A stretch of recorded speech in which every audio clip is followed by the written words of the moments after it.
Representing the business of boxing, ladies and gentlemen, let's hear it for Manager Marty!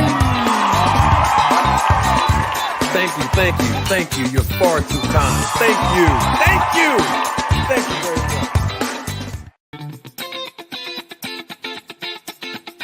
much. Representing the business of boxing, ladies and gentlemen, let's hear it for Manager Marty! Thank you. You're far too kind. Thank you very much.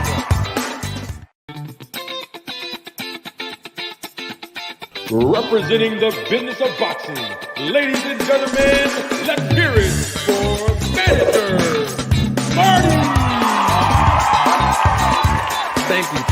Thank you. You're far too kind. Thank you very much.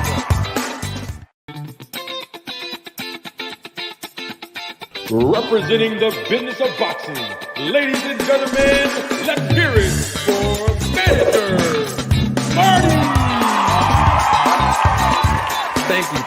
Thank you. You're far too kind. Thank you very much.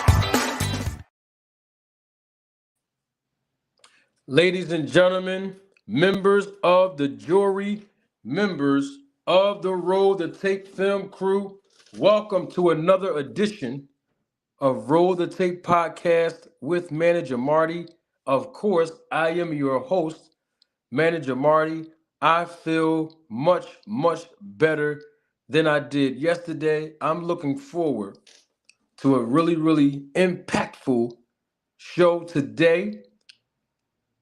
The link is in the chat. I flew the kite out and it is pinned to the top of the chat. Of course, this is open panel. And before I even continue, I want to welcome each and every last one of you that are live and live in color with me. If you are watching the replay of this live, I welcome you as well. To those of you that's in the chat acknowledging me, I want to say welcome to you as well. And thank you for the support to all of the Roll the Tape film crew members. That means if you are a subscriber and or a member of this channel, you are a part of the Roll the Tape film crew. If you are a returning visitor and a returning viewer that did not subscribe to the channel, or if this is your first time encountering the podcast, I encourage you to do two things right now. It's very seamless. Click on that like, smash that like button. And number two, subscribe to the channel.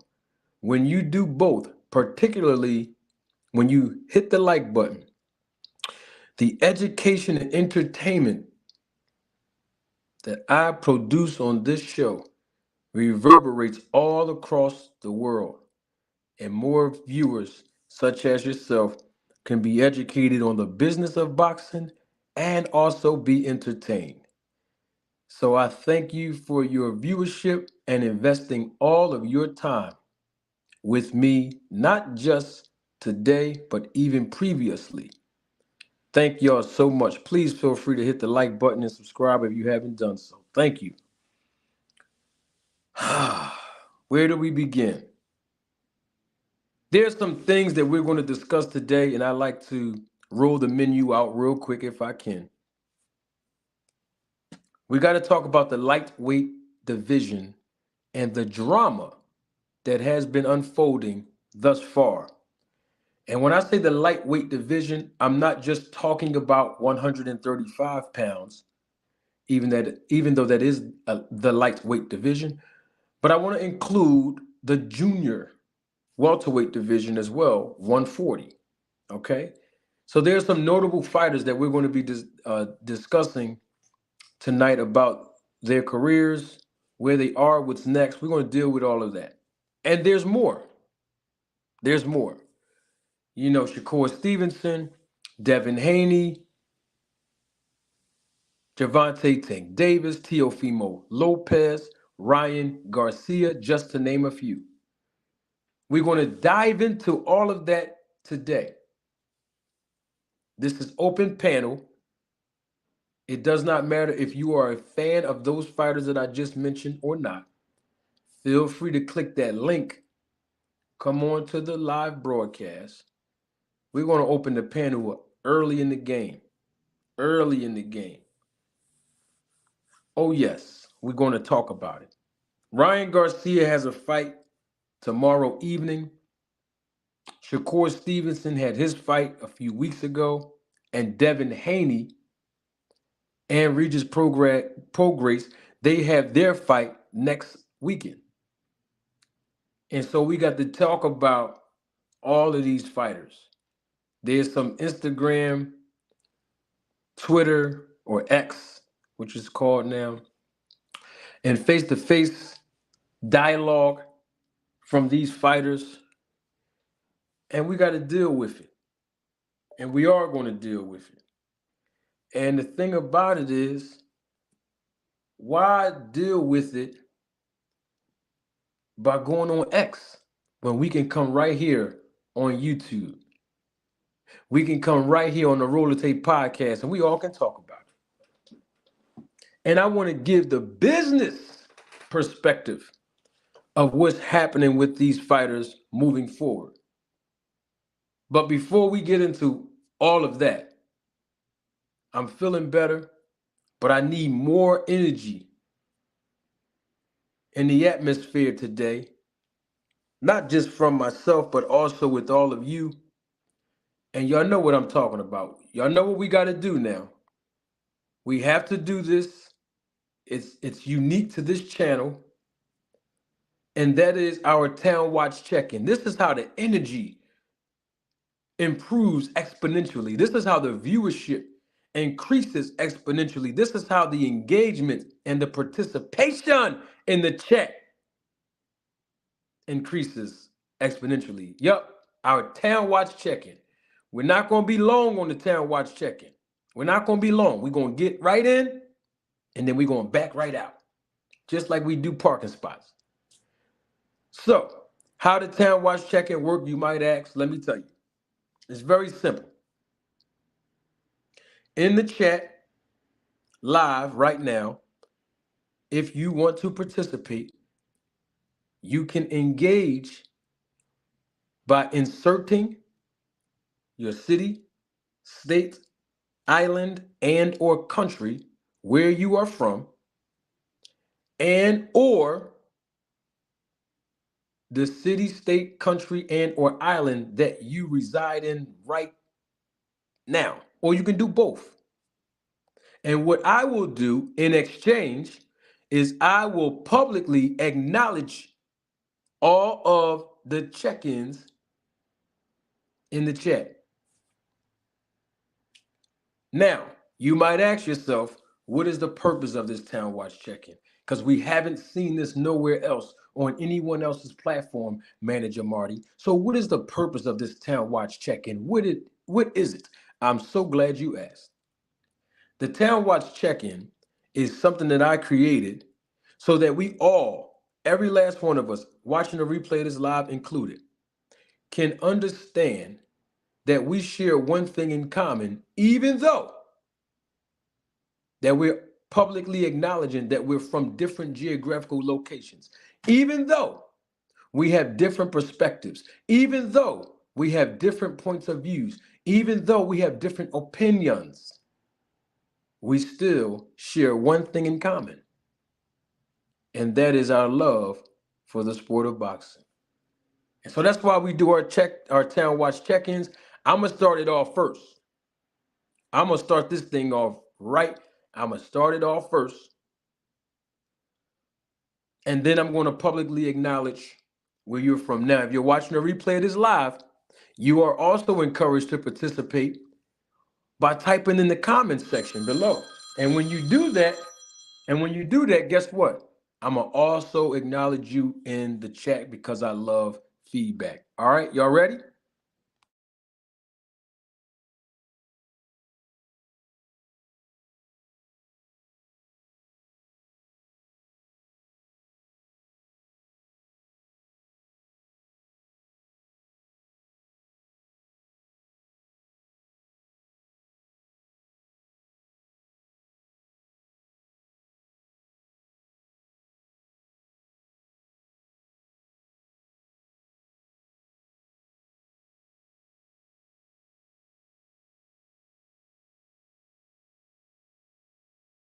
All right, y'all ready?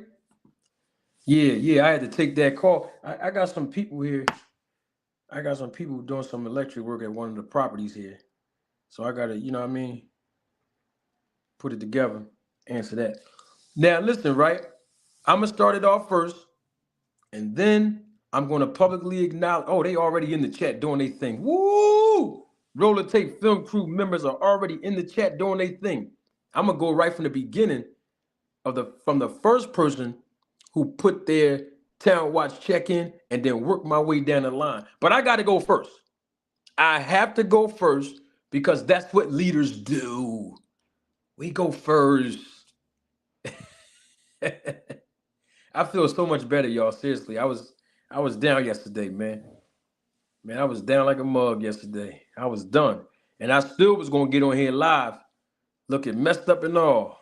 But I knew I wouldn't be able to carry a show for more than like 10 minutes. But hey, this is boxing now. We don't make no excuses. I'm not making no excuse for me not being yesterday. I'm just saying, though, you know what I mean? No excuses now. In boxing, we don't have no excuses. But at least I was really sick. You know, Shakur Stevenson said he was injured, and we found out that he wasn't. That's all I'm saying. All right, let me get this Town Watch check-in popping real quick.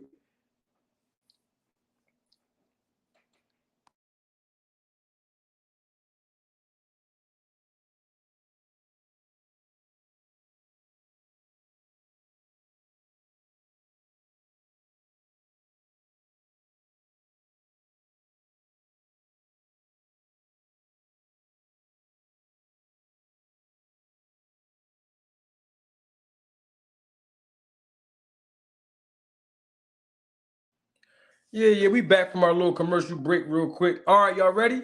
Let's get it popping. I'm representing the DFW area, the state of Texas. Texas stand up, representing. I'm checking right in. I'm checking in by way of Arlington, Texas, Mansfield section to be exact, Tarrant County to be even more exact, by way of my hometown, the great city of Philadelphia. Nope, not the Philadelphia that's in the state of Mississippi. No. If y'all know anything about the history of Philadelphia, Mississippi, I'm not from there. And I hope they change some of the things that was going on back in the 60s over there. But I represent the other Philadelphia. We call it Philly. Yeah, I'm talking about in Pennsylvania. Who else we got checking in? Hold up. I'm working my way right down the line. I feel my energy coming on. I feel your energy coming on too. Listen, man, we got to put this show together the right way. We have to do our Town Watch check-in first. H-Town in the building. Salute. I see you. Come on, y'all. Let's check on in. We ain't going to stay on this too long. We going to get in, and then we going to back out the parking space. We going to get in, back out the parking space, and get the show rolling. 216, Cleveland, Ohio, in the building. I see you. Come on, y'all. Let's check on in. 316, Wichita, Kansas. I see you in the building. Let's check on in. Woo! Listen now. It's a lot of things that been coming around in Harlem. It's a lot of things that been coming around in Harlem. You know, but I heard a rapper say, well, rapper slash preacher slash rapper again. He said, Harlem on the rise. Big money, I see you. Harlem in the building. Let's check on in. Come on, Andre Noble, I see you. Representing Ohio. I see you. Let's check on in. 317, Naptown in the building. I see you. Who else we got? Man, Ohio be showing me love. Because Dayton, Ohio, my guy Cornelius is with us. Checking on in. Come on, y'all. I know we can get one more. Not one more. One more. I know we can get one more. East Baltimore, 410 in the building. Checking in, my guy Lucky. I see you, look. What it do? Come on, Brandon. I know what's going on. I don't know what mile. I don't know if it's 4 mile, 5. Is there such thing as 4 mile? I don't know. But I do know it's a 7 mile, 8 mile, 9 mile, right? Well, all I know is Detroit is in the building. That's basically what I'm really trying to say. BX or B next just checked on in. I see you, Jamie from the Bronx. Let's check on in, y'all. Can I get one more? Can I get one more check-in? And I promise you, we're going right through the show. We moving right forward with the show. All the commercial breaks that left us, well, it's going to be some more. But the bottom line is, we got to check on in. Can I get one more check-in? Just one. And then we're going to move right on. 2 cents boxing, double salute. She's a member of the channel, so she got to get a double salute. Always a pleasure. Appreciate your support, 2 cents. Can I get one more check-in real quick? One more check-in. Woo! We got to talk about this lightweight division drama today. It's a whole lot of lightweight division drama, and we got to deal with it right here. Can I get one more check-in? Just one more. Can I get one more? We had the Midwest here. I don't think nobody from down south came through. Well, yeah, somebody from Texas did come through. East Coast is definitely in the building. I didn't see nobody from DMV area, California. Y'all usually be checking in. Where they at? Come on in and check on in.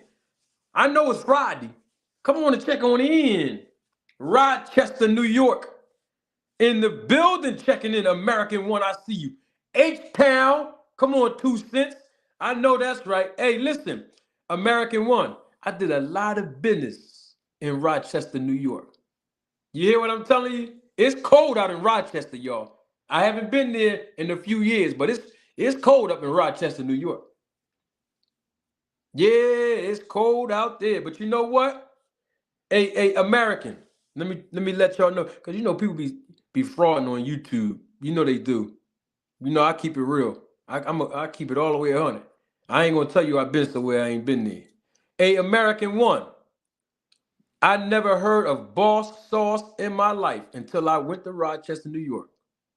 Did a lot of business out there. Helped a lot of people. You know what I'm talking about? That Boss Sauce, where is that? Anybody ever go to Rochester, New York? I'm telling y'all right now, that's the home of Boss Sauce. Y'all go in there and put some of that on your chicken, man. Woo! Hey, listen, Boss Sauce better cut me a check. I've been doing a lot of free promotion lately, even with the snack program. Somebody better send me some. I'm doing all these. Listen, all Victor Conti got to do, all he got to do is send me a promo code and some supplements, and I can push the product. I pushed the product like I was back on the block in 2002. Know what I'm talking about? Yes, sir. Look what I tell y'all. Y'all see American One in the chat, right? He or she knows about that Boss Sauce. Huh? Yes, indeed. Know what I'm talking about. That's it. That's the only check-in we got. With no more. I don't want to leave nobody out. Now, when we start the show, you can still check in if you want. And if I see it in the chat, I'm definitely going to acknowledge it. I don't want to leave nobody out anymore. Any more check-ins real quick? Huh? That's it? All right, we got to get on to with the show.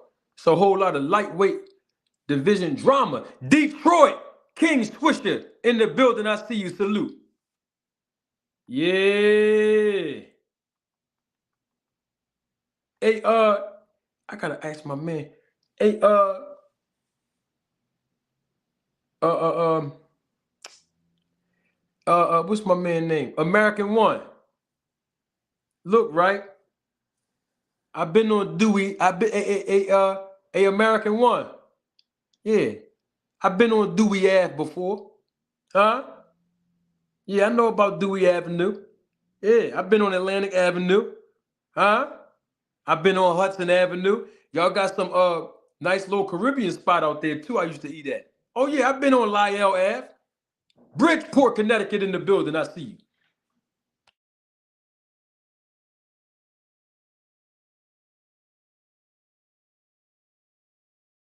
Yeah, I've been on Park Ave over there.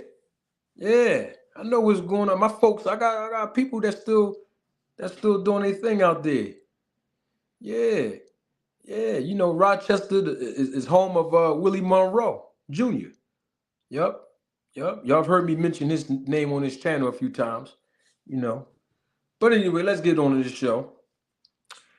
No more check-ins, right?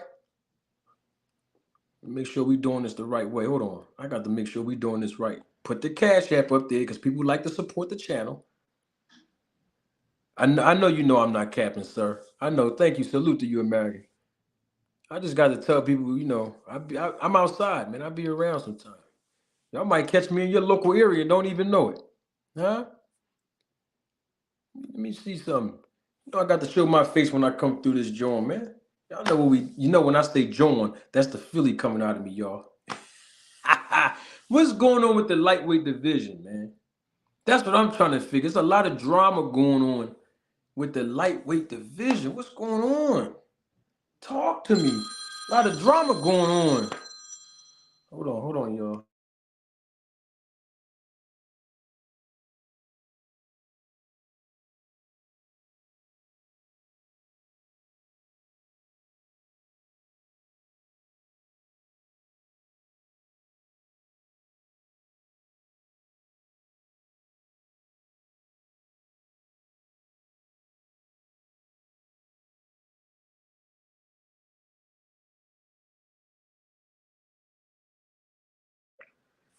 Yeah, but the thing is, it's a lot of lightweight division drama going on. I got to start this off right. Did any of y'all see my video that I published? I know other people are talking about it now, but did y'all see my video I published last night? It was early in the evening last night. Ryan Garcia, how he was talking at the press conference, he was responding to the antics of Bernard Hopkins and what he said, what Bernard Hopkins said before Ryan Garcia was introduced to come up. Did y'all see my video on that yesterday? Or even Oscar De La Hoya? Did y'all see any of that? Anybody in the chat? Come on, let's engage, y'all. We got to talk about this. As the viewership is increasing exponentially, we got to talk about this. Y'all didn't see that? Y'all didn't see my video? Okay, well, cool. Did y'all see the actual press conference itself? Maybe you'll know what I'm talking about there. Yeah, some of y'all? I don't see no comments in the comment section. No problem. Okay, I think y'all did see it. Some of y'all did see it. Whether it be my video, somebody else's video, the press conference itself live. Bottom line is, you know, one of the things that I recognized early on, I don't know. That's a good question. Dapper Douglas, that's a good question. It was asked, is this Ryan's last fight with Golden Boy? I don't know. I wouldn't be surprised the way that they set him up in this fight. Andre seen it. I appreciate it, Andre.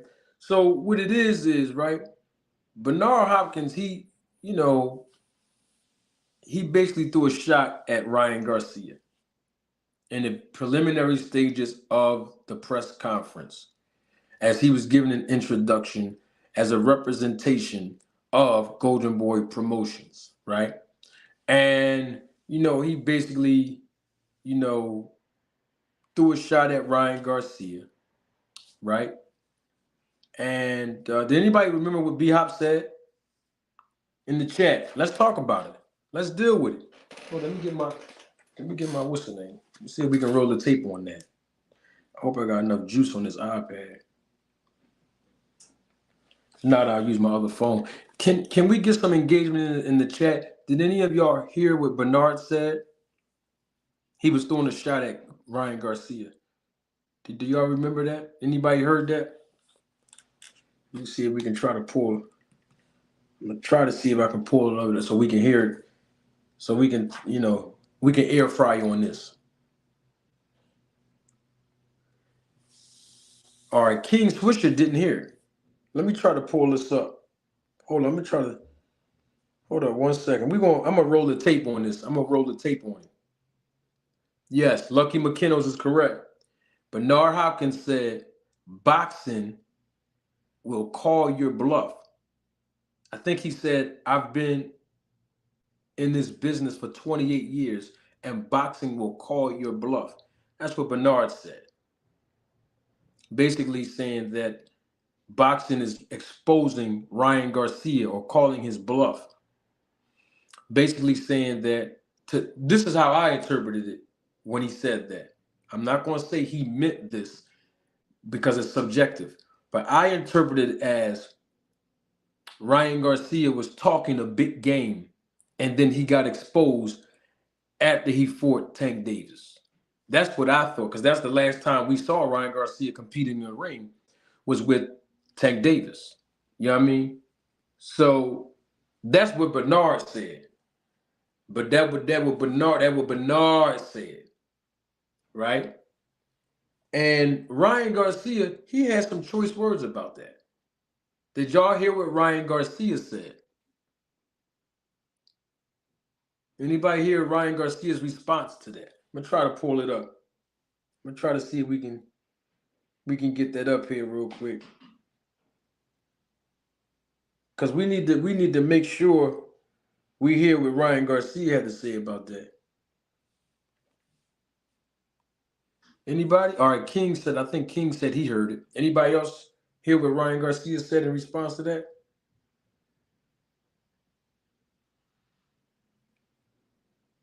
All right, so Lucky did agree with me, so my interpretation was correct. Let's roll the tape on what Ryan Garcia actually said in response to that. Hold on, let me pull it up.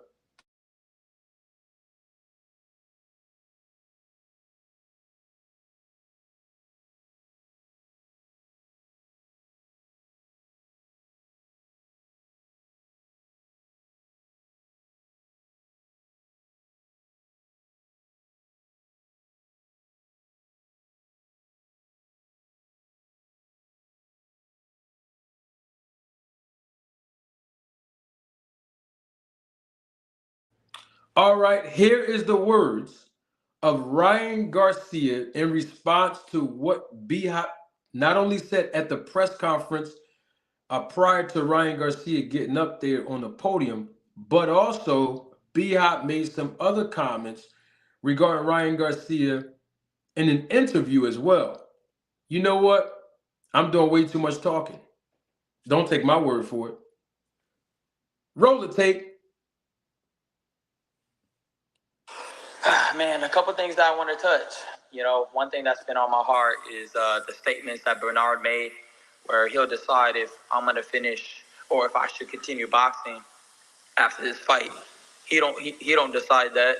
My coach does, my team does, everybody that, you know, grinds with me day in and day out, that's who decides, and ultimately God decides, not him. Nobody was telling him when to stop boxing. You know, he stopped boxing at 45, so kudos to him, but he don't determine that. And another thing I want to touch on is, you know, Oscar saying that, you know, we misinterpret, you know, what they say. It's plain English.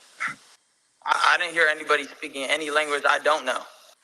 So, you know, it's very clear to me that, you know, they're backing this guy to beat me just like they thought Duno was going to beat me. He was the next Filipino star. They saying he's the next Mexican star.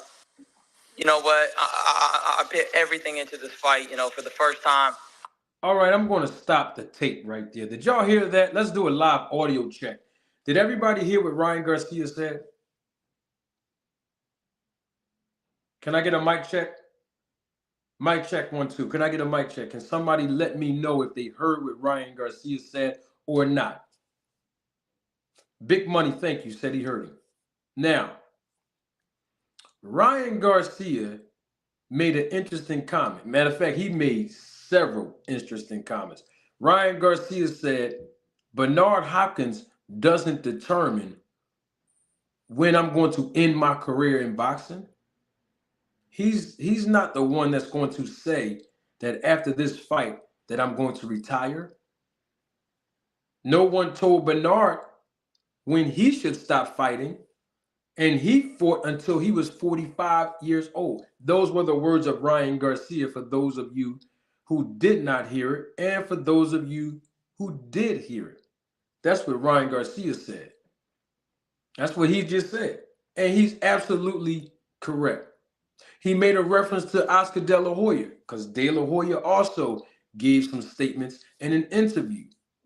And he basically was saying, he, meaning Oscar De La Hoya, was saying that the kid, he's referring to Ryan Garcia, the kid misinterpreted a lot of things. But Ryan Garcia basically was saying, in essence, you are not going to gaslight me. You are not going to play mind games with me. Y'all are saying what y'all mean, and y'all are meaning what y'all say. No one else is speaking in another language that I do not understand. I heard every word that you and B-Hop is saying in interviews. I heard the words that y'all say at these press conferences. I know exactly what y'all mean when y'all say it. And because of that, I'm going to prove y'all wrong. The proof of that is that y'all are rooting for the guy Oscar, I don't know how to pronounce his last name, his opponent, to beat me. This is what Ryan Garcia is saying. Now, while he was saying these things, if y'all didn't see my video from yesterday that I posted, I'm going to say it now.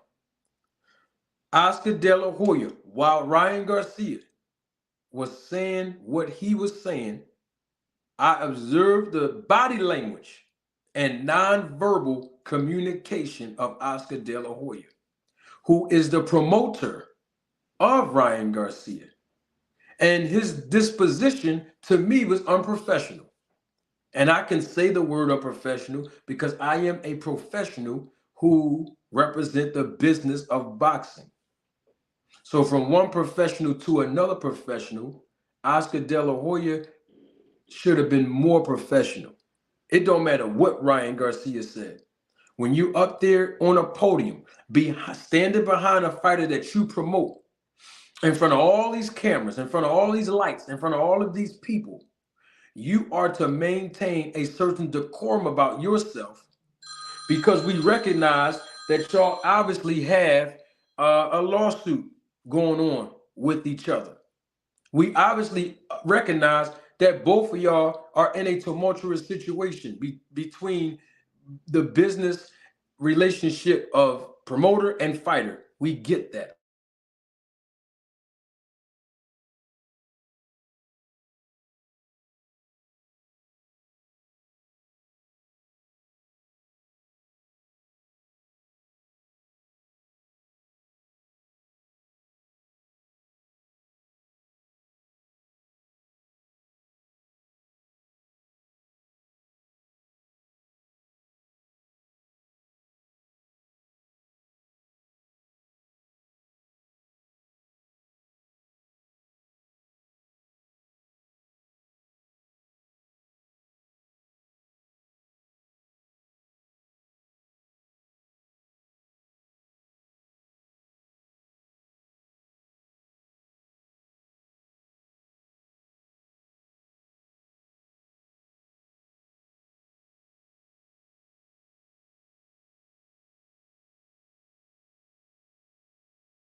All right, so I'm sorry about that. So the decorum that De La Hoya should have maintained,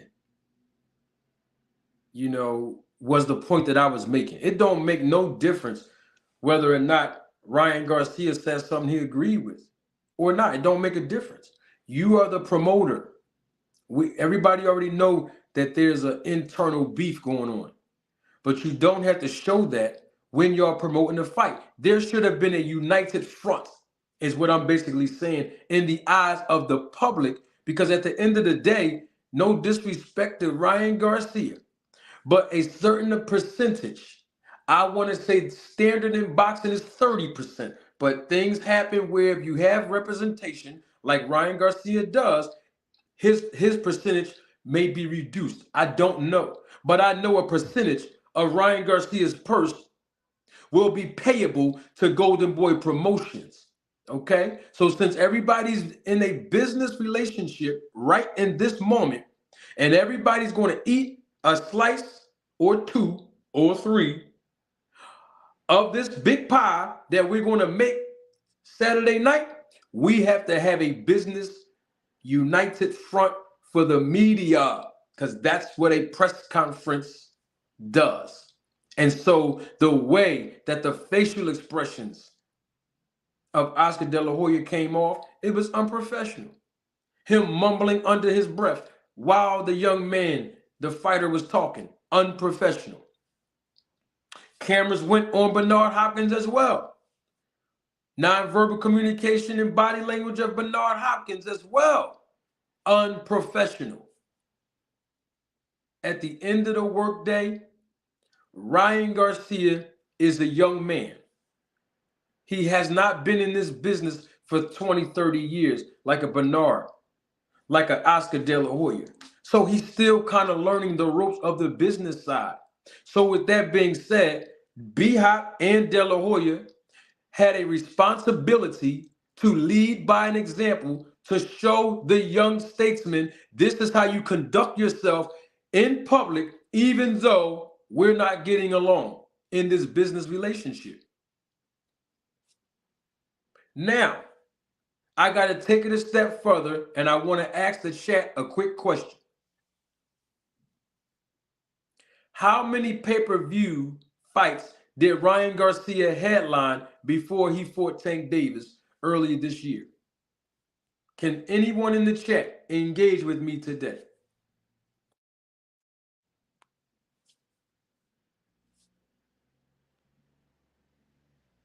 I see you, Prime, in the background. I'm going to add you to the stream in 1 second. Salute, Mr. Greg. I see you in the chat. All right, Big Money answered and said 0. Salute to DC in the building. Washington, DC, that is. Cash Crypto, I see you. So I'm going to ask the question again now. I need some engagement. I see you in the background, Prime. I'm going to let you on. Give me 1 second. How many pay-per-view fights did Ryan Garcia headline before he fought Tank Davis?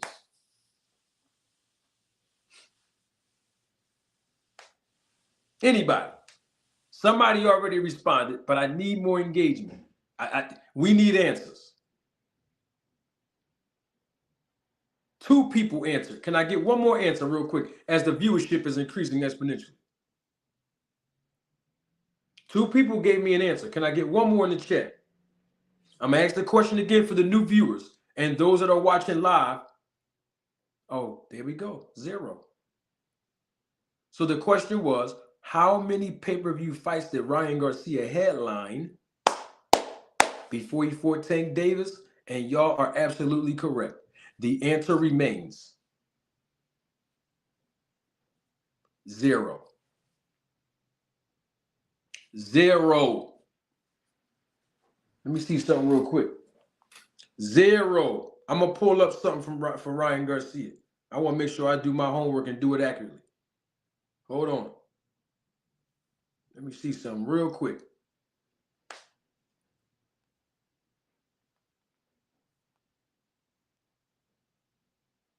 Ryan Garcia, according to Instagram, King Ryan is his Instagram name.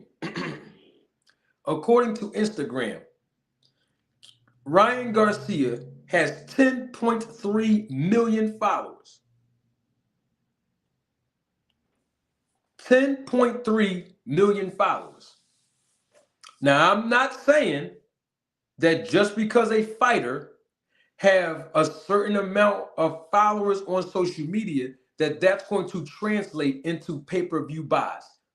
But gosh darn it, it helps. So where was the leverage that Golden Boy Promotions could have used to take those even 1 million followers on Instagram? Just 1 million out of 10.3. Or let's say he had 10 when he fought Tank, and then he got 300,000 after that. Bottom line, he had a minimum of 10 million at the time he fought Tank Davis. My point is, where was the leverage that Golden Boy Promotions could have used to take that big following that he has, even 1% of the followers that he has, and turn this young man into a pay-per-view king, a pay-per-view star, not the face of boxing, because he's still green in the business. But the young man has enough followers where you can make an appeal to them, the casual fans, to put Ryan Garcia on the map to headline a big pay-per-view. I'm just asking the question. And I'm talking about with a formidable, durable dance partner where he can generate a lot of revenue, where he can appeal to a larger audience based on the amount of, okay, somebody going to say they don't understand what I mean. Let's take the Paul brothers. Now, if Jake and Logan Paul was in front of me, I wouldn't know which one was which. But I know they be boxing. That much I do know. I don't know how many followers they have on social media. But I will tell you that they were not boxers. They were social media darlings. And their star power through social media helped them transition into boxing. And now you can find, if not both, at least one of the Paul brothers on pay-per-view several different times. Several different times, not just one paper. And I'm not talking about just a Mayweather fight. One of the brothers, I don't know which one it is, but both of them, even the one that fought Floyd, pay-per-view, fighting Floyd Mayweather. You know why Floyd Mayweather had no problem fighting one of the brothers, the Paul brothers? Because they have a huge following on social media. Duh. In other words, is why not Golden Boy Promotions, who is a promotion company, by the way, use that same leverage to catapult the career of Ryan Garcia way before he fought Tank Davis? Now, I can get on here and criticize Ryan for saying if it wasn't for him, Tank Davis wouldn't have made the money he made because he wouldn't have generated the interest and blah, blah, blah. I don't agree with that. And everybody that's watching me probably don't agree with that. And even if you do agree with that, you don't have no evidence to prove that Ryan Garcia was right in that assessment, because he wasn't.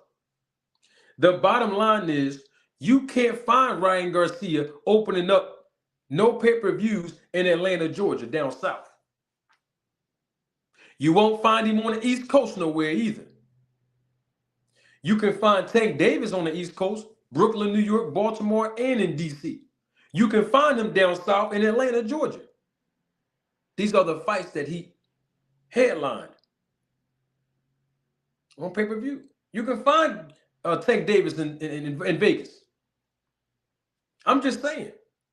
I mean, it's cool for Ryan Garcia to always stay on the always stay on the West Coast, because there's a heavy Mexican American population over there. That's a good business move by Golden Boy enough.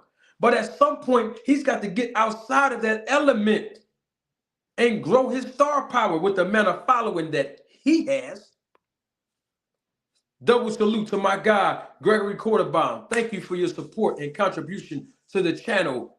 Gregory says, Golden Boy Promotions been dropping the ball since Heyman got from under them. You ain't never lied, Greg. That's facts.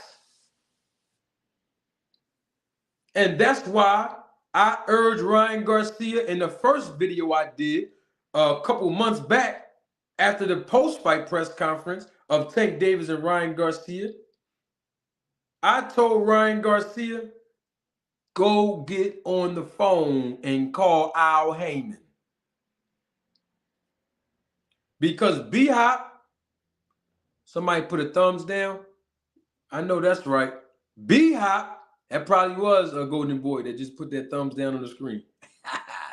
B-Hop and De La Hoya was not at the post-fight press conference in the first loss of Ryan Garcia's career.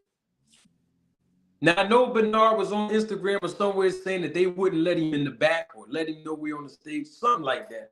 All I know is they were not there.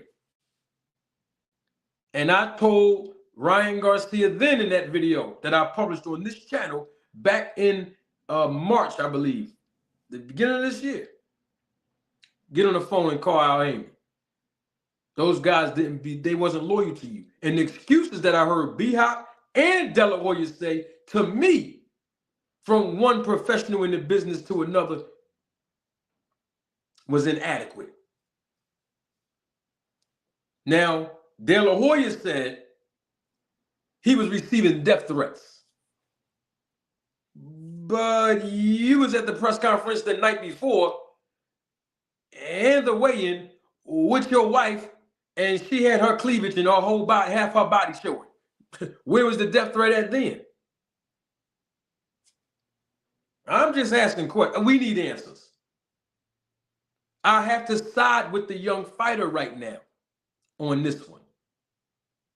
Because Golden Boy Promotions did not lead Ryan Garcia to no major pay-per-views all the time he was with them, way before he fought Tank Davis. That's a fact. That's not an opinion. I'm not hating on Golden Boy Promotions. I'm just saying. Who else do they have in their stable that they can actually turn into a pay-per-view star? I'll wait.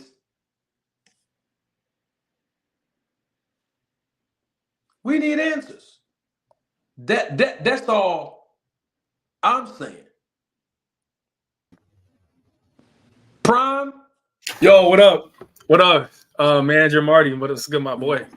What's going on? This is, I believe this is this your first time on the panel here, sir? This is my first time talking to you on your panel right now. Hey man, welcome to the Road to Tape podcast.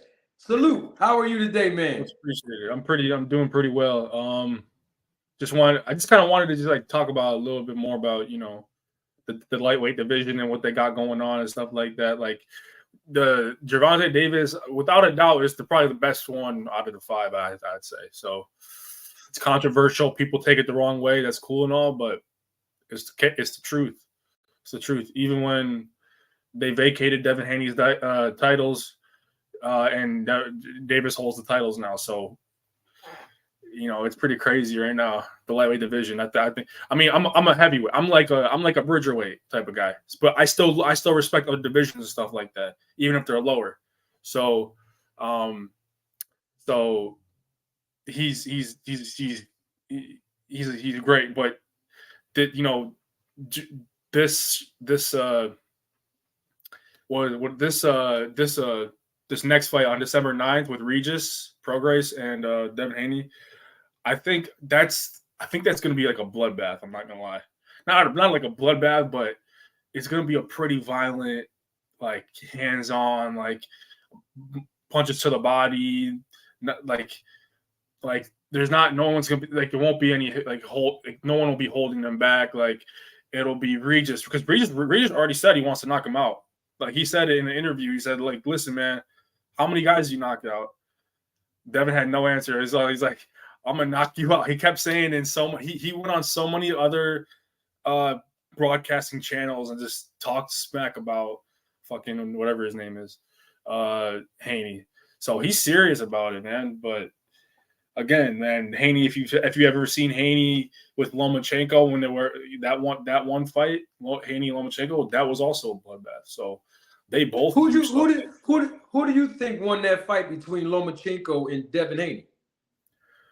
Between Lomachenko and, well, it was like a 7-5 round in favor of Devin Haney. So you know what I mean? I had the same scorecard actually. Same exact scorecard, 7-5 Haney. Yeah. Right. So it was, I mean, that's I would agree. I would agree with what the judges said and stuff. So you think, hold on. So I want to be clear on this. That's why I asked you about Lomachenko and Devin. You think that the fight between Devin Haney and Lomachenko is going to be duplicated by Regis and Devin Haney this time? I would say it won't be duplicated, but there's a likely chance of it being as violent as it was, perhaps even more violent, based on what Regis was been saying in many different interviews, saying that he wants to knock him out. He's knocked out guys before, so. But then again, Haney's undefeated, so it's it's up in the air at this point about like what can happen. But either way, do you think it'll be a stoppage, or do you think it'll be be full for 12 rounds? Like what, what I'm talking about? Like what are your thoughts? Because I'm actually looking forward to this. This actually might be the fight that makes me want to buy DAZN, because I haven't bought DAZN yet, the subscription. So this might be like my wake up call to buy DAZN. Well, I'm going to reserve my comments, Prime, until next week when we get on an entire open panel to discuss the breakdown and the predictions. And I would love for you to come back next week too, to also give your prediction as well. So I'm going to reserve mine until next week. But I will say this is going to be a competitive fight while it lasts. I will say that part. Definitely. Now listen, while I have you up here, Ryan Garcia is going through this thing with Golden Boy Promotions. First, legally, there's a lawsuit, to my understanding, that's still pending with these guys. They may have straightened it out since Ryan Garcia is fighting. De La Hoya sued Ryan Garcia for breach of contract, obviously, but he's fighting on the banner of Golden Boy. So I don't know if they worked on that behind the scenes and everything is okay legally. But we do know that they are public with their tumultuous relationship that they have going on. What do you think about what's going on between Ryan Garcia and De La Hoya and Bernard Hopkins after hearing what Ryan Garcia said on the podium at the press conference yesterday? Yeah, it's interesting. It's an interesting scenario right now because what they have is basically, as far as I can tell, the situation is Golden Boy Promotions saying to Ryan Garcia that he's struggling with mental health issues, and we don't really like that. We want guys like we want to like work with guys that. Come on, man, get rid of this guy. No, like for real, like they're mental. I'm not sure what the real situation is like. Cause I haven't read up on that situation. Oh, you put me online, Marty. As far as I can tell, it's like they don't want to work with the guy that has like mental health problems. But then again, he's a great fighter. Like without a doubt, he takes the biggest fights in boxing right now. So, I mean, I'm not really sure like what are the details of that. But I'm like probably looking forward to seeing like exactly because some of the sources that are on the news that show exactly like what they're talking about regarding that situation. Because I've seen a couple of them, but I haven't really read upon it that in depthly. Got you. Claymore Rain, can you hear me? Yeah. What's good, baby? How you doing? What's going on? I'm doing well. This is your first time also on the panel, right? It's the first time. We spoke one time on YSN, but it's definitely the first time on the panel for sure, yeah. Oh, okay. Well, listen, Prime, he was giving observation, and I heard you in the background say, "Get the guy out of there." I mean, we gentlemen on here, Claymore. You know what I mean? Early. Respect each other. You know what I mean? Early. And I see you put me on blast. That's what's up. But yeah. No, it's all about accountability. We men, we all good. Everybody got no, it's all good. You know what I mean? It's all good. So talk to me, man. I mean, you heard what Ryan Garcia was saying at the press conference, and right. All these guys coming at him, and then some people agreeing with him. I mean, he's going back and forth. He's throwing shots back at B-Hop, and he's throwing shots at De La Hoya. And as Prom said, De La Hoya is coming out saying that the guy has mental health problems. And what's your take on all this stuff, man? Well, I mean, look, at the end of the day, we all know that De La Hoya, I won't say De La Hoya specifically. I'll say Golden Boy as a company. We all know that they've had issues dealing with promoting fighters the way fighters want to be promoted. We understand that at one point Al Heyman was working with them. He didn't appreciate the way the business was going, and he went and left and took half the damn roster with him. And we also understand that that Canelo was there, another superstar, a big money maker, that was there, and he wasn't happy with it. Then you look at how you fast forward and you see how Ryan Garcia has been trying to get out of a contract with them since I don't know how long. I really don't know how long it's been. You know better than me at this point, but I'd say about a solid 3 to 5 years at this point that he's been trying to get out of there. So there's a consistency. They say where there's smoke, there's fire. And honestly, when you watch it, how Oscar carries himself, and even Bernard, it seems like they have an issue. I remember when LL Cool J, and I don't want to jump all over the place, but I can remember when LL Cool J said he didn't want to deal with Def Jam when Jay-Z took it over because he said he couldn't imagine a rapper running his career. Do you remember that? I don't know if you're into the hip hop. Do you remember that, right? So I think this is a similar situation where we have guys who are used to being boxers, used to being stars, used to being pampered and taken care of, and they don't know what servitude looks like. And like, you're a manager, right, Marty? So you understand when you're managing your fighters that your priority is that their best interest be taken care of.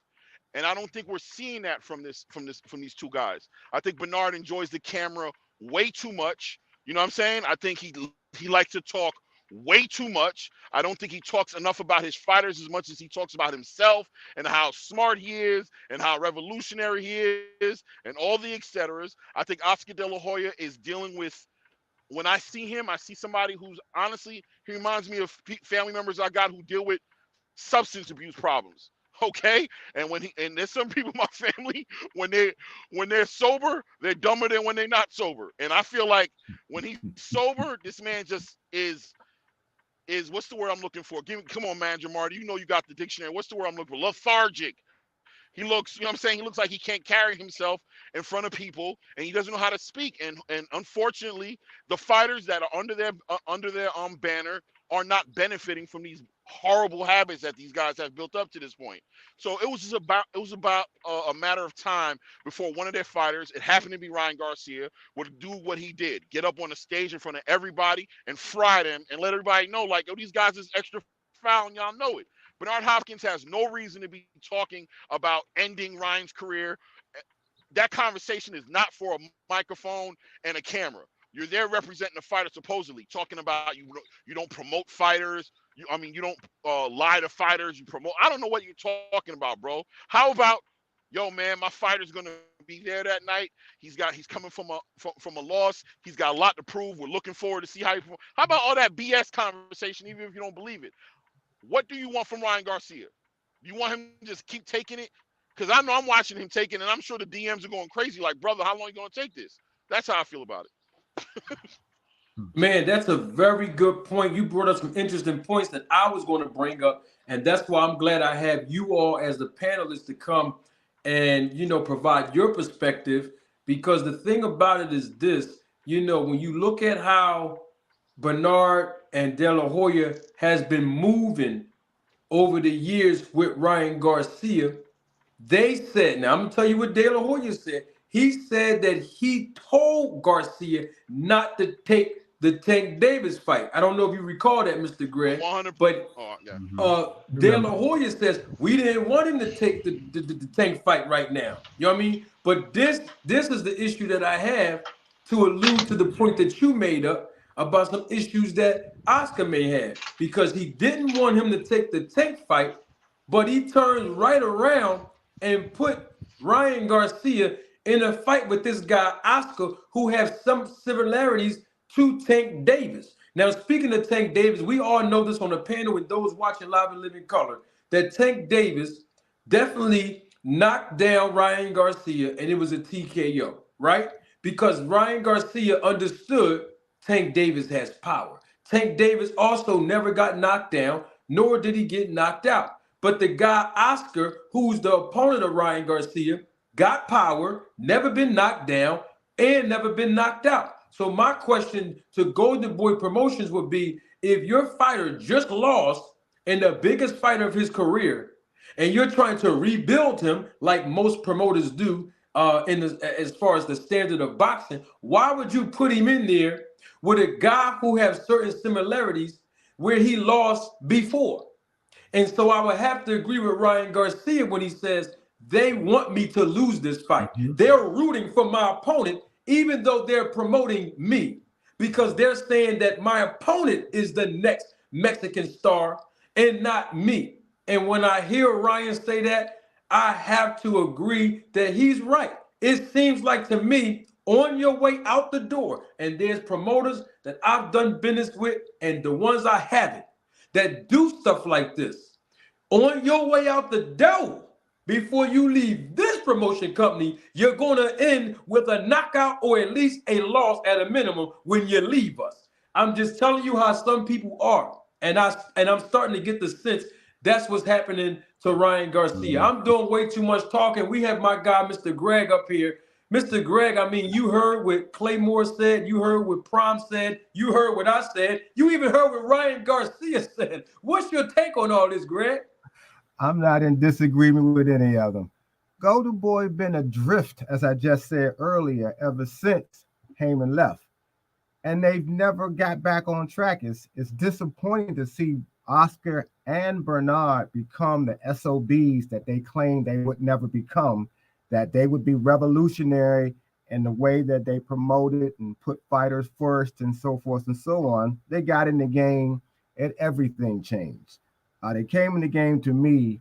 Oscar had his personal issues and his personal problems that affected the business.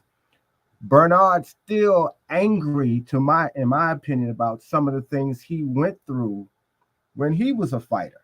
So I see that those two things mixing together very badly. What really was bad to me was the fight before with Tank. To me, even though Garcia lost, he showed a whole lot of character, not just in the ring, but even though he's up in the stage, you got to take the criticism and the loss. He did it, and he did it in a way that made you look at him differently. And then you see his promoters nowhere to be found. You hear that BS story. I'm this, I'm that. I had to meet some people. I'm scared. So I could understand Ryan. He's young, but he should have been supported to the hilt.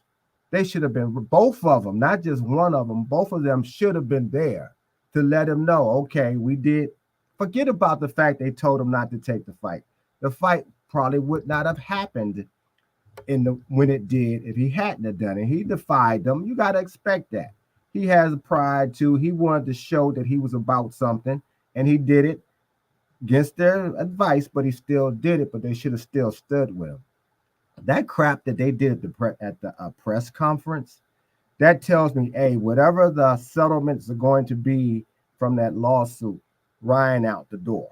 Probably after this fight or maybe one other fight. I'm not sure I'm not sure what they settled, but it makes me think he's close to being out that door. And they want to send him out that door, as you just said, as damaged as they possibly can. Because the most likely place he's going is over to Heyman. And they already have beef with Heyman that goes way back. He's getting a good product with one loss, huge following, lots of potential, and they'd rather see him go much more damage. So they would have to put more money into Ryan in terms of building him back up. That's how I'm seeing what they're doing. But I'm disappointed that these two guys who had decent careers, great careers, would then turn around and try to ruin this kid's career just because he took a fight that they didn't want him to take. It generated a whole lot of money. Everybody got some money out of this, a good deal of money. They should have been okay. Because what was Golden Boy doing before this big money fight? I mean, they already had lost Canelo from the foolishness that they did with the zone. Jaime Munguia is another person who should have been better promoted.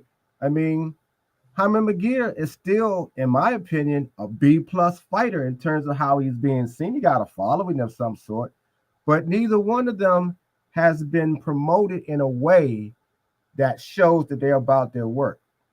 Now, and I recall Oscar talking about he wanted to sell Golden Boy at one point, and this is before the Canelo left. What you buying now? If somebody wanted to buy Golden Boy, Ryan is getting ready to leave. You've done nothing with Munguia, and I don't even know. I can't even think who's very valuable over at Golden Boy. I think Ortiz is over there still, but Has he not fought in a while?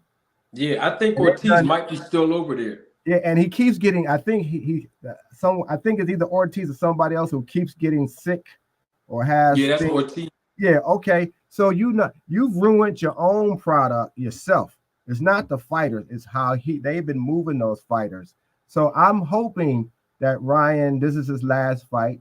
I hope Ryan does win the fight and get away from him, because what they're doing over there makes no sense. You really messing with fighters' career, particularly when you're supposed to be the two guys who's supposed to set the standard of how boxers move from fighters into promoters and do better, because they've been where those fighters have already been. And that's not what they're doing. They become this, in a lot of ways, to me, they're worse than some of the promoters who are out here right now. Because I haven't seen Heyman do anything, even the people who speak for him doing anything to any of their fighters, particularly when they lose. Hell, when Don King, excuse my language for saying that, when Don King was promoting, I've yet to remember, except one time, I think Zab was mad at Don. Don made fights. He made those fights where they should have been made. Now, whether the money got in people's hands like it's supposed to, that's another story. But the fights took place and guys kept signing with Don because he was making it happen in the ring. This is what Oscar and Bernard should have been doing. They should have took a piece from Don, a piece from here, a piece from there, and made it better. Instead, I don't even think Golden Boy is going to be around too much longer. I'm not predicting demise because I don't want anybody to fail. But Ryan, what you think Jaime gonna do? He gonna start looking like, wait a minute, if they doing that to him, I gotta reevaluate what they haven't done for me. Mm-hmm. So I don't know why they fallen into this, but they have. They deserve the criticism that they're getting. Ryan should express himself. I know he probably did not want to do that. He probably wanted to be able to be happy because Ryan comes across as a likable guy who got a little bit of skills. He needed a little more polish here and there in terms of how he fights in the ring.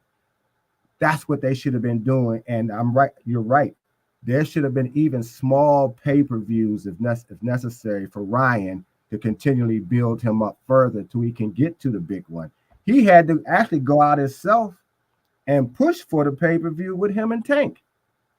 So that tells me all I need to know, that Ryan does want to be better. He just got to, get a few things in place, but he got to get away from Oscar and Bernard now. That's my feeling about that. You got it. We got my guy, Upper Echelon Boxing. I think that's Cut him off, echelon. man. Cut him off. Can you see what you're doing? No, I can't. Hold up. What's going on? That's a troll. Somebody's trolling. See, somebody. Oh, yo, they did that earlier on the other guy. Yeah, get him off, Marty. Channel. Get him off. Just cut him off. He trying to demonetize you. He hating. You gotta. Oh, that's messed up. You gotta get him off, Marty. Go now, Marty. I'm telling you, he's messing you up. He might have just messed up. Damn, bro. Why you do that to the channel, bro? Yo, they did that earlier to this other channel. So, Fanon? Yeah. That's my man. They did it to Fanon, bro. Ruined his. That's crazy. That's so foul. No, but Upper Echelon, he's been on this panel. That's not Upper Echelon, bro. It's not the real one. That's not Upper Echelon. It's a fake. Upper Echelon comes up with the Errol Spence tag and the little thing. You already know that's not Upper Echelon. Oh, I didn't even know what was going on until y'all told me to look. I'm like, me come neither, on, bro. Me neither. Until he said something, I looked up and I'm like, oh, he got you. It's a lot of silly, sick people out here, man, and you got to be on top of that because they're gonna try to hurt anybody that got a little bit of shine. That's why that's whoever that was. That's why he did that. That's crazy. I banned him so he can never come back on here. Now, no, he'll do another name. You got to start screening them when they're down in that little box. No, I always do. I always say, show me your face and everything before you get on. But when I just saw the name Upper Echelon because I remember I ain't even look at the, you know what I mean? Yes, all right, so we gotta do this right. Hey, They saying 2 cents boxing in the background. I don't even want to let nobody. Hey, 2 cents, is that really you? Hold on, 2 cents. Is that really you, 2 cents? Yo, I gotta make sure. You know what I'm saying? yo. Oh my God, that was Next thing you crazy. know, a female picture come up with everything exposed. Y'all ain't gonna demonetize this thing. It's Nah. 2 cents. You gotta put something in the chat. Something. Is that really you? Because people playing games with the joint, Listen, man. they doing it for real today. I'm gonna tell you right now. I'm not Mm, even mm, you mm. joking. I'm saying you doing the right thing. Ask him to show you everything he can show you to prove he's him. Cause yeah, that we can't have that. Yo, do you mind? Can I Yes. tap in? Can I tap in right quick? I'm Manager Marty. Is that Huh? cool? Can I tap in right quick on the conversation a little bit? What you mean? Tapping Can like, I say something? Like, can I say something? I know man, that's you're why you moderating. on here. Yes, sir. Right, I don't want to just Absolutely. jump in. Know what I'm saying? Okay, all right. I So, just but before you do that, if all right. that's really 2 cents, I want to let her on. Oh Because yeah, she yeah. might have something to say about the Ryan thing, but I want to make sure that's really her because people I ain't even know people be doing this. Hold on. Right, Oh, right. that's 2 cents. No, that's 2 cents. 2 cents, that's her. Oh, a 2 cents. All right, that's her. She good. Hold on. All right. That's her. Yeah, Marty, I Two was trying to cents. get on here and warn you before. I was trying to get on here and warn you before it happened, man. This dude is relentless. So I'm not sure how he's doing that or what's going on, but he's been doing that and harassing people in the chat and all kind of stuff. So I was trying to hop up here and warn you. But yeah, I do Oh, want to get my 2 cents about the Ryan Garcia situation. speak But on it. Speak go on it. ahead, I Claymore. appreciate that too. Well, I was gonna expand and just add to it, just to say that on top of the way they're obviously showing that they don't know what they're doing in promotion and that they can't put their fighters before they put themselves forward, you have to ask yourself a question. When you look at how they handle Canelo and you look at how they handle Ryan Garcia, these are guys who pretty much sell themselves. Ryan Garcia came with his own following. Canelo's a superstar, basically the representation of Mexico. So you don't even have to, this is kind of like drugs. Like when you got good drugs, all you got to do is just hand it out to somebody. You don't got to talk about it. It sells itself. But if you can't sell good drugs, if you can't sell the best drugs, what are you going to do with average drugs? So if a fighter is a star, number one, he doesn't want to get ruined by working with a company like this. But if we're talking about building somebody from the ground up, what evidence do we have from Golden Boy Promotions that they even know the first thing about building a fighter from the ground up and giving them any kind of success? That's what I was going to say. Oh, I got you. You know, and that was a good reference. But Claymore, we just talked about demonetization, and you use a drug reference, Oh, bruh. my bad, my bad. I'm not used to the laws, man. School me, please school me. School me. I'm here to be. No, I hey, apologize. For I medicinal apologize. purposes. For medicinal hey, purposes. Yeah, Yes. for hey, hey, medicinal. My hey, bad. hey, Claymore. I'm just Uh, messing with you. I'm just messing with you. Hey, like 2 cents boxer just said. What you say? 2 cents For medicinal. medicinal purposes. Right, for Medicinal. right, medicinal purposes. That's right. right. My A No, bad. it's health good. perspective. That was a good perspective. 2 cents. You wanted to jump in. I mean, what's your take on this whole thing with Ryan Garcia and De La Hoya and Bernard? I'm not sure what y'all just covered because I had just hopped off and hopped back on, but it's it's really strange to me, and honestly, I do believe that once Ryan made that fight with PBC, and like you heard him in the interview, he said, "Oh well, they cashed that $6 million check."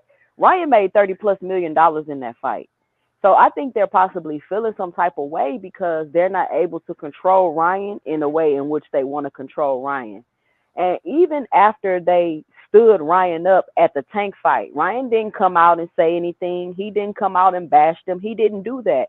So even as the build up to this fight, they didn't promote the fight that great. But every time Bernard Hopkins opening his mouth, he's saying something negative towards Ryan. And Ryan is like, listen, y'all, I'm about to come out and say something. And I'm glad that Ryan is coming out and saying something because to me, it's showing his maturity and it's showing that Mm-hmm. y'all not about to play with him and he's not to be played with. And so I think because Ryan, you know, he got this image and he look a certain way, people think they can probably do and treat him a certain way, but he's showing y'all that he's not that. He's growing up and he's becoming a man, and he's not about to let them continue with the BS that they doing without saying nothing. And maybe they feel like, oh, we got Ryan under contract, he can't go nowhere, and we can treat him and do him however we want. Or maybe they feel in some type of way because he's been being seen with Mayweather recently. Maybe it's drug. I mean, maybe it's narcotics. I'm not sure what's going on with them over there, but Ryan is their cash cow over there. And like he said, what other bigger fighter do they have at Golden Boy? And Bernard Hopkins is trying to come out and say, oh, well, he's not a champion. Like he said, he got the new blueprint. He don't need to be a champion. He made $30 million in a fight that wasn't even for a title. So somebody with that type of following, somebody that can garner that type of revenue, why would you not try to thrive off of that versus go against it? That's what I'm not understanding. Incompetence, 2 cents. That's what I would say. It's just incompetence. No matter how big their egos are, they've really been in my opinion, they've been incompetent ever since Heyman left them, to be quite honest. And the way, like I said, the way that they handled Canelo, the way that they're trying to handle Ryan, the difference is Ryan is saying something. And instead of them staying quiet and staying behind the scenes talking, they're acting like they're fighters too and talking about them in public. So who looks bad? Both of them. Because I guarantee you, I believe that once this fight is over, if there's not a second fight, I believe he'll probably be, I know he's talking to other people because other promoters are seeing that he on his way out the door, and they're hoping nothing happens to him in this fight. He doesn't get injured and he doesn't get damaged or lose, because you got a guy who still has a great following, is still a cash cow, and he can still make him money and whoever he decides to sign with money as well. Because once he leaves Golden Boy, unless they find a way to really do something with Jaime Munguia, De La Hoya. Yeah. Well, I think, don't they got Kid Austin over there? They got Kid Austin, and they also got Virgil Ortiz over there. But Virgil Ortiz ain't doing nothing right now. Well, he actually he actually spoke today that he's on his way back. He had a nice little interview. You know, they made a whole showcase for him, like in the middle of the press conference yesterday. Actually, sorry, and he's supposed to be coming back forward. He's letting the world know he's healthy. They're setting him up. I think he has a fight actually scheduled. He didn't mention who the opponent was, but it'll be at 154. He's not doing 147 anymore. He can't make that weight, but it'll be at 154, and it's supposed to be, I think, inside the next 4 months or so. But you know, we'll let them come out with it. But Virgil is definitely on the radar for like the next guy. I think they're going to look at Virgil, and they're going to look at Jaime Munguia. They're trying to set up Jaime Munguia supposedly with Canelo Alvarez, which is a whole hype. I'm not watching that fight if they do that, because if Canelo don't fight David Benavidez, I'm out of the Canelo Alvarez business. But I'm just out of the business. I don't even care what he's saying anymore. He might as well just set up a fight with Jake Paul, because I'd rather see that than watch him go over Benavidez and give anybody else a shot at them titles outside of David Benavidez. But well, there's another fighter that Golden Boy seems like they're so interested in gung ho to promote win, lose, or draw, and that's a guy I haven't heard y'all mention, and that's Alexis Rocha. Y'all remember him? Oh, yes, you're right. Yup, exactly. Yes, sir. Man, yes, sir. They be going out their way to promote him. You know what I mean? You're right. And I understand that people in the chat are saying that the guy Oscar, the opponent of Ryan Garcia, Oscar, is not a 140-pound threat.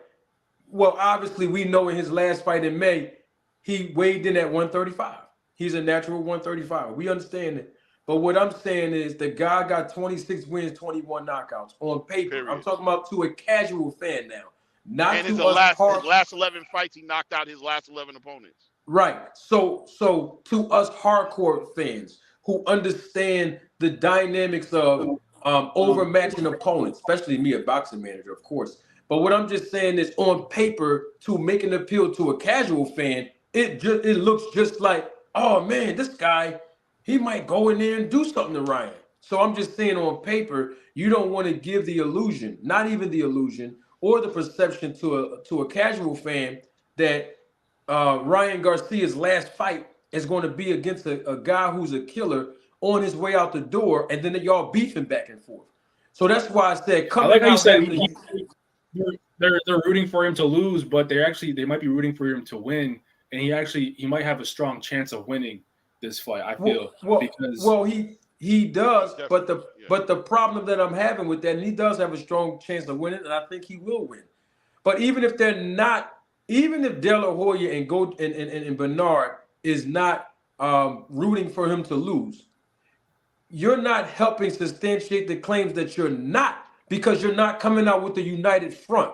This is why having a united front to the public will dispel any myths that anybody from the media will come out and say, hey, Ryan Garcia is basically being cherry picked so he can lose by his own promoters. And then Ryan, see, the thing is, Ryan feels that himself. So even if a media person doesn't say that, he feels that himself. And so how can you then have a united front when your guy is feeling this way? This is why all this stuff should have been ironed out before that press conference. And if you wasn't going to iron it out, Bernard, don't slick talk the young guy. De La Hoya, don't slick talk the young guy, because y'all had 2 days, 3 days, 4 days before this press conference to basically iron it out so y'all wouldn't air out dirty laundry. But instead, B-Hop, just like my man Claymore said, you want to keep making things about you. So then you turned around and talked about how many years that you put in the business of 28 years. You made it about you and the things that you have assessed and what you learned. Is not about you, B-Hop. It's about Ryan Garcia. So it was no point of saying boxing has a way to basically expose you. You know, it's unnecessary. And that's another, we didn't even say that. That was another messed up line right there. The calling your bluff and then looking right at him. Crazy. This is a guy you're promoting. So even if y'all rooting for him to win, that line alone will make anyone assume. Why would you do that? You're promoting him. Y'all getting a piece of this man's purse. Yeah. Believe that. So what was the point of saying that? And then if he loses, it's sort of, they're sending him out with a bang, basically. If he loses, he's basically out of their business. And even losses from huge boxers, they get a lot of publicity and notoriety from the media and other places, even when they lose. The thing is, though, the difference is they just fall off the map and they don't really fight that much more. Sometimes they retire too from fighting altogether. So right, but I'm not saying I hope that happens with Garcia, but if he loses, that might be the case because he lost the tank. But the thing is, Ryan Garcia made a reference to that, and I played it back. He said Bernard Hopkins is not anyone of authority to determine when my career is going to be over. You know what I mean? So this is not no fight where they're saying, oh, once you fight him, we're going to make sure that you be put on top. Not with the bad blood that's going on. I mean, look, check this out. Look at when Top Rank, I'm referring to Bob Arum. When Bob Arum and Floyd Mayweather was going through their beef, neither one of them came out publicly and said, hey, I'm done with Floyd. And Floyd ain't come back and say, once I get $750,000, I'm going to buy myself out of it. They didn't do it. It was professional, is what I'm saying. They still maintain a united front. And when Jay Prince allowed Floyd to borrow that $750, because he was managing Floyd at the time, I don't want to get into that. But hey, he bought himself out and it was over. What I'm basically saying is there's a lawsuit that was pending between De La Hoya, Golden Boy Promotions as a whole, and Ryan Garcia. So when you got a lawsuit pending or a lawsuit that was even filed, that's enough to show the public there's something going on tumultuous, right? So why go to the press conference in his first fight back to start rehashing some of the nonsense when neither one of y'all was there at his post-fight press conference? Like, y'all talking like the young man is just pulling stuff out of the air, bro. And they didn't expect him to clap back like he did either. That was the other thing. They thought he was just gonna be meek and mild. And I laughed when he talked about Bernard, when he said about Bernard. Last I checked, Joe Smith was a white boy who knocked you out the ring, wasn't he? Then and that was because let me bring context to that so nobody won't misinterpret that. That's because Bernard Hopkins publicly came out and said about Joe Kawasaki. Now I'm going Right. back. I think that's 07 Yeah, it was Joe. or It was Joe Kawasaki. Joe Kawasaki, right? He said, "I'll never let a white boy beat me." That was the quote that B-Hop said. That was what he said. But let it be clear that Joe Kawasaki actually did win that fight that night. Yeah. And then of course Joe Smith knocked him out the ring, according to what Ryan Garcia was saying. But they didn't expect that he would fight them back publicly, because they started it. It seems to me, what I saw, Ryan was just sitting there. I'm baffled, to be quite honest, about why they would do this, unless whatever the settlement is supposed to be is painful to Bernard and to De La Hoya. That's the only thing I'm gonna guess at. But again, I'm glad that Ryan didn't lay down with them. Huh? What if it's like 25,000 for the purse or whatever? But usually it's more than that. Like sometimes it's like in the millions. I'm just glad. I'm happy. What's that? Like for the purse of like some of these matches that are so popular, like a Canelo type of fight. What? Like What are you saying? I'm just asking the question, like, what if some of these, probably not the Ryan Garcia fight, but what if some of these fights that are going to happen, including maybe possibly Benavidez versus Canelo, maybe those are like in the millions of dollars ranges, or maybe in the $100,000 ranges. That they're going to make. I'm trying to understand your question. I'm confused. And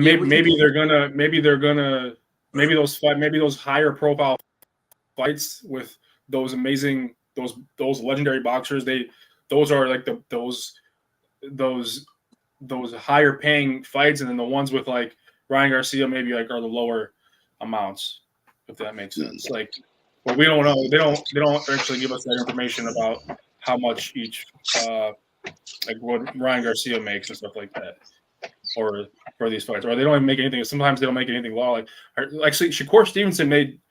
I think he said he didn't make anything for his fight, but I was actually correct. Somebody else corrected me about that. They said that he made like a decent amount of money from that fight that he had with Edwin De Los Santos. So he made a decent amount of money. Some of these boxers make a lot of money, but obviously Floyd made the most money out of every single boxer. Yeah. So the thing is this. It boils down to the language in the contract, Prime. So it's like this. There's a minimum guarantee and there's a maximum guarantee. And this is just standard, right? And I'm not saying everybody's contract is like, I'm just saying the standard language in the business of boxing is that a fighter have, let's say, a minimum guarantee and a maximum guarantee, right? So a fighter can make a minimum of, I'm just using this as an example, let's say $20,000 for a 12-round fight on TV for 8 or 10 rounds, right? I'm just using that as an example. And then let's say that's the minimum, but the maximum is like 30,000. But let's say this fight in ticket sales generated 100,000. I'm just using that as an example. Let's say the revenue that was generated 100,000. After expenses, everything came to like 70,000. These are just numbers. So let's say the promoter was able to profit 70,000. It doesn't make a difference if that was over the 30,000, which was the maximum that the fighter was supposed to make guaranteed. They're not going to see a percentage of the 70. They're just going to get what their contracts say they're going to get for competing in these many rounds, whether it was televised or not, and that's it. That's it. You're not going to get any of the ancillary rights. You're not going to get any of the closed circuit. You're not going to get, so I don't want to go through all of the streams of revenue for promotion, but what I'm basically saying is once you're locked into a guaranteed contract with the promoter, that's what you get. This is why, I don't know if you know this, Prime, but I know Greg do, and I definitely know that Claymore does in 2 cents. That's why when I started coming on YouTube, I was the only one criticizing the things that Terrence Crawford was saying in the beginning with regard to the business, because he didn't understand the business of boxing. And what I mean by that is he was locked into a contract. Do they sign with the promoters, or do they sign with the owners? Yeah, I'm about to give it to you. So he was signed to a promoter in Bob Arum. So it didn't make a difference of somebody was on here the other day saying, well, Bud Crawford, he did 1 million views on ESPN live on a regular network. But what difference does that make when he's only going to make the guaranteed purse that's in his contract? It don't make a difference. So basically, my point is when a fighter's locked into a contract, they're going to get whatever their contracts say they're going to get paid, and that's it. I hope I answered some of your Is it your for a questions. number of years, or Yes. is it? Okay. Yeah, it's for a certain number of years. Let's just say, let's just once again standard in boxing. Not everybody's contract, just standard in boxing. Let's say for 3 years, right? First 3 years, this is the numbers. Now, within 3 years, the promoter might say, hey, you're 10-1 already when you come to me. But within 3 years, I'm going to make sure that you compete for at least a world title. Now, of course, that's going to increase your purse and your opportunities to make money if you are a world champion, because of course we know the sanctioning bodies take 3% of the purse of fighters who are champions. So you're going to get paid more, especially if it's televised. But guess what? That's all still you're going to get paid according to the numbers in your contract. It don't matter if you fighting a big time fighter.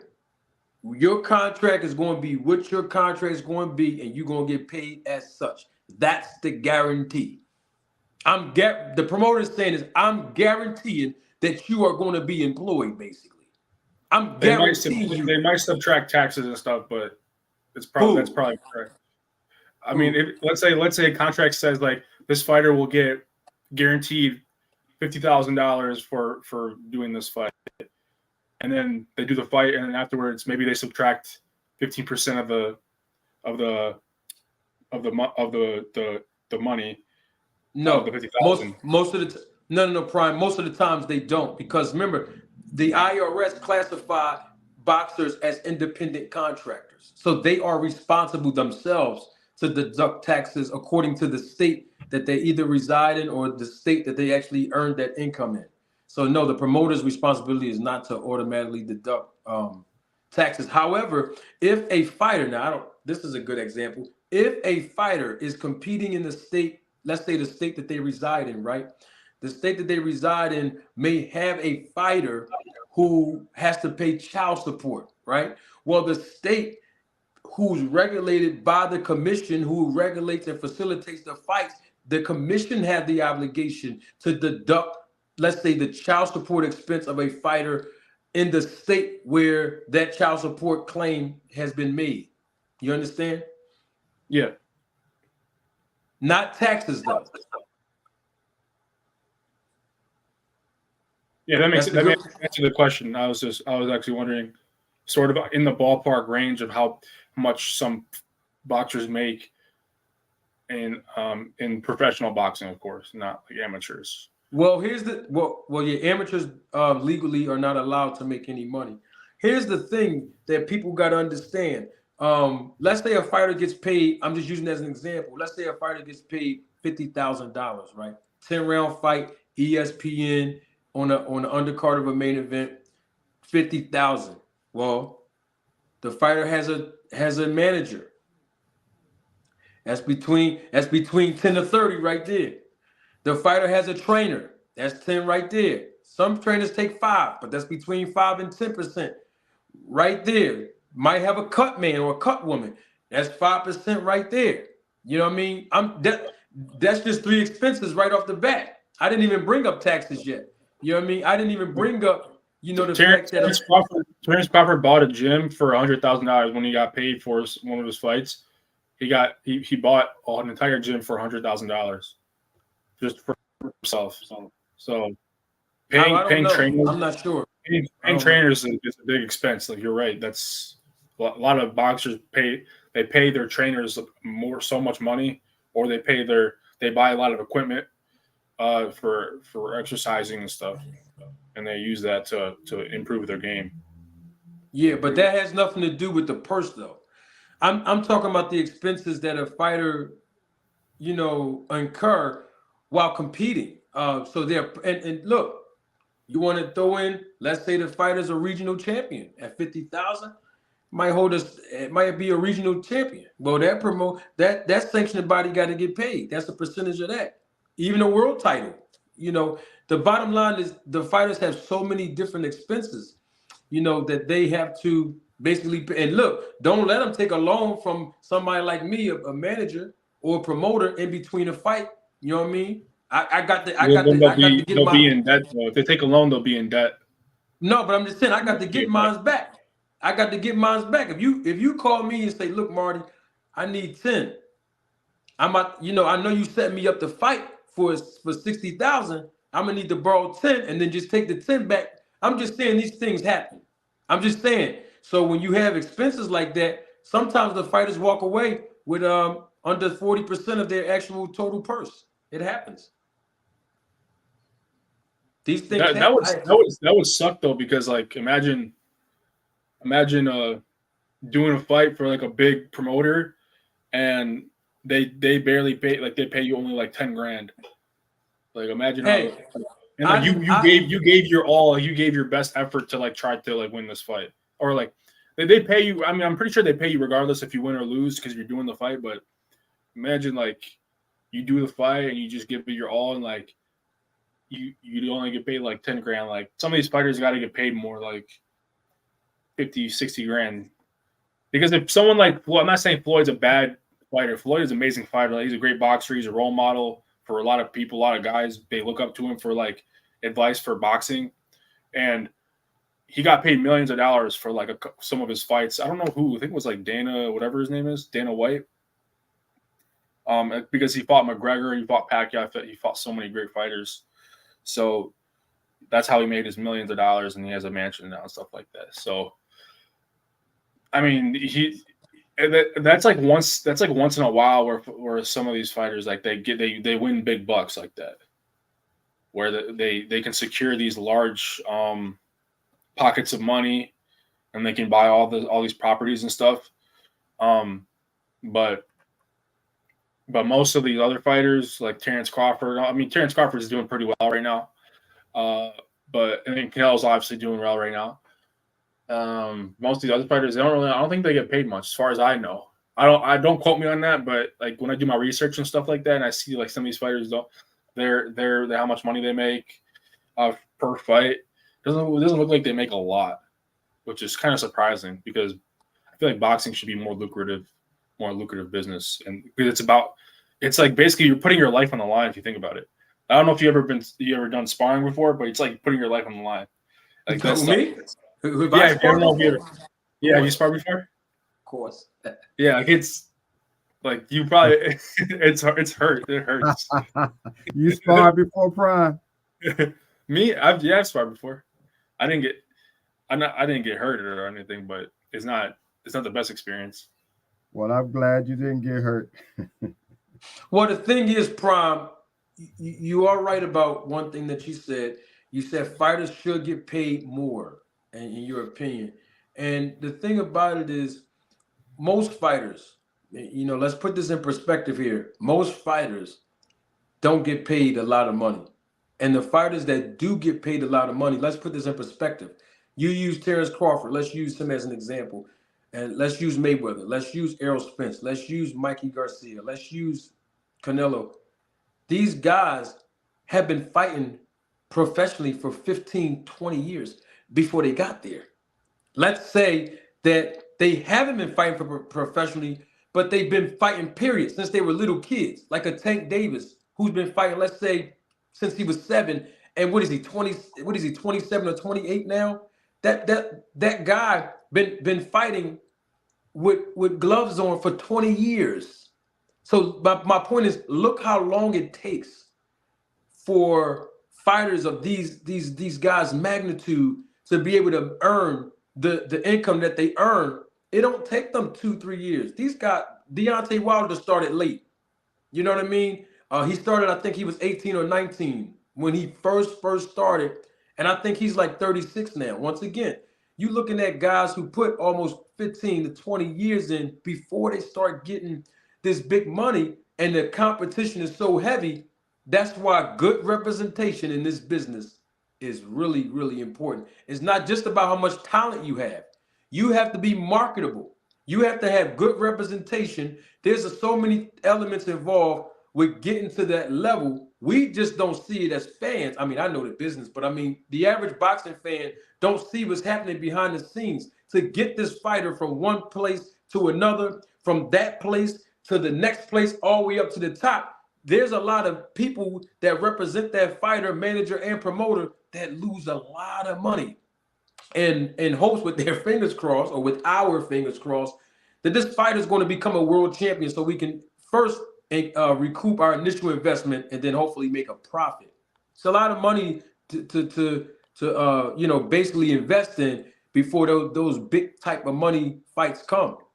Right, because they might lose, and they might just flop, and then like we basically paid all this He's money. back again, Marty. He's back again. He's using 2 cents now. Marty, get him off again. He's using 2 cents. Yeah, now. I just got him off. Okay. That's crazy.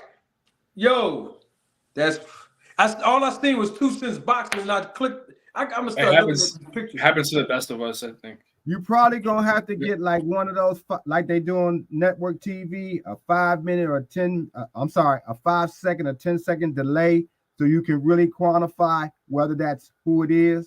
Yeah, well, just because I banned that person twice, in the background, it just asked me, do I require everybody to log in from now on? And I said yes. Yo, this is crazy. It's a person trying to spam. It comes from your success on this channel. Someone's trying to do something. Keep that in mind. Just like you got people copying you that we talked about, you also gonna have people who gonna try to do something to damage you, like this fool right now. Hopefully they don't flag you because of that, because that would be a big issue, or not a really issue, but hopefully they don't see that and like say, because it's considered nudity or something. So that's crazy. I don't use an icon. So if you see my name, if you don't see me, don't do it. Yeah. I'm sorry that happened to you, man. That's crazy. Yeah. All right, hold on. I gotta double salute to my guy, Big Money. Thank you for your support and contribution to the channel, Big Money. Big Money says, Marty, click on their channel before you let them up. You know what, Big Money? I'm definitely going to do that from now on. Yes, I am. Thank you for that advice, Big Money.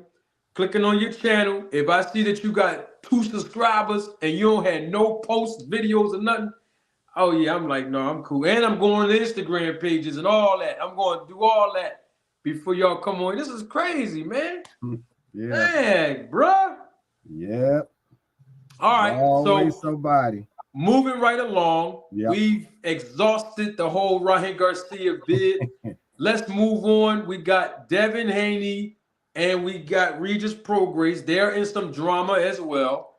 And the drama is, to me, this is just my personal assessment. The drama isn't what they were talking about on the face-off. I think that was a really good face-off. I just didn't like the line of questioning from that guy. They could have had somebody else that knows the sport of boxing do the questions. But other than that, everything else went well. Devin talked his stuff. Regis came back. That's a face-off where you want to galvanize the community to buy the fight. So not that. The thing that's interesting to me, and it's really intriguing to me, and then I got to bring this up.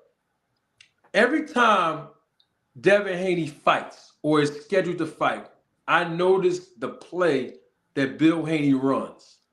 He did it when Tank Davis was in negotiations with Ryan Garcia. Their camp was in, the promoters and managers was in negotiations.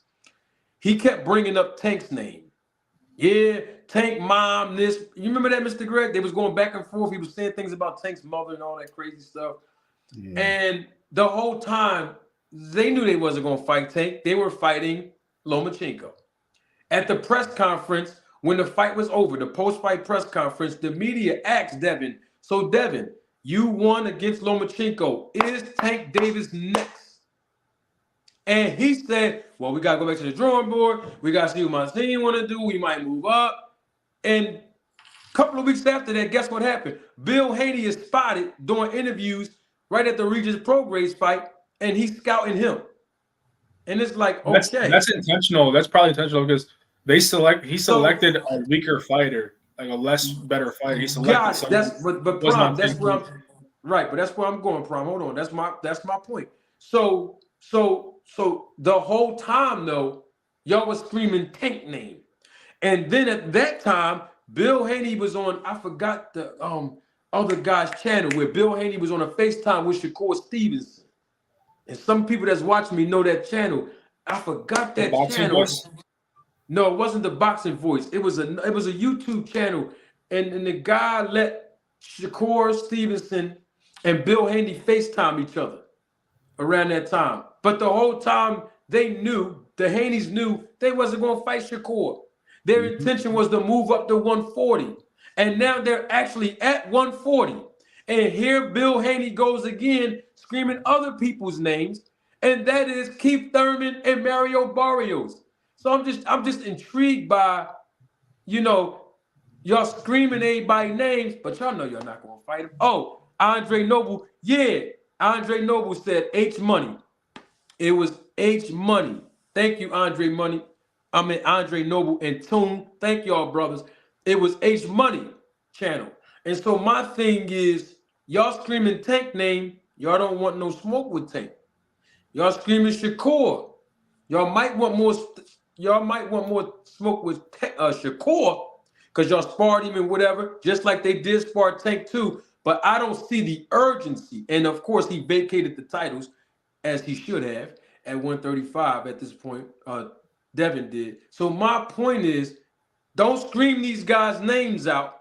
And then when it's time to really get in there with them and negotiate in good faith, y'all don't do that. Y'all just keep moving up and up and up. Maybe he's doing it for publicity reasons. When he calls these guys out on social media, he's doing it for publicity. He's saying, well... No, but he keep doing it, though, every time. But here's my thing. Publicity sells, and I agree. But see, I got this saying, Prime.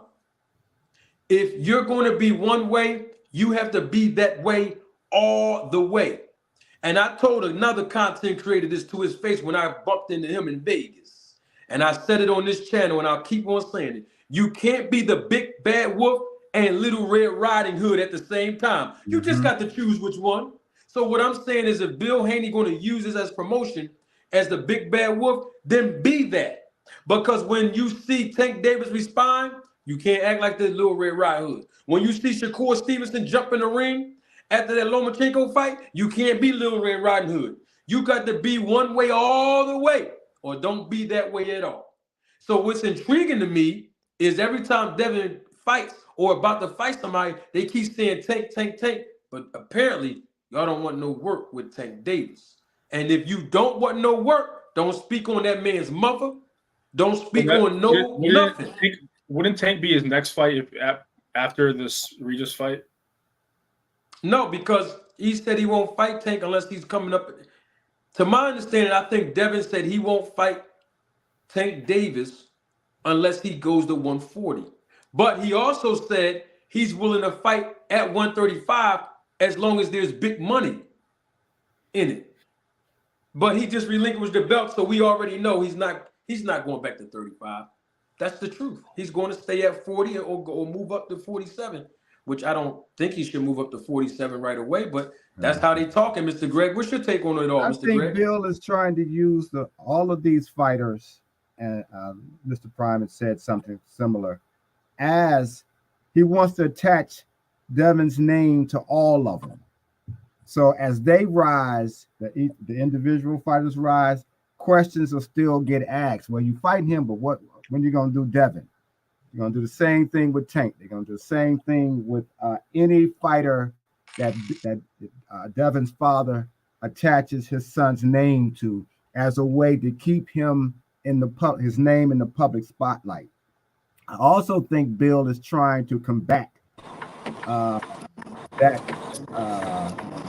dynamic, or I guess is the thing that people see in Devin's allegedly trying to act like he's so street, he's so hood, versus what he really is. And I think Bill is trying to combat that as well. This is my opinion of it. But they're using everybody. Basically, their name, we're gonna fight this, we're gonna fight that one. But he's doing it to keep Devin's name in our mouths at the same time. Devin's fighting somewhere over here, but we still asking about him over here. Of course, because he's a promoter. It's a good strategy until it's no longer is, because now the days where you could do that in this network TV is gone. See, we talking about it and calling them out on it, and everybody else gets called out immediately now in real time. Well, so he's trying to get everybody to talk about Devin Haney because it seemed like that actually worked because of the fact that everybody's still talking about Devin Haney right now. That part we agree with, but you can't get away with it. You can't get away with it as easily anymore, because now you're going to now get criticized immediately, because we don't have to wait for you to go to ABC, NBC, and other. We can talk about it the same night that you're actually fighting, basically, and it's all over the YouTube. The boxing sphere in YouTube is huge now. That's what's driving boxing. So Bill Haney gonna have to put it's Twitter too, by the way. It's X. Well, X is driving boxing too. That's where I get my news. Again now? Have you heard of X? You said X. X, formerly Twitter. No, X, I know. No, I'm just saying. But that drives boxing a lot. Let's say social media then. Let's just say social media just for argument's sake. Now you have to put up a shut up. That's why Bill is finding himself in confrontations so quickly now, because you're talking that talk, and now you got a guy can put you right in front of the guy you saying you're gonna fight, but you're not fighting. So he's gonna have to hurry up and put Devin in these kind of fights that he's now talking about. He can't wait 3-4 years like it used to be, because nobody can call you out right away like it used to be. So I understand what he's doing, but I gotta look at what Devin is trying to do as well. Is he just going along with his dad, or will we see some conflict down the road between his father and him in terms of how he's let him finish, Prom. Hold on, bro. Let him finish. Go ahead, Mr. Greg. I'm sorry. Yeah, you have to wonder at some point in time, is Devin and his father going to have some conflict?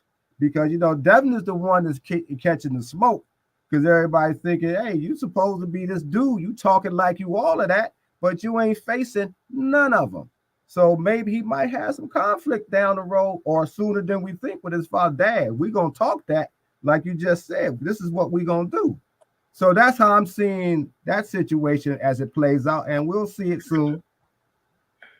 Well, yeah, everybody's been hyping this Haney and Regis Prograis fight, but to be honest with you, it's hyped so much that if on the off chance that Haney loses this fight, he gets stopped or whatever happens, or he loses by unanimous decision, it'll be such a stain on his legacy that this guy will not recover from it in terms of his overall record, because he won't be undefeated anymore.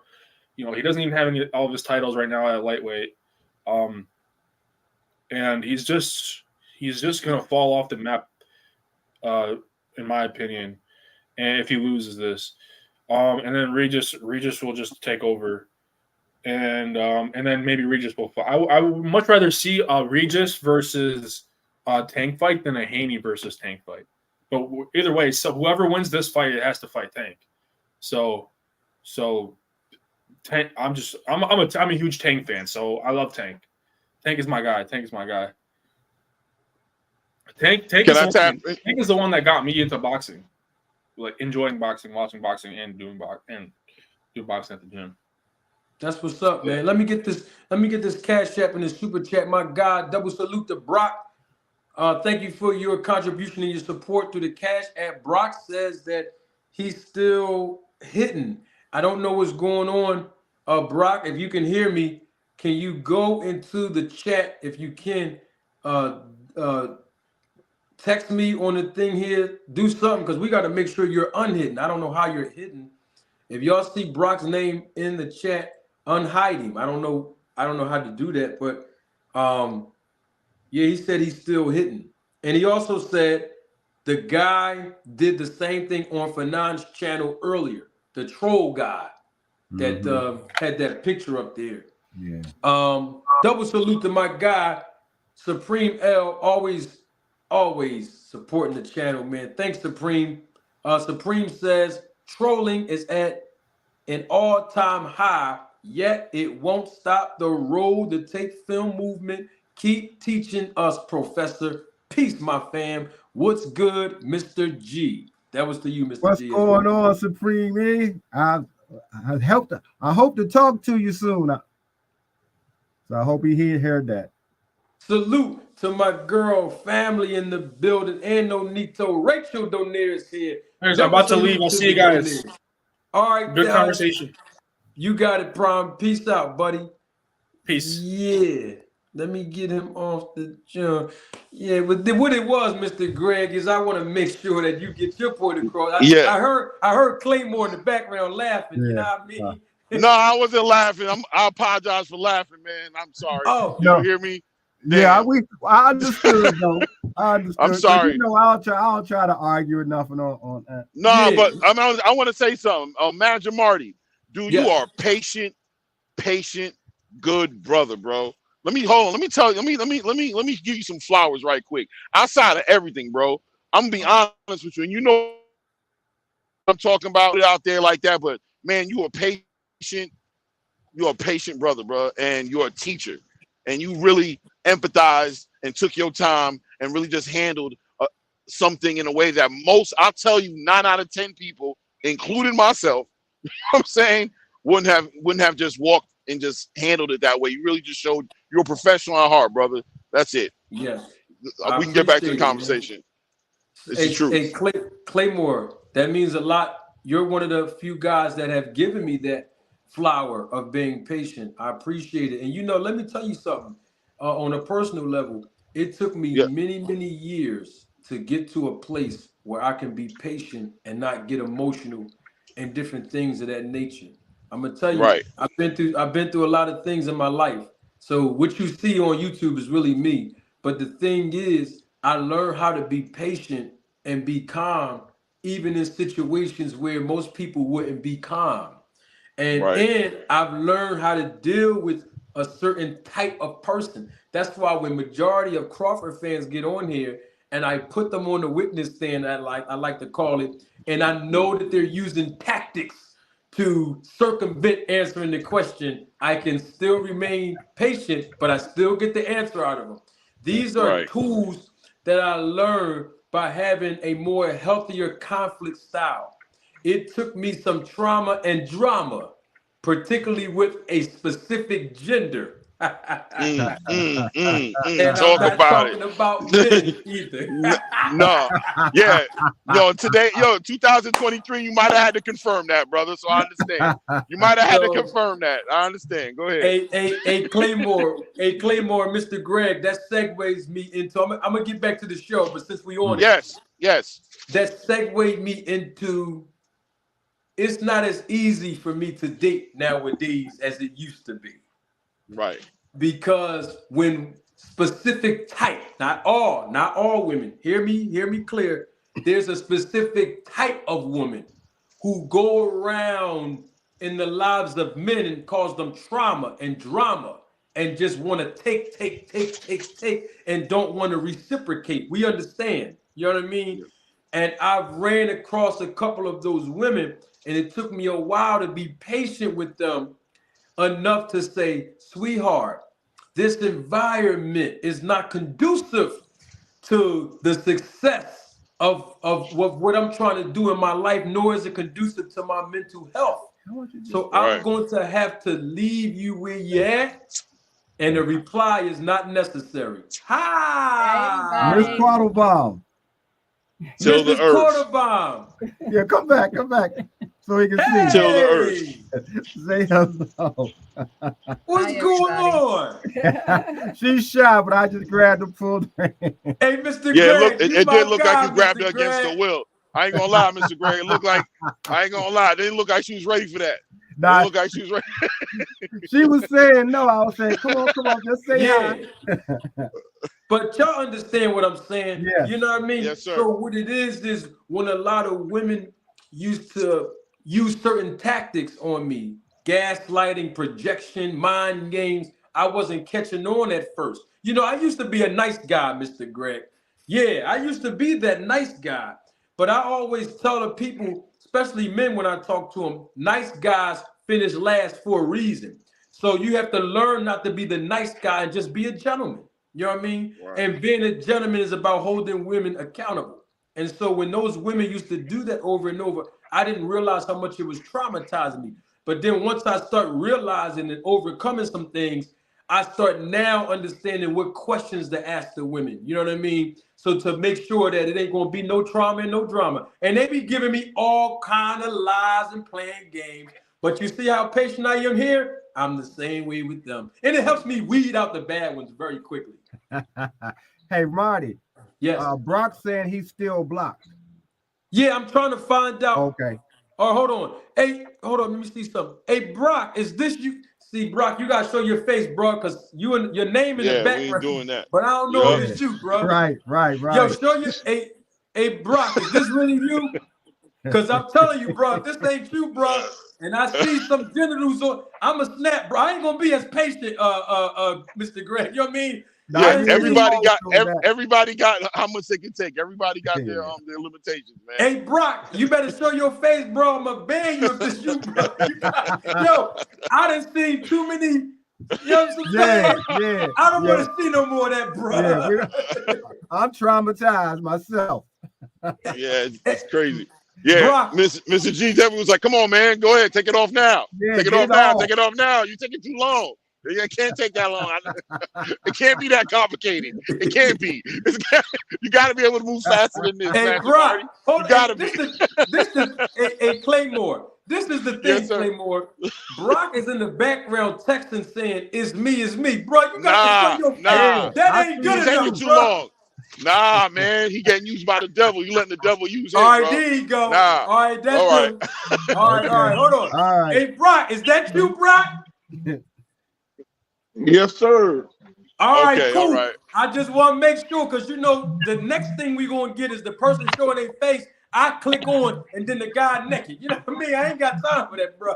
You know what I'm saying? We want to make whoever sure that was, that really wasn't me. That wasn't me, Marty.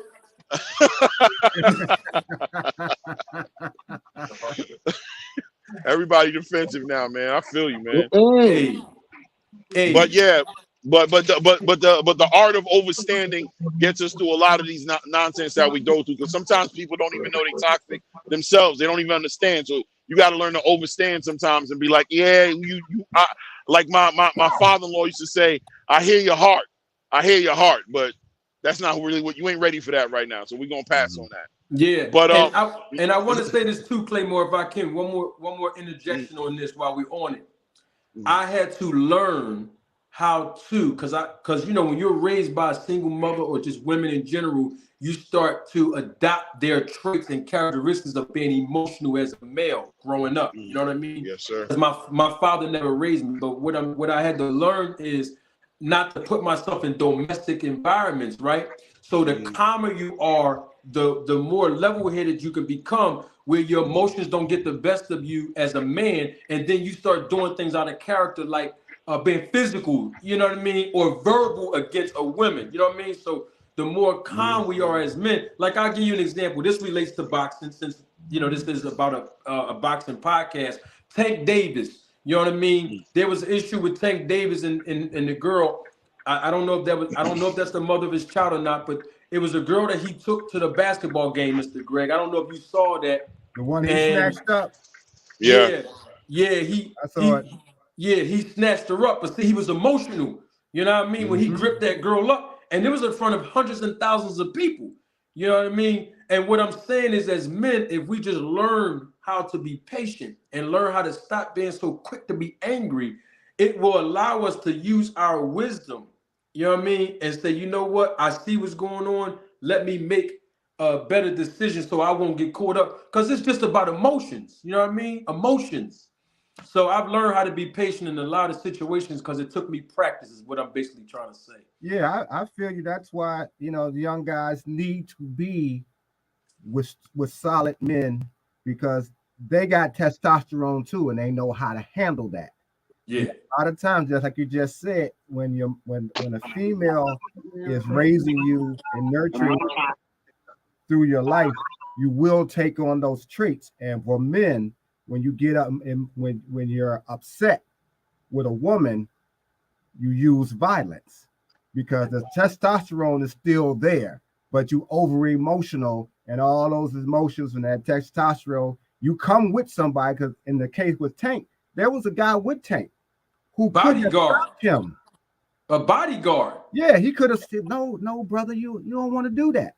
But he stood back and let Tank do what he did.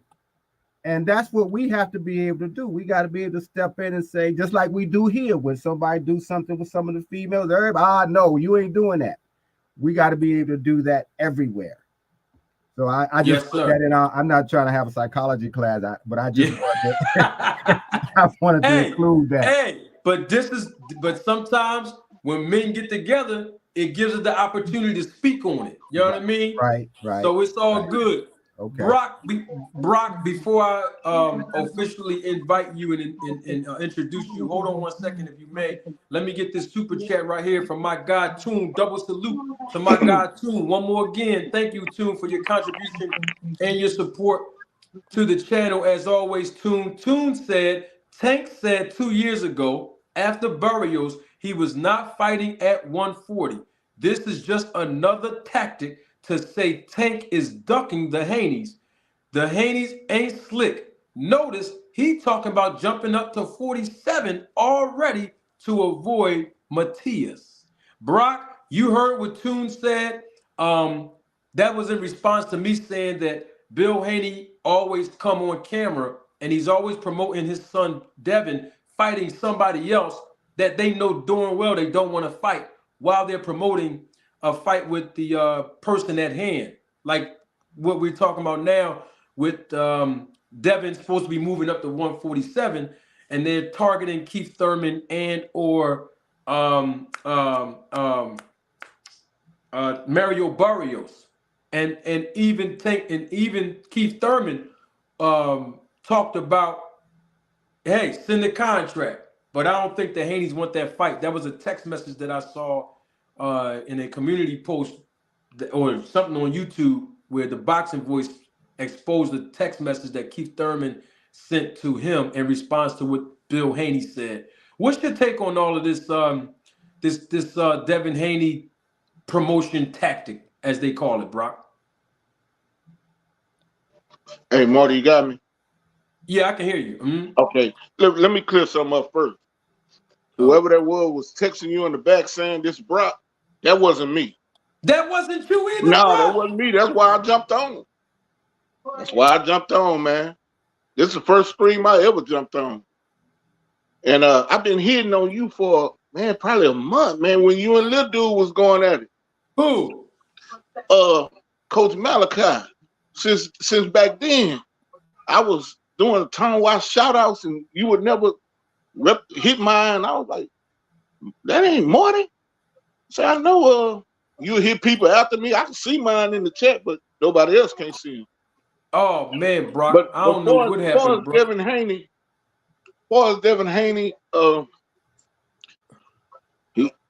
he got a good promotional team. They got a good promotional team. Let me mute this TV, man. Well, while you muting that real quick, Brock, I apologize, man. I don't know.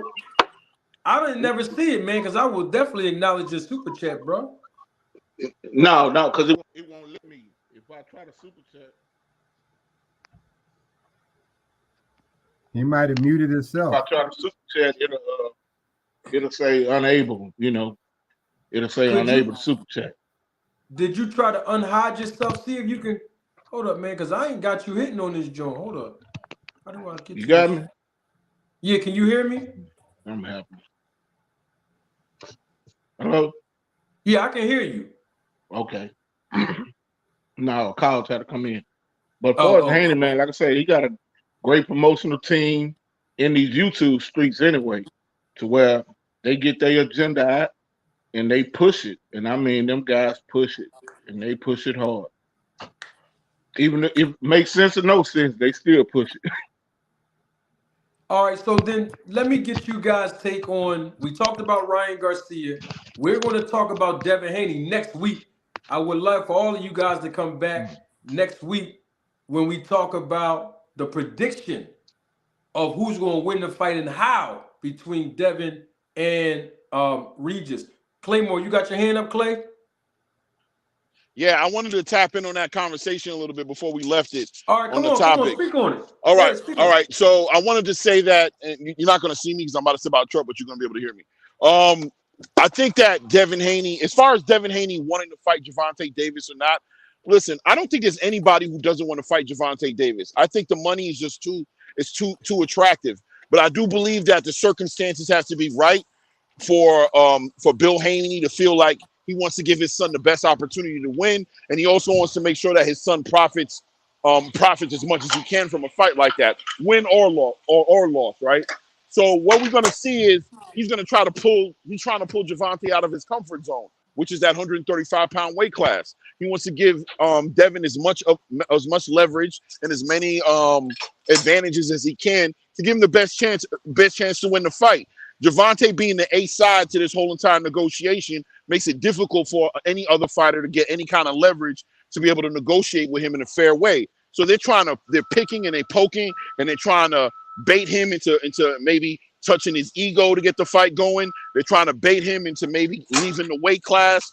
They try to bait him with belts. Gervonta is not tempted with belts. They're just trying to poke and find a way to get this man out of his comfort zone so that they can get something that's going to work best for them.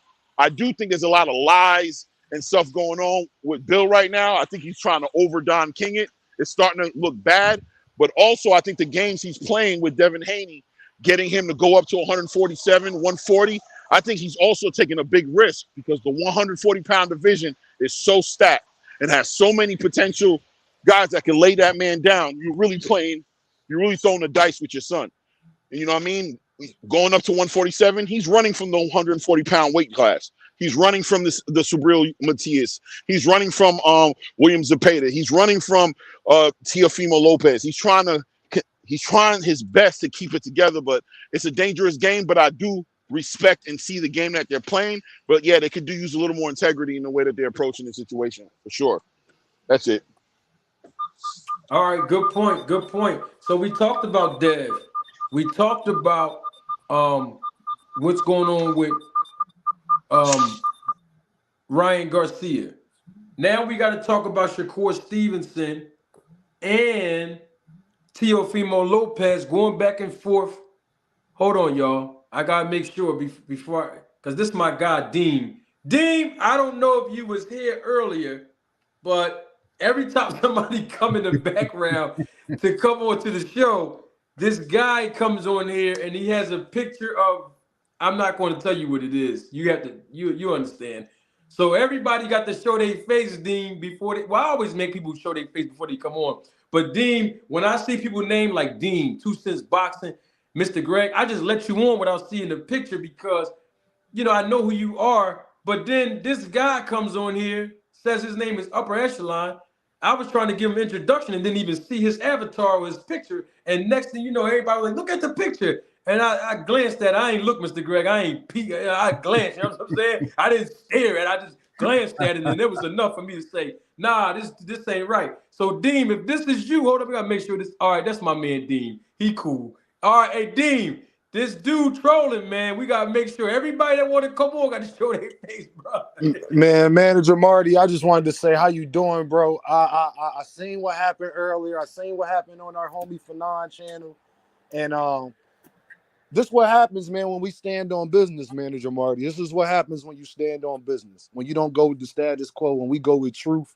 A lot of people can't take that. You know, they'll make it seem like we Devin Haney haters and we don't like the young man and all these type of things just because we support Gervonta Davis in the same breath.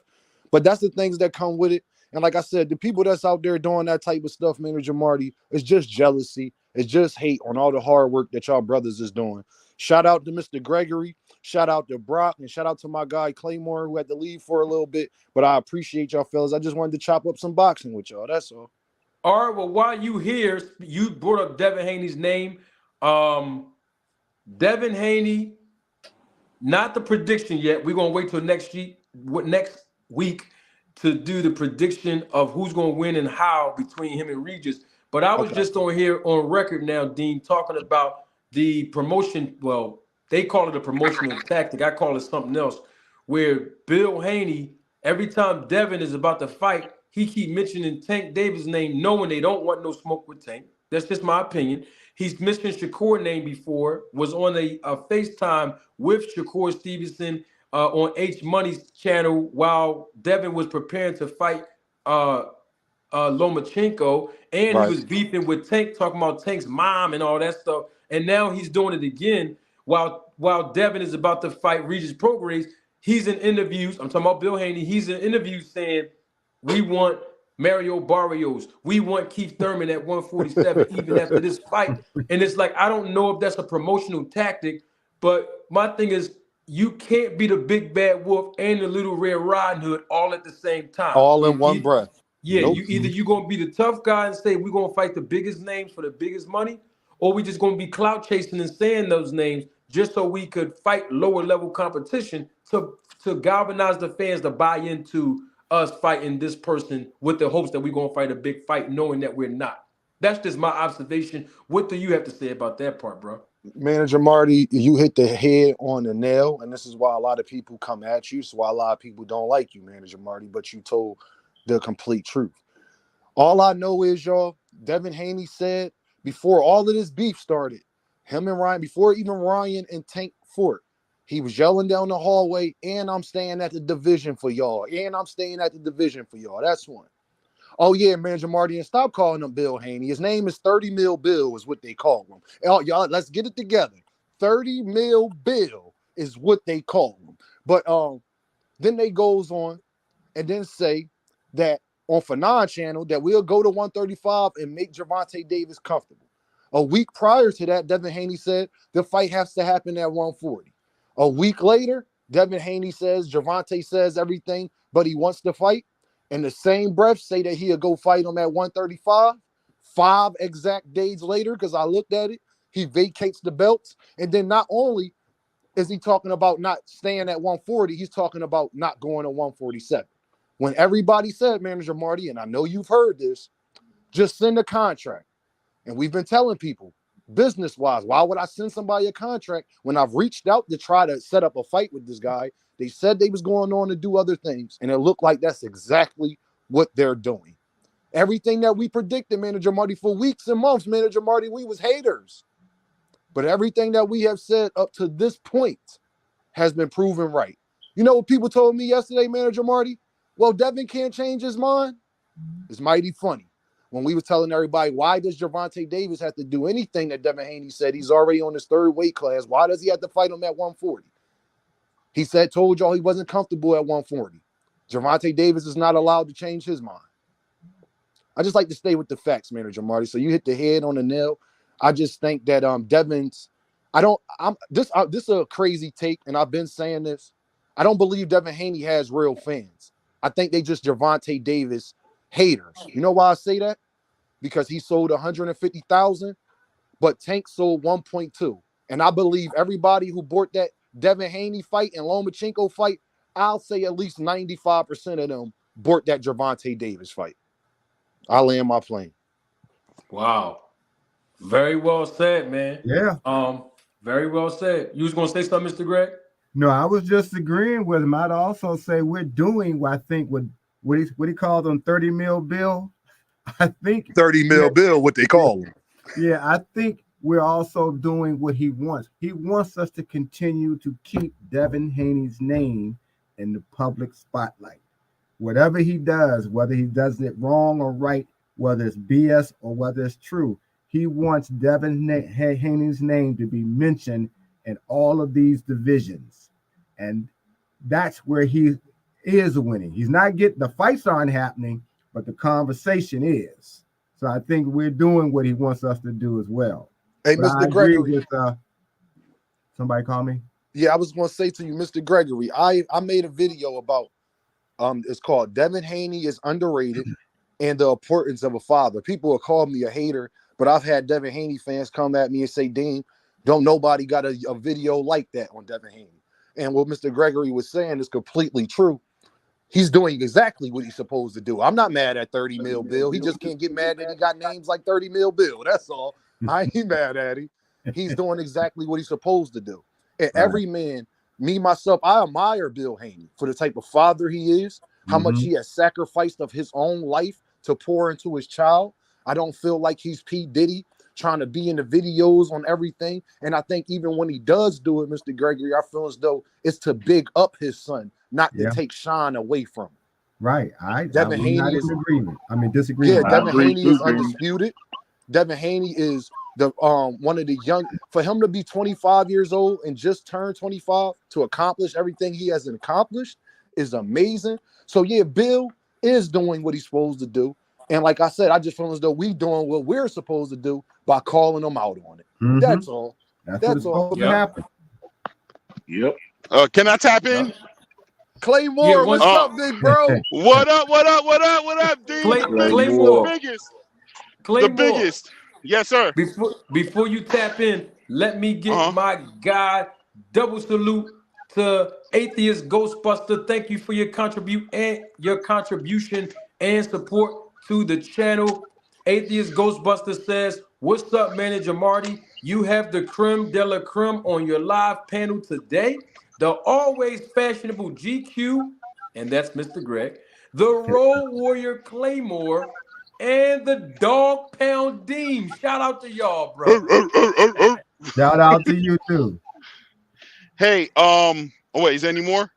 No, go ahead. You got it, Clay. Okay. Yeah, but Dean, you know what? You hit it on the nail, brother. Like, at the end of the day, that's everybody's doing their jobs. We're supposed to call them out on the BS. They're supposed to push and push their product in the best way they can push it. Everybody has their narrative and their agenda in this game, in this boxing space. I think that Devin Haney is going to play the cards that he's dealt. And if he's going to be the villain or he's going to be the heel, I think Bill has accepted it a little more than Devin has. But at the end of the day, that's a game that's going to be played. And we should all understand that it's a game being played. But the game is getting money. So the only thing I push back at everybody who says Devin doesn't want to fight is there's no money in him not fighting Gervonta. The money is Gervonta. The goal has to be to fight Gervonta at some point because that's where the money is. How they're going to get there, the circumstances that they're going to have it planned to be, whether they're going to try, like I said, to pull him to 140 to give him some disadvantages. And let's not forget, there's a whole lot of money on the table that Devin Haney, especially Bill Haney, is very interested in getting as much of it as they can. So if Gervonta sends him a contract with the way it is right now, Gervonta being a pay-per-view star, the cut of the money, the amount of money Devin's going to get is not what they want to do, especially if they know they're risking going to sleep, right? So at the end of the day, the bag has got to be right, and Bill's going to pull whatever strings he's got to pull to get that as close to that 50-50 as he can, whether it's 70-30, whether it's 65-35, whatever that math is, Bill's going to walk away from that saying, let's do it now. The money's right. The time is right. This is what has to happen. But I just don't believe that these guys get to this level in boxing and don't want to fight each other. I understand they'd rather not, but this is a fight game. I don't believe it. I hope that's not what it is. At least my heart in boxing hopes that that's not what it is. That's all. Well, there's another super chat up here by my guy Tune again. Oh, I gotta show my face when people support me. Double salute to you again, Tune. Another contribution to the channel again. And Tune, Tune put it out there. Tune says, so seeing Haney come in 160 plus pounds on fight night, is it a stretch to want Haney versus Ennis? Since some of these channels push for Tank versus Crawford. Mr. Greg, he used the word Crawford's name. You're a fan of his. What do you think about what Tune just said? Well, go ahead, Mr. Greg.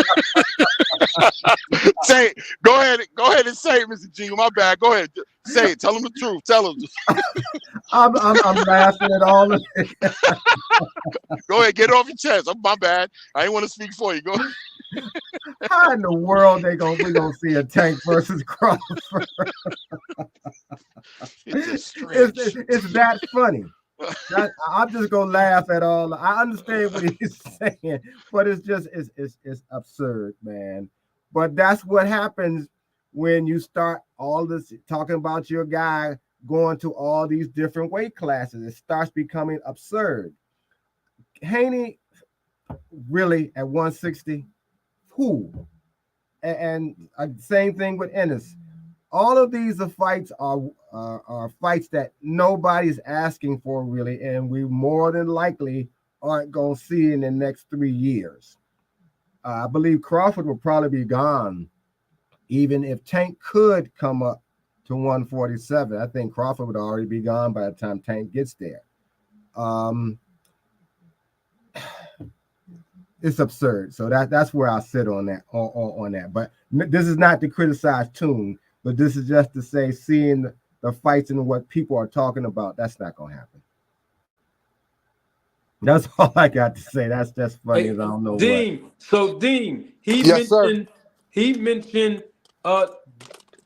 Toon mentioned Jerron Ennis. You're from Philly, Boots from Philly. I mean, is it a stretch to one Haney versus Ennis since everybody's pushing? Well, not everybody, but some people are pushing for Tank versus Crawford. Hey, Manager Marty, we from Philly. Can I be candid a little bit? We from Philly, bro. Absolutely. He don't want no work with little bro. He'll fight everybody in 147 besides him. He don't want no work with little bro.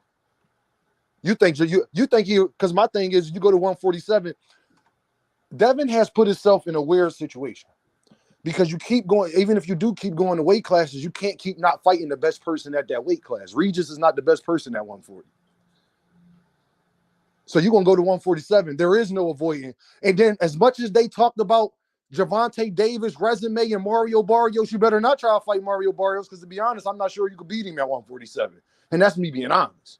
Not the Mario Barrios I seen against Ugas. You can't beat that Mario Barrios. Nah, I don't see that happening. You don't punch hard enough. That's the other thing. I agree with you. I mean, that's the other thing. We ain't seen Haney hurt nobody in the weight classes he's actually for that. So you talk about going up, where the punching power come from. And I know what you're going to say, Marty. Snack program. You better believe I'm going to tell you what. Hey, man, the snack program still work, baby. Hey, but Mr. Greg, he don't want no work with that. Nobody, listen, y'all. He don't. Everybody been avoiding Jerron Ennis. And I'm glad Manager Marty is here. I'm glad Mr. Gregory is here with his platform, KQKC, Knockout, Fanon, a bunch of different people, because we can't keep, we're not going to allow Jerron Ennis, David Morrell, and Sabril Matias to go through something that they would have probably went through 4, 5, 6 years ago. 2023 was a great year.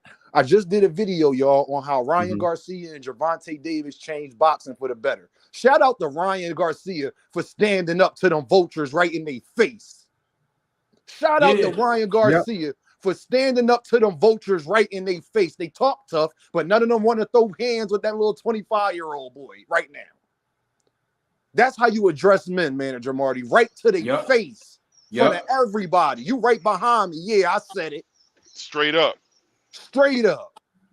People tired of it. And like I said, Joe, I truly believe, I think Devin is using a strategy, but you can't, eventually you're going to keep going to these weight divisions and people are going to start noticing you're not fighting the best guy at that weight division. You're picking the least. Even Regis admitted that he only picked me because of my last performance. Regis admitted that himself. So I ain't tripping. Before they start saying we haters, Manager Marty, the boxer himself said that. But you're not gonna go to 147. Who you go with 147 and fight who? You don't want no problems with Mario Barrios right now. You don't punch hard enough. As you notice, Mario Claymore, if you notice, Mario Barrios did very well against Tank. Tank just was able to get him out of there because of his power. If Tank did not get him out of there, he was going to lose that fight. You don't want no smoke with Mario Barrios. And you can I tap in, D? You get him though. I'm just saying it's the truth. You're doing it right. No, you're talking it right, bro. I swear to God, you are. Hey, Manager Marty, what round was that? Was that around round 8 when Floyd told him, "Don't get mad at me. I'm telling you, you're down on the cards." Yeah. Don't look at me. Look at him. Don't look at me. Don't get mad at me. You losing this fight. Yeah. He don't want no problems with that. With Mario Barrios at 147. No. Jerron Ennis is a generational talent. Don't even bring him up, Dean. Don't do that. It's crazy. Don't even bring Jerron. That's not even reasonable. Before we talk about Jerron Ennis, can you beat Sabril Matias first? No. They just want to attach his name to these guys, man. That's all. That's all it is. As you just said, Haney ain't hurt nobody with the punching power that he has, let alone what he's gonna need if he's gonna go up. Can I tap in? Listen, we don't even know if Devin Haney's gonna have the power to keep Regis Prograis off of him. That's a great point. Now he has a fight in front of him where, and we talked about this on your platform, Dean. This is a big, huge fight for Devin, and all that mess he's talking about. He didn't cherry pick this guy. He did a bad cherry pick, bro. He did. If you think what he did against Zerillo is going to define anything that you're going to do with him, you're mistaken, bro. The man is certified, bro. I don't care what you're talking about, his boxing skills, all that. He's a WBC champion, and he's damn near undefeated because most people think he beat Josh Taylor. I think he beat Josh Taylor that fight. Exactly. So you cherry picked the wrong one, and I love what you said earlier, Dean. It's gonna catch up. You're playing a dangerous game. I said it earlier. You're playing a dangerous game. The 140-pound division is stacked with punchers, bro. Stacked with punchers. This is not 135 fighting a bunch of European, Ukrainian, Australian, whatever the hell you doing. That's not what you're dealing with here. This is a real live game division. And 147, we don't got to bring up Jerron. And Mario Barrios is a dog. If you do not have the power, Devin, to make these guys fight honest, they're going to push up on your bumper. You want me to give you an example of what it's going to look like? Go look at the David Benavidez Andre exactly. Andre oh my fight. God. You're going to have all the skills, but that pressure going to break you, bro. Because if you don't have nothing to keep that boys off your bumper, we're going to see Devin Haney's whole entire empire crumble to the ground, and Gervonta Davis is going to be the last thing that people are going to be talking about him fighting, because we already know you're a hype train. So good luck. I like I said earlier, I see what Bill is doing. I get it, but I do think you're playing games. And just to close out, to say, Keith Thurman said something very significant in that text message. He said everybody wanna make the big deals, right? But he said be careful what you wish for. And Keith was letting them know, I don't know what they told you about me, bro. They used to call me one time. You understand? They used to call me that. They used to call me one time. So don't think that Devin's trying to cherry pick his way into greatness and cherry pick his way into the Hall of Fame. But this chapter of the game, at this level, I'm looking at you December 9th, brother. Good luck. I want to see you be the best. Be great, bro. Be great. That's it. Bars. Yeah. Bars. My thing is, y'all, what I made it a big point to say that while Claymore brought that up is because everybody remember when Floyd became Money Mayweather. It was that night against Arturo Gatti. Every boxer that's not a knockout artist, you have to have a bludgeon on your resume. A fight that people think you can lose, but you go in and outclass the other fighter.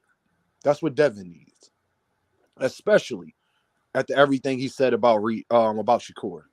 If you go in there and don't try to exchange with Regis Prograis, Devin, you're gonna look worse than Shakur Stevenson. You know why? Because Shakur Stevenson ain't running from Tank. Shakur Stevenson didn't lead a weight class. Shakur Stevenson ain't just say a week ago that he was going to stay at the weight class and he would fight him here or there. He ain't talking about going to 147.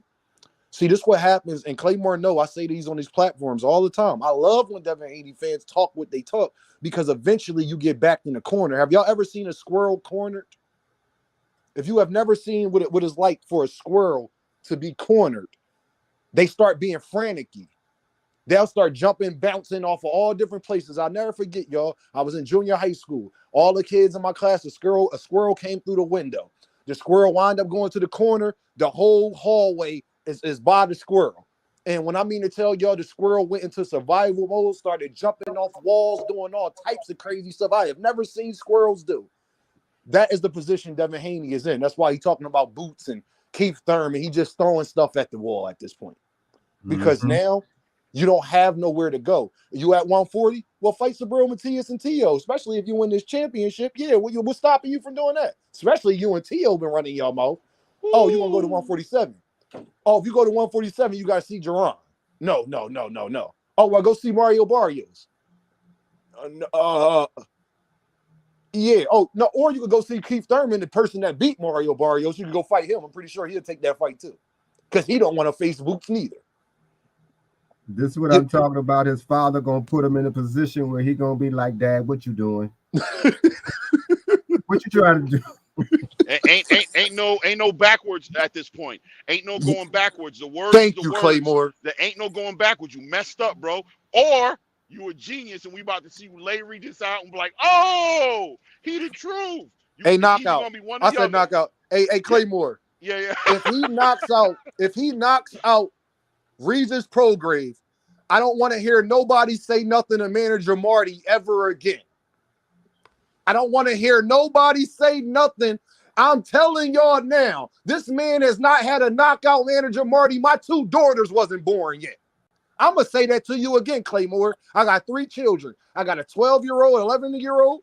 I got a 3-year-old, and I got one that's about to turn 2. Devin Haney has not had a knockout since I conceived him.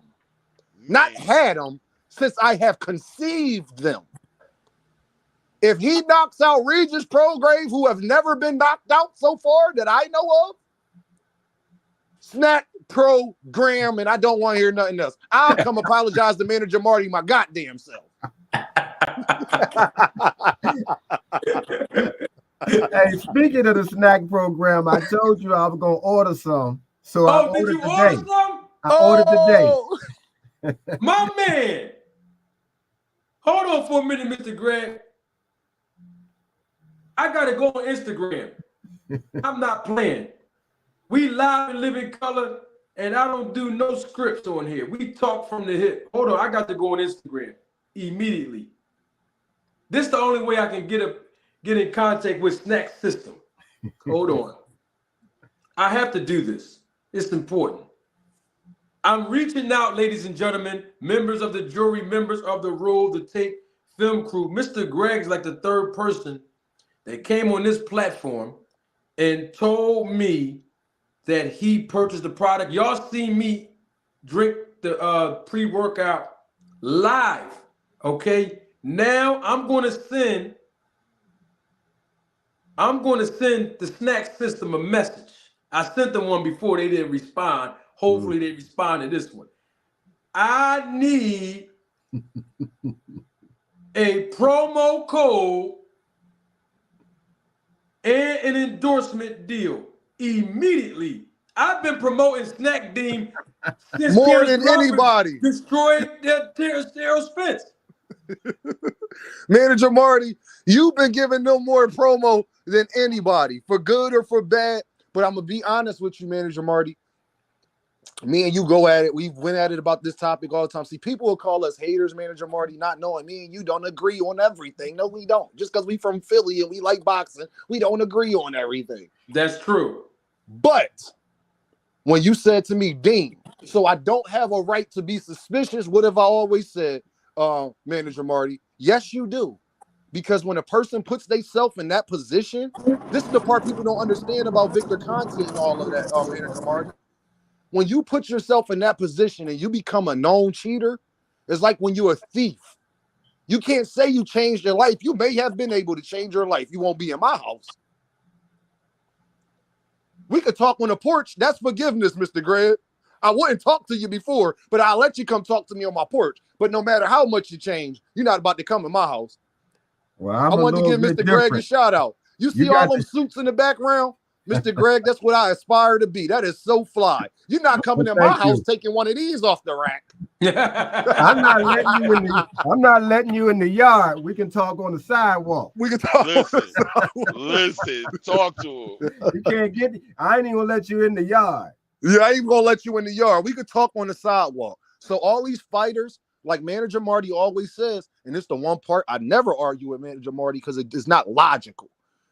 Dean, well, if it worked, if it didn't work and it had no effect on anything, then they was boxing prior to being with Snack. Why are they doing it? It's a great question. Yep, that's It's a it. great question. Manager Marty know where my stance is. I'm more on the sanctioning bodies and the testing. And why are y'all allowing why are y'all allowing anybody to be a part of the SNAP program to begin with? Is my biggest gripe. Like, I understand Victor Conte and all that. I get him. Let's put him to the side. Why is he allowed in the door? Why is he allowed in the sport that we love when he has said that he is a known cheater? In baseball, Mr. Gregory, do they allow cheaters into the Hall of Fame? If they think you cheated, they ain't voting you into the Hall of Fame. Pete Rose whole still life ain't in there. Huh? Hey, I said, Barry Pete Bonds. Rose still ain't in there. Pete Rose ain't in there, and Barry Bonds will never get in there. Never. What about Sammy? Did Sammy go in? No. They have not let Sammy or Mark let McGwire in. They have not let them in. And guess what, Manager Marty? Barry Bonds has never tested positive. Nope. But his big head, everybody know that man's big head. Everybody know he was doing it. Come on, Ever since that Black Sox scandal, I think that was in the 20s or the 40s. What about the who? Baseball. Oh, baseball, yes. Ever since the black, they not letting nothing happen to baseball because it's American, it's apple pie, et cetera, et cetera. So ain't nobody getting in that got the word gambling or cheating next to their name. Period. Hey, shout out to 2 Cents. Hey, Manager Marty, 2 Cents is doing such a great job on her boxing content. She's been showing love to the channel, man. Just bringing in something different. We need more females talking about the sport, and I appreciate her and Kia Alexandra and even Bella Faith on other channels. Me and her don't agree on nothing, but I appreciate that women is getting involved. Cassandra, Miss Ariana, just a bunch of people that I like that the females is getting involved in boxing, because we was talking about this too, Manager Marty, the other day about appreciate you, Dean. You already know 2 Cents about what's her name? Cameroon and the other fight on the other lady, Taylor. And Katie Taylor. And the corruption in that. We don't have room for it to be corruption in female boxing. And when you got females out here that's talking about this sport and bringing attention to it, shout out to Coach Amber too. That means a lot. So shout out to 2 Cents. I wanted to say that. Well, before you respond, 2 Cents, I have to segue my segment. I didn't forget about the ladies. Fellas, this is like the Ravishing Rick Rude moment of the podcast, if you know anything about wrestling. So step on to the side now. I got to hold on. I got to drink my water, Mr. Greg, so that I can transform into my Johnny Gill voice. Excuse me 1 second. All right, now. I love doing this, Mr. Greg. Ladies, I want to say from the bottom of my heart, yes, I'm talking to you, sweetheart. Don't look around all over the place worrying about who looking. I'm talking to you. Yes, you. Thank you. Double salute to you, Queen, for supporting this channel and investing your time and your monetary resources to this channel. And I'm sure you may, sweetheart. You might go on other people's channels, and that's okay. But when you come over here, I want to make sure that you know from the bottom of my heart, Manager Marty said thank you, and I know the love is real. Thank you for the support and the contributions that all of you ladies make to the channel.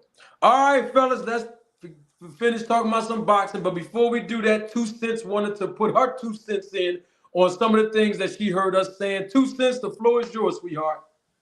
What up? What up? Well, hey, Sue. Peace, first, Queen, peace. The Bill Haney thing, like, Bill been capping, and I just don't understand how people didn't see it. When y'all seen how Devin Haney started looking at 35, I don't know why anybody thought he was going to fight anybody else at 35. There was no way he was going to fight the likes of Shakur and Tank coming in a weigh-in like that. He barely made it through Lomachenko, if we honest. So now Bill using Crawford name and Ennis name to cap, like it, and I just, to me, it's just common sense, and you can see straight through it. And I don't understand how people continuously fall for it. But I do think him and Regis will be a good fight if Regis come in on his A game. And Devin Haney, he has a chance to lose that fight. This is not a oh, you just gonna go in here and dominate Regis Prograis. You know he's not the best boxer. No, he don't got the best skill, but he definitely has enough skill to get to you and be able to knock him out. And I seen him in the face off, and Haney was just like, oh, you've been doing the same thing your whole career. You do the same thing over and over. So maybe he feels like he has an answer for him and he has it figured out. But as boxing fans, we just have to use a little bit more common sense, just to give my 2 cents, and understand that some of what these people are saying is for promotion or for attention or to sell a fight. And y'all can't keep hopping on people's channels, yelling and screaming and being all emotional about this stuff. And then now y'all looking crazy because Devin then just dropped all them belts. He never had no intention on going back to 35. So that's just my 2 cents about it. Like, let's just use a little bit of common sense, man. Just a little bit. 2 cents. Yeah. That 2 cents. How much do they tell me on these panels? Dean, you're hating. Dean, you don't like Devin. 2 cents. Since you've been seeing me on panels, everything that man has done, I have predicted he would do. It's not hate. It's just not us even being honest. And that's another thing too. Like, everybody's opinion is not hate. Like, this is what I think, and this is this. And then when it happens, where do all these people go? Where do all these people that was calling you a hater, like, where are they now? Like, what do y'all have to say now? You see how big Devin is. It's no way that man was making 135 again. It looked like he's barely about to be able to make 140. So he may actually go up to 47 now. I don't know what he gonna do up there or who he gonna fight, but it don't look like he's gonna be at 140 very long. Yeah, just to tap in to say that his options are running away. He's about to run into some real issues. And you mentioned something earlier when you said that Regis doesn't have the skills, right? Let me tell you, they used to say Deontay Wilder didn't have the skills. At the end of the day, Regis has mastered what he does. He's a master at what he does, and you're dealing with that when you jump into the ring with this guy. And I saw him doing a little training earlier today. He's not training to box you, brother. He's going to fight you. So Claymore, you saw that, man? I was about to bring that up, bro. Go ahead. Listen, he is not training to box. He is not training to box Devin Haney. He said it himself. He ain't gonna do this for 12 rounds. I don't care who he is. Right hand, left hand, he not gonna just keep taking this for 12 rounds. And like I said, if Devin can't hurt him and make him honest and stop him, Devin's in for a war, bro. He's in for a real war. Go ahead, Dean. Well, I think they thinking like, oh, he gonna use the jab. Like, man, listen, that jab, he's been fighting at 140. Is the jab gonna be enough to really keep Regis off of him? Like, that's the question. Because what else? Ask Jamel Charlo if the jab just works. And then Jamel got, man, I don't know. Like, unless they know something about Regis we don't, he has a good chance of losing this fight. Don't be surprised if you see Devin start holding a lot. He ain't even strong enough to hold. Hey, Mr. Gregory, they've been saying, can you elaborate more on that, Mr. Gregory? Because they brought that up before. They brought that up recently, that Devin probably would, like, in the last week or so, people have been bringing that up, even Regis himself. So can you elaborate on that a little bit more? Devin's problem is punching power. He's going up in a heavier weight class, and he still has to, I think what Devin has a problem with, a lot of fighters don't change what they need to do when they go up in higher weight classes. They still keep doing what they were doing in the smaller weight classes, think it's going to serve them as they go up. There's very few fighters I've ever seen who has that particular ability, and I don't think Devin has it. Devin needs punching power. What he's probably going to find, this is my opinion, when he sees that the jab is not keeping Regis off him, he's going to either resort to holding him or he's going to resort to running. I suspect he's going to try to hold him because Regis is planning to fight. When you plan to fight, when you train to fight, you're ready to walk through something. And you start walking through that jab.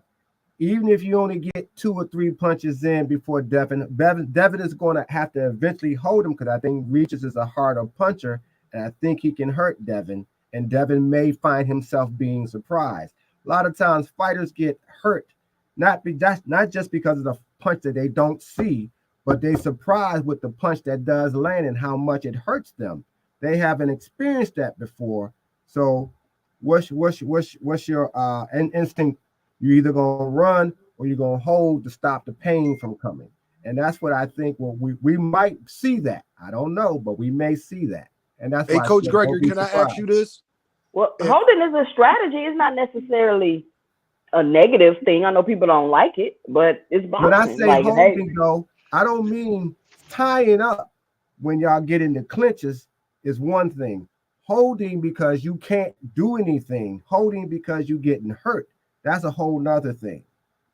That's how I see it. That's also punishable. That's also a penalty if he gets the wrong referee. They ain't going to let that happen. And also, Regis has short arms. You get to holding him, he going to start digging for gold. I'm telling you, that's not a good thing. He doesn't want to get close to Regis. Holding involves being close. I don't see that helping him out. I see that jab running around like Shakur did, and the pressure's on him. Deem, I'm going to give it back to you because I know you're about to cook, but the pressure's on him because he just talked a whole lot of mess about how Shakur fought a power puncher when Shakur realized the power was getting crazy. So you better not, you better not, you better not. Hey, Coach Greg, so you mean you see him doing a lot of what Gervonta was doing that first round against Ryan Garcia, like a lot of that. That's holding, not just trying to tie up. That's holding. Right. I get what you're saying. Yes, and I see that. This is the thing. I wanted to ask Coach Greg and Manager Marty this: if Devin gets hit with that left hook and that left straight, the way Lomachenko was hitting him with it, do you think he would be able to withstand that from Regis? You know, Devin punches distance be on 1,000. And you know why? But Loma, I don't think Loma got that much power like that, and he was snapping Devin head back. So yeah, that's why I asked him that question. Do y'all think if Loma has similar success?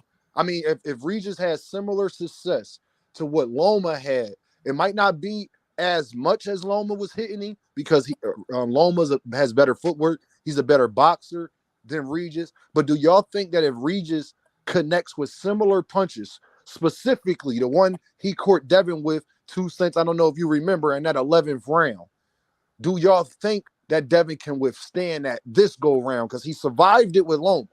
Do y'all think that could happen again if Regis start to land that left hand? It becomes fight or flight to me. Not for 12 rounds. Yeah, I think that's why I said it's going to become fight or flight. And if you can't fight Regis off of you, the other choice is to start running. Because I don't think he's going to survive trying to just tying him up is one thing and moving. Holding on to him is a whole nother thing. Well, I told the people on the panel the other day, and then even today, the guy Prime, I wanted to reserve my prediction, so to speak, on who I think is going to win this fight. But I do want to answer your question. Before I do, there's a guy in the chat. I have to salute him. My guy representing Vegas, Matthew Thomas. Double salute to my brother. What's up, Matt? I'm going to get to the super chat real quick, but I want to answer this question. If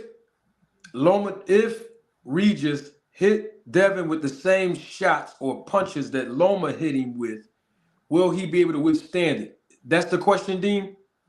Yes, Manager Marty. Do you think he'll be able to withstand those punches? Because you've seen in the middle rounds into the later rounds, Loma was having a lot of success with that. And we've seen that Devin buckled. If those ropes wasn't there, Manager Marty, I'm so proud of you being a referee and a judge. I didn't even know that about you, sir. Wanted to give you a salute on that. We'll talk about that very quickly. But if he's able to catch, because we know if those ropes wasn't there, Devin was going down in that 11th round. I know when a fighter looks like he's buckling. Like I saw the buckle. No different than Shane Mosley when he hit Floyd with that. If Floyd didn't grab onto him, he was going down. Like he was going downward. So if Regis is able to have similar success, how do you see that playing out? Well, I'm going to be honest with you, as I always do. And I do acknowledge your flowers you was giving me. Thank you so much, Dean. I'm gonna keep it 100. I don't think Regis is going to get a chance to be able to hit Devin with those shots. No, seriously. See, y'all talk about. See, I ain't even going there yet. Look. Seriously, because he has a 4.5-inch reach advantage, and I think he's going to be peppering Regis with that jab all night. Now, I do believe Regis is going to land some punches on him that might affect Devin. But I got to say this, Dean. I got 2 cents here. I got Brock here. I think that's still Brock, and I got Mr. Greg here. The snack program works. The snack program works. You better talk to him, Marty. And so the punch resistance might be there for Devin, might not feel nothing. He's going to, let me tell you something. Demetrius Andrade lost, and Hector Garcia both lost on the snack program last Saturday. I'm telling you right now that Victor Conti and his pride and ego, he's not going to let 3 losses come down with the snack. He's going to up the dosages. He's upping the dosages for Devin Haney's power, and Devin Haney's going for the knockout. That's all I'm saying. Man, can I tap in? Can I tap in on that snack? Just on the back, on the outside, of that snack program. You ain't got to feel it to go to sleep. Most people who go to sleep don't even know why they went to sleep until somebody tell them the story. So he cannot feel it. That don't mean I'm gonna quote the great Hassan Campbell. That don't mean his TV ain't gonna get shut off. You know what I'm saying? So at the end of the day, he cannot feel it all he wants. But I'm gonna say like this: Jamel Charlo fought Canelo and thought he was gonna keep Canelo off with a jab. Mm-hmm. And if we saw that didn't work at all. No, not even a little bit, right? So when Regis starts beating on that boy's arms, beating on that boy's body, and he start grabbing him and he start digging for gold and he start working, I'm telling you, if Devin don't got power, all that is gonna go out the door. That jab is only effective because it hurts a little bit. If he doesn't deter Regis Prograis' determination to get to him, he's gonna have a long night. Hey, Manager Marty, can I ask you a question after you get to the super chats? Though I know you got some super chats, so I want to ask you something. Absolutely. Let me get to him right now. We got Atheist Ghostbuster again. Double salute to my guy, Atheist Ghostbuster. He says these words: I told Dean the other day that if Devin takes a fight with Boots, win, lose, or draw, I'm going to get, quote unquote, Lord Haney tattooed on my forehead. That was from Atheist Ghostbuster. Hey, Atheist Ghostbusters did say that to me, Manager Marty, and I told them, if Devin takes a Jaron Boots in this fight, I will get on every platform and congratulate that man. Church. I will get, I told Claymore this too. I will get on every single platform. I will get on the biggest Devin Haney supporter platforms I do not want to get on at all, and say, he that dude. Because that is a big, big step. That's just as big as Jermell fighting Canelo. That is that type of step. Yes, it is. So I will give him. I agree. I wanted to ask y'all this question, and this is to everybody. We was talking about Regis. Do y'all expect, from what Regis has been saying, what y'all have been seeing, do y'all expect a rejuvenated Regis Prograis in this fight? Are we sleeping, Mr. Gregory? Are we sleeping 2 cents, Claymore and Manager Marty? Or is Regis coming with a whole different strategy, a whole different style than he had for Zorilla? Talk to me.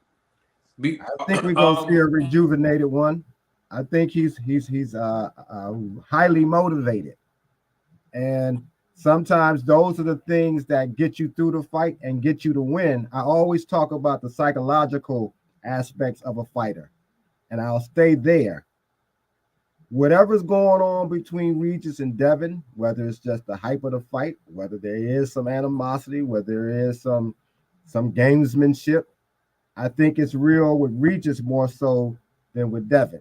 That's my opinion. I think Regis sees this again as the big opportunity he needs to have. And he's going to seize upon it. I mean, if he's going into a fight with a guy who's supposed to be a great boxer and he's not planning to box him, he's planning to fight him, he's training in that manner, to me, he's going to bring it. He's ready to walk through those jabs. He's ready to do the things that are necessary for us to talk to him about him, and the glowing praise that we have with other fighters. He wants that. All fighters really do. This is the fighter that he can get it from.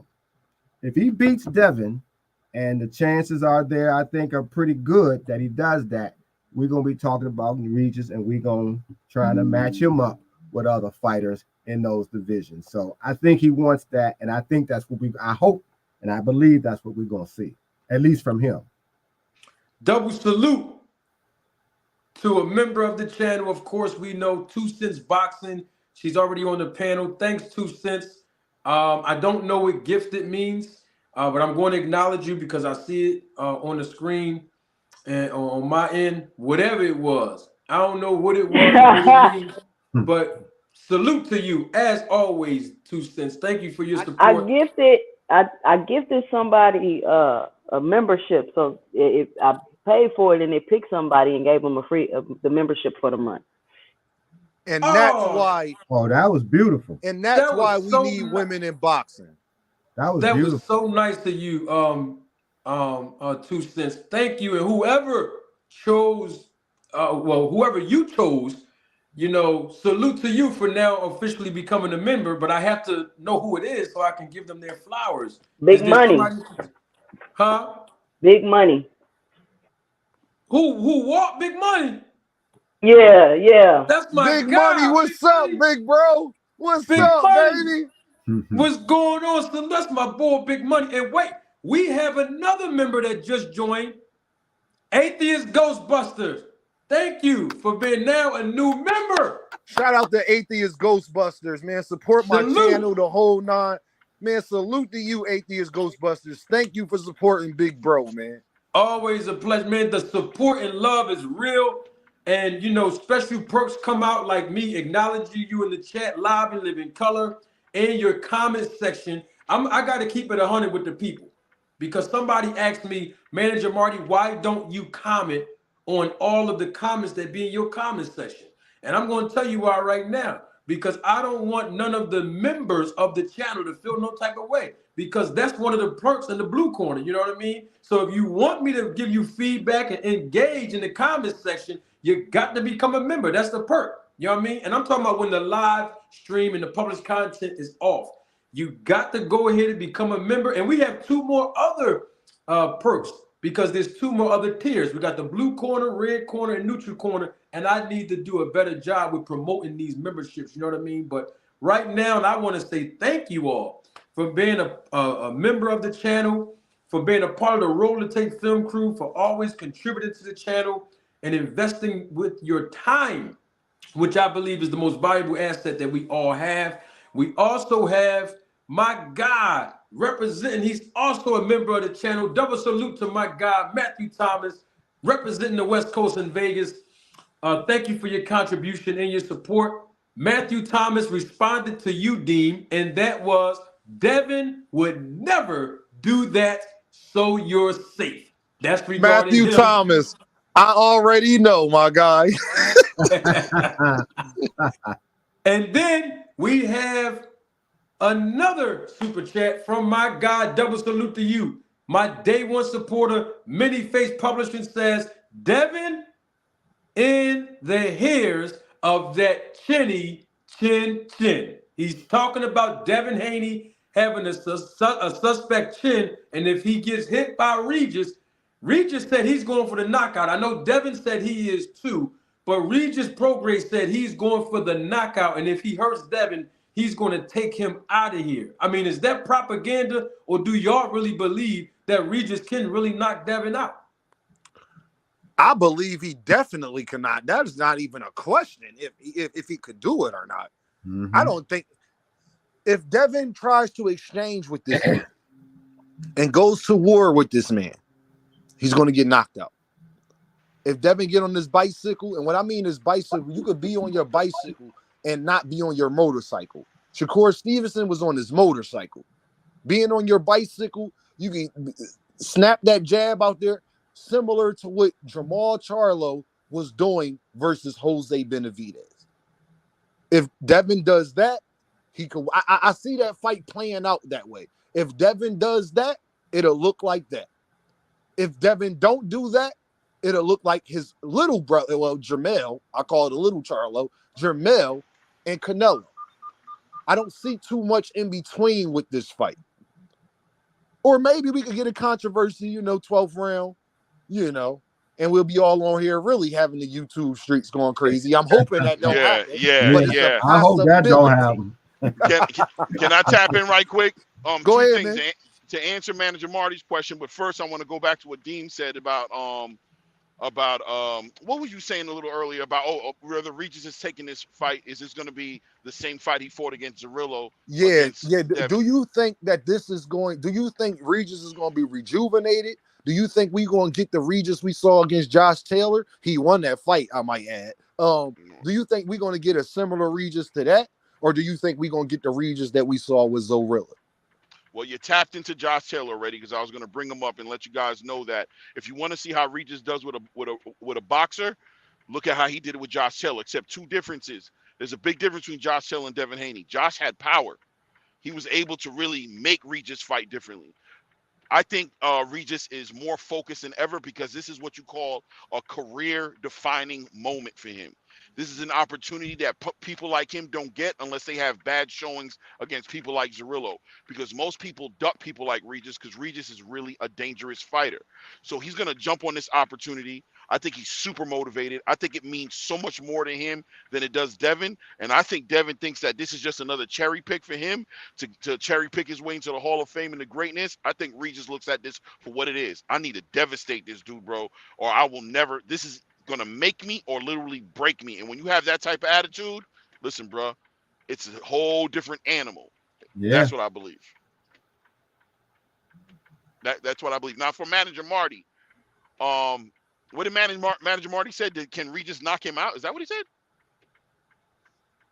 Yes, I was asking, do y'all think that it's just propaganda? Because of course Regis know that he has power, but I mean, do he really believe in his heart of hearts? Now I had his strength and conditioning coach on here. I was one of the first content creators that have him on here in an interview, and he told me right to my face that Regis Prograis is going to knock Devin Haney cold the F out. His exact words. So I'm saying Regis is following behind what his strength and conditioning coach is saying, and his strength and conditioning coach also said this 2 Cents Boxing.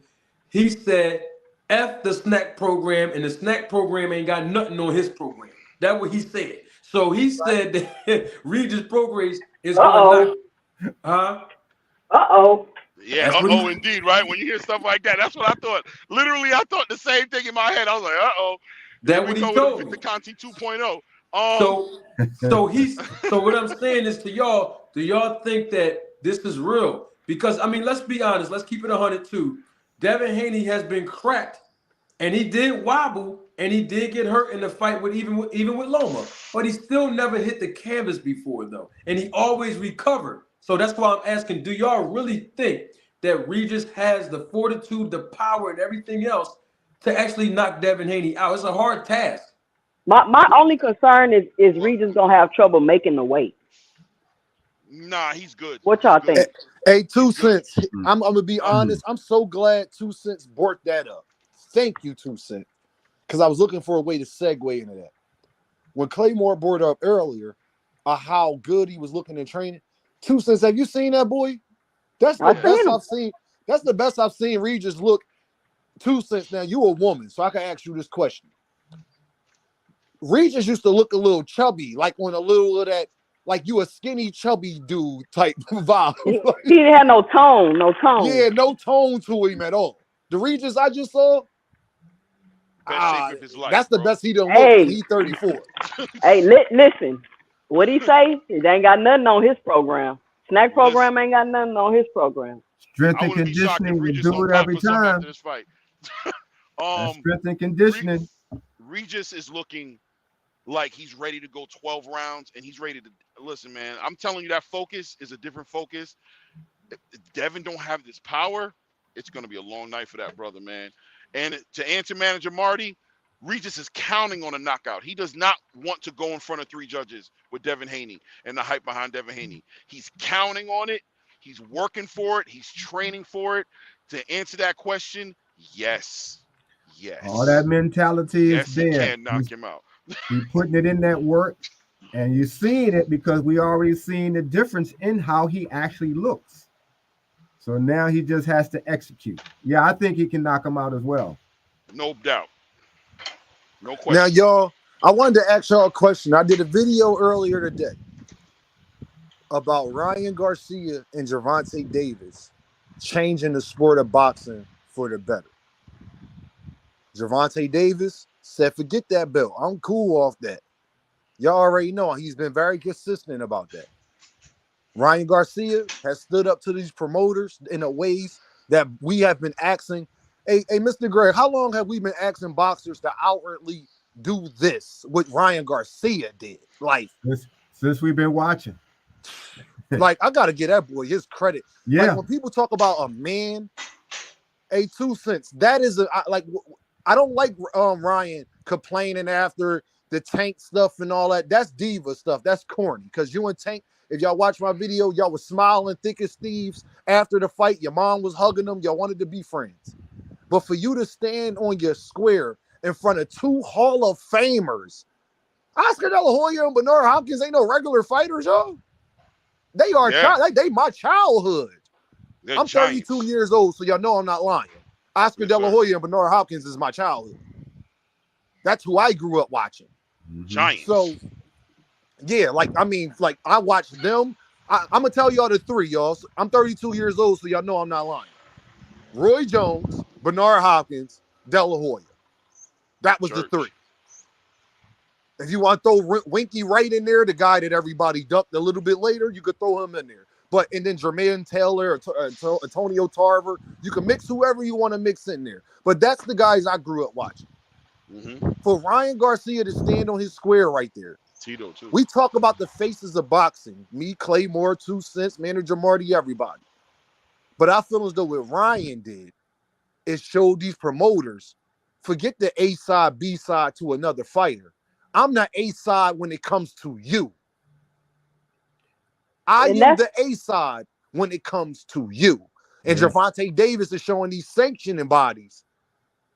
Get it together. Stop trying to steal money from us. If y'all want these belts to mean what they mean, because until I care about it, it don't mean too much. What y'all think about that? Yeah, I was saying earlier when you came on, I really think that's Bernard and Oscar's problem with Ryan Garcia.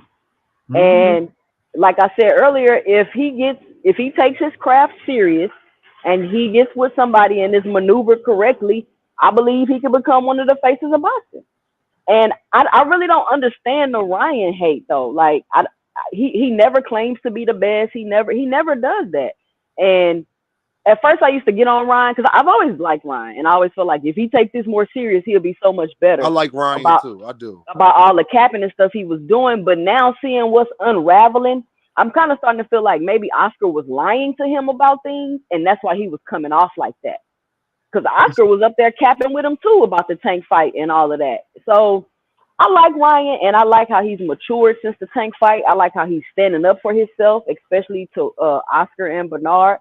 Yeah, and you see Mayweather has taken a liking to him, so it's obviously some money there. You get what I'm saying? The key word, 2 Cent. You said mature, and I think where you saw the maturity come from, where we all could see it, was after that loss and how he conducted himself. He was able to stand when a man can, young man or old man can stand by himself, and he should have had his people with him, which should have been Oscar and Bernard. At the lowest moment, because he lost the fight, and you saw how he conducted himself. He didn't whine, he didn't cry, he didn't say, "If I only had did that." He accepted his loss and he stood on that by himself. I think everybody who watched that particular moment when he was on stage by himself got a little bit more, if you didn't have any, but you got some more respect for Ryan and how he conducted himself. And then to see him again at the press conference, letting Bernard and Oscar know, I think he really wanted to say some words that we don't say, but I think he wanted to say that bump both of y'all. The only reason y'all got $6 million is because I stepped outside of my limits, made this deal with Tank, even against yours will, and did it. And now y'all gonna sit here and talk to me like that? No, he reduced Oscar and Bernard to acting like schoolgirls. The way they were smirking and looking like, what is he talking about? You know exactly what he's talking about. And he let y'all know it, and he let y'all know in a very public way that I'm not gonna sit here and let y'all just do whatever y'all want to me. And I think when we see him, just like we talking about him now, we showing him respect because we like how he conducted himself. And he continues to do that, not just in how he conducts himself, but how he starts to prepare and take his craft more seriously. We're going to be talking about him for a long time in a glowing terms. That was beautiful. What maturity will do for you.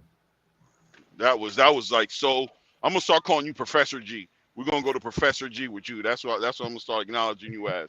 Hold on, Brock. Hold on. Yeah, I can't Claymore. That's Claymore, take Manager a title. I'll take assistant. Claymore. That's Claymore. Claymore. Hold on, Claymore. I know this is your first time up here, Claymore, and we welcome you.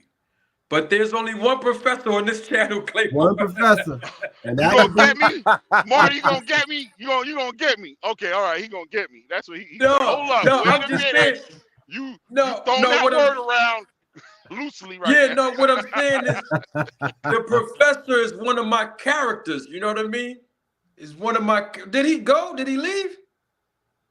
I ain't say you got to leave, bro. No, Manager Marty, he be doing trucking, so I think he got disconnected. Yeah. He be on the road all right. Yeah. I was only joking. All right, okay, cool. Oh, we know who the professor is. Now, if he would have said it on somebody else's channel, I think it would have been appropriate. There you come. Hold on, I gotta make sure that's really him. Hey, we gotta make sure that's really him, Dean. Hey, is that you in the background, bro? I know listen, we got a woman on the panel, man. None of us. Oh, that was that. Oh my God, Manager Marty. Oh my God. Is that you, Claymore? Hold on, bro. All right, that's he waving his hand. He waving his hand. That's him. Yeah, that's him. All right, hold on. Let me make sure that's him. It's definitely me. Well, let me see. Wave your hand again. Hold on, Dean. Dean, hold on, Dean. Let me see. All right, nigga. I want to make sure that was a hand and not nothing else. All right, cool. Listen. All right, that's him. Yo. You doing the most. Hey, listen, bro. Marty doing the most. Philly in the building. Claymore, I told you we crazy, bro. That man said, wave your hands and hold up. What are you waving? Yeah, hold up, bro. You know what I'm saying? What are you waving? Hold up. Hey, listen, I want to play something for you guys real quick. This is, because I know I quoted him, but I wanted to make sure I got his exact quote. This is Evans Tobler when I asked him directly about the snack program in a live interview here. This is what he said. Don't take my word for it. Roll the tape. I've been very vocal about it on this channel. Victor Conti, the snack program. You are a strength and conditioning coach. You have your own regimens that has worked with Regis Prograis for over 12 years. Devin Haney's been with Victor Conti for many years. We've seen the accomplishments that he has garnered being with the snack program. I don't want to say concern. I don't think that's an appropriate word for somebody of your caliber and Regis. Well, but what is your thought process? Because they have a strength and conditioning program that works over there with the snack program, and your program works with Regis. So from one strength and conditioning coach to another in Victor Conti, what is your assessment of it? Let me tell you something. Victor Conti can't wear my motherfucking shoes. The only thing Victor Conti got over me is a vitamin company and a snack and the products that he created. Victor Conti is a mad fucking science. When I did track and field, Victor Conti was around. Okay? I wouldn't want to be associated with Victor Conti. if I was in the sport, because we already know the background. The background is real. It's real what he's done. Okay? If you're going to be associated with that, then go ahead. Eat, drink, sleep, fuck, chew, all that shit. Eat the snack, do whatever the program calls you to do. It ain't going to help. It's not going to help. And we're going to see that in October, Team Regis is way better than any snack program that could get on. Now, y'all heard what that man said now. Yeah. He said they going to see that Team Regis is better than any snack program that anybody can get on. He said Victor Conti cannot carry his jockstrap. And we know what Victor Conti is about. And we've seen his history. We've seen the results. I need to know what y'all think about what he said, y'all. Can I tap in? Can I tap into this one, fellas and ladies? Sure. I think something that's real, another part of this conversation that we haven't tapped into is the commitment around Regis Prograis. There's so many people who have vested interest in him being successful as well. This is going to be a different Regis Prograis that comes to the ring. I'm very convinced of that. I'm very convinced. Everybody's real committed around him, and I'm sure Devin has a similar support around him. But the Zerillo Regis, that's not what we're going to see December 9th. As far as what I think about what Evan Tolbert said, yeah, man, I think at the end of the day, strength and conditioning is going to be one of the biggest factors in this fight. Regis's ability to be relentless and come hard for 12 rounds to walk that man down and weather the storm is going to make a difference in what he's able to do. And that's what's going to be part of the reason that he's either going to win or he's either going to break Devin Haney's will or he's not. You know what I mean? Strength and conditioning is the big conversation in this thing, because I do believe that Regis and Evan Tobler believe that they're dealing with somebody who's just a small person, who's been fighting in a small weight class and who's a small person in his heart. He's not a big person in his heart. And Teddy Atlas once said, you don't make punchers. Punchers are born. That's true. I got you. Now, 2 cents, you heard what Evans just said. You are very vocal, as well as I am, about the snack program. He said the snack program don't have nothing on his strategies and the regimen that he used with Regis. He also said that Victor Conti, a guy we know his history, he said Victor Conti couldn't carry his jockstrap. In other words, he's saying F Victor Conti, man. He's not giving Conti credit on nothing. And he talking real heavy about the snack program. 2 cents, what's your take on that? I mean, we've seen snack fighters defeated. Just because you're using snack don't necessarily mean you're going to win. But we're going to see. I mean, Regis is already a hard puncher. We haven't seen Devin knock somebody out of like 90-something rounds or whatever the statistics are. But part of me wants Devin to stop Regis. I want Regis to win too, but I would like for Devin, if he does win, to win in a spectacular fashion, and maybe he can get a little bit more respect. Because right now, people see, as you moving up, you're gonna become food. If you're not able to stop these bigger fighters, you're gonna be food. Eventually, you will translate champions to food, in my opinion, especially if you're talking about going up to 47. They both want to be respected. This is the fight where you gain it. Oh, by the way, I just saw something pop up. I'm sorry. Go ahead. And if Regis lose, if he puts on a good performance, who's to say he you know what I'm saying? If he looks good, he just loses to Devin because he got outboxed, he still be able to move forward and improve his career. Just to give my 2 cents. Hey, Game Bread Boxing. He says, I want the same panel for post-fight, man. I appreciate you saying that, man. Listen, man, Manager Marty, Mr. Greg, man, they really out here doing a thing. 2 cents. If y'all have not subscribed to 2 cents and Claymore Rain, please subscribe. They giving y'all professional looks. They actually put in their time when they got stuff to do, family, and a whole bunch of stuff. Please like, share, and subscribe. Go to 2 Cents Boxing. Go to Claymore Rain. They're giving you a good icon. They're giving you a good artwork as far as the channel's logo. So go show them some love, man. For real, man, y'all. Manager real, Marty, for the nothing. best logo Appreciate in the that. damn I game. appreciate Man. that. Yes, indeed. Hey, I just saw something popped up that said Ryan came in overweight, 3 pounds. Oh, it's a catch Oh, weight. I was gonna bring Oh, that yeah, up neither earlier. one of them made weight. Neither one of them Okay. made It was weight. a pre-understood catch weight. They agreed to it before, even though it's weird that nobody ever said nothing until they stepped on the scale and we all had to look at it like what's going on.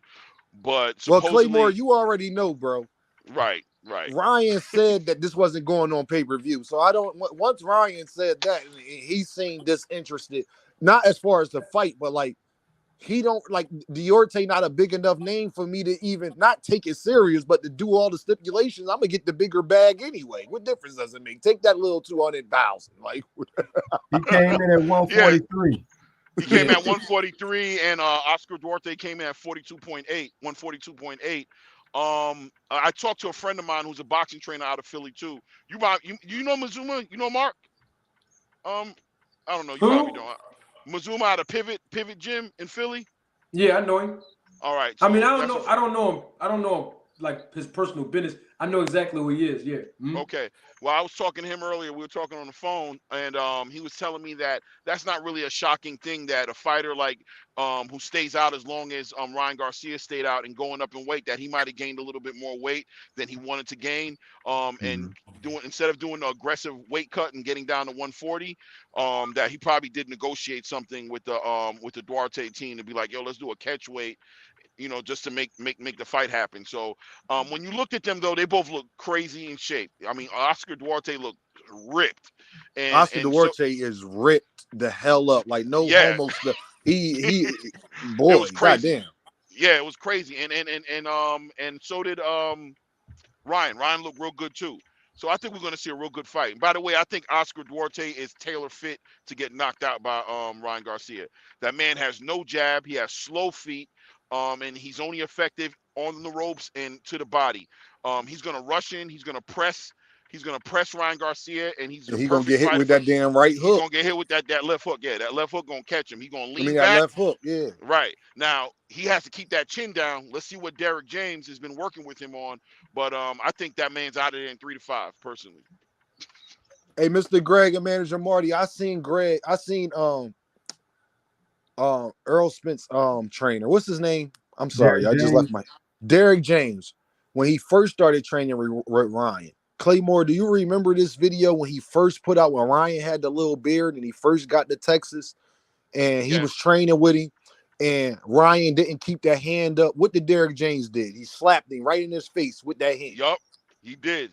So Ryan's been working on this for the last 6 to 7 months, ever since he's been fighting for Gervonta Davis. We're about to see a different Ryan. And Mr. Greg and Marty, do people understand that Ryan is like every bit of 5'10", 5'11"? Ryan is not a little guy. You wouldn't just walk up on Ryan talking tough if you see him in real life. It sounds good. Yeah, Ryan is every bit of 5'10", 5'11". Face. The only thing pretty about Ryan is his face. That's it. Everything else is a problem. He every bit of 5'10", 5'11". So I think people don't understand that Ryan is such a good prospect. The only thing we've asked of Ryan is him to get better defense and for him to use to be a smarter fighter in the ring. As far as his talent, nobody is questioning Ryan Garcia's talent. We can see it. It's clear as day. It pops off the screen. Yeah. It's a thing in football and basketball they call popping off the screen. Ryan Garcia is one of those fighters. That's why he has 10+ million followers and 5-6 million on Twitter and TikTok and on Netflix and a bunch of different stuff. So I think people, it's because they don't like Gervonta so much, y'all, that anybody he fights is not a good fighter. You would think Issa Cruz was like ranked number 9 in all the sanctioned bodies, Mr. Greg.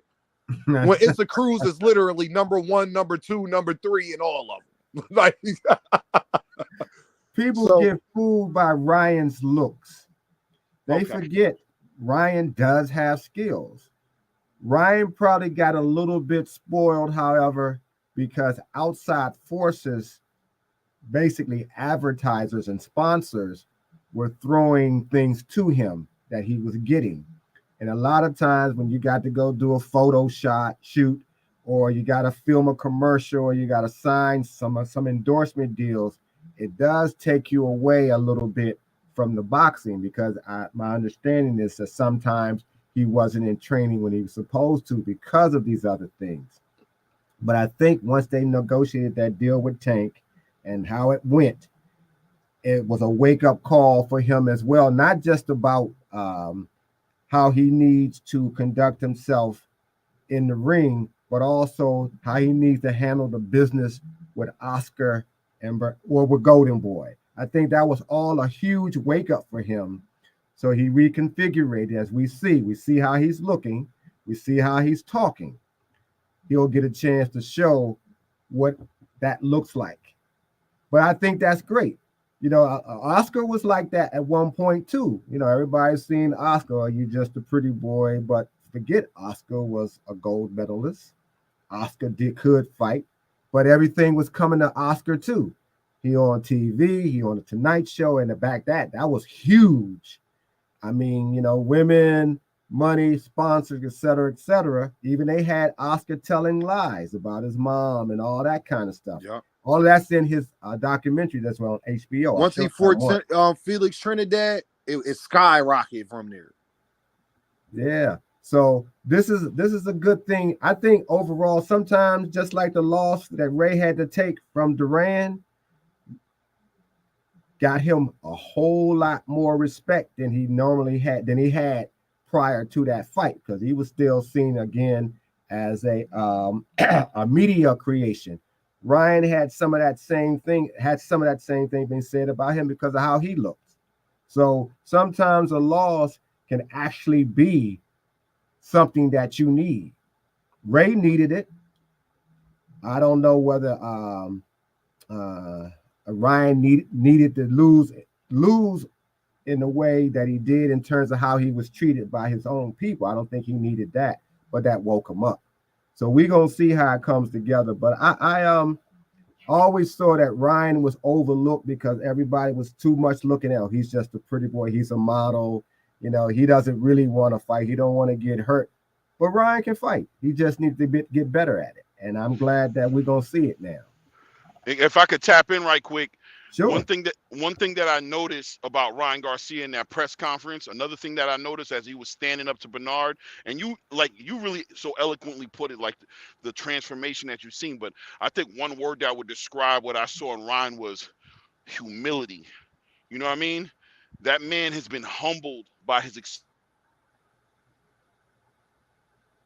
Fell off again, fella. I think Ryan might have been also making more money with his social media. I got muted. Oh, okay. Yeah, he was making some money. He still is. Yeah, I think that Ryan was showing humility, and I think that he reaped all the benefits of that loss with Gervonta. You know, when you got to reap the benefit, when what don't break you make you. I think he got made out of that fight. I think he was baptized in fire, and he finally saw that he had to really get it together, or he wasn't going to be able to compete on this level, on the level that he wants to compete on. And that him getting Derek, and the way he immediately got rid of Joe Goosen and immediately got with Derek James, him being on that stage by himself, like you said, standing there, sitting there by himself, and realizing this game that was being played, and that he was used like a Hey, Barbie Claymore, doll. that was the corniest thing I have. Manager Marty hopped right up here right after that fight happened. Right. And I got to give Manager Marty his credit. That was the corniest thing I have ever seen in boxing history. See him by himself, right? See him sitting You there do like not that. leave that man up there by himself. It's no reason why Gervonta Davis and Coach Calvin they had is to console him, Ryan like, more than they were. Crazy. I mean, that'll that was either make disgusting. you or break you.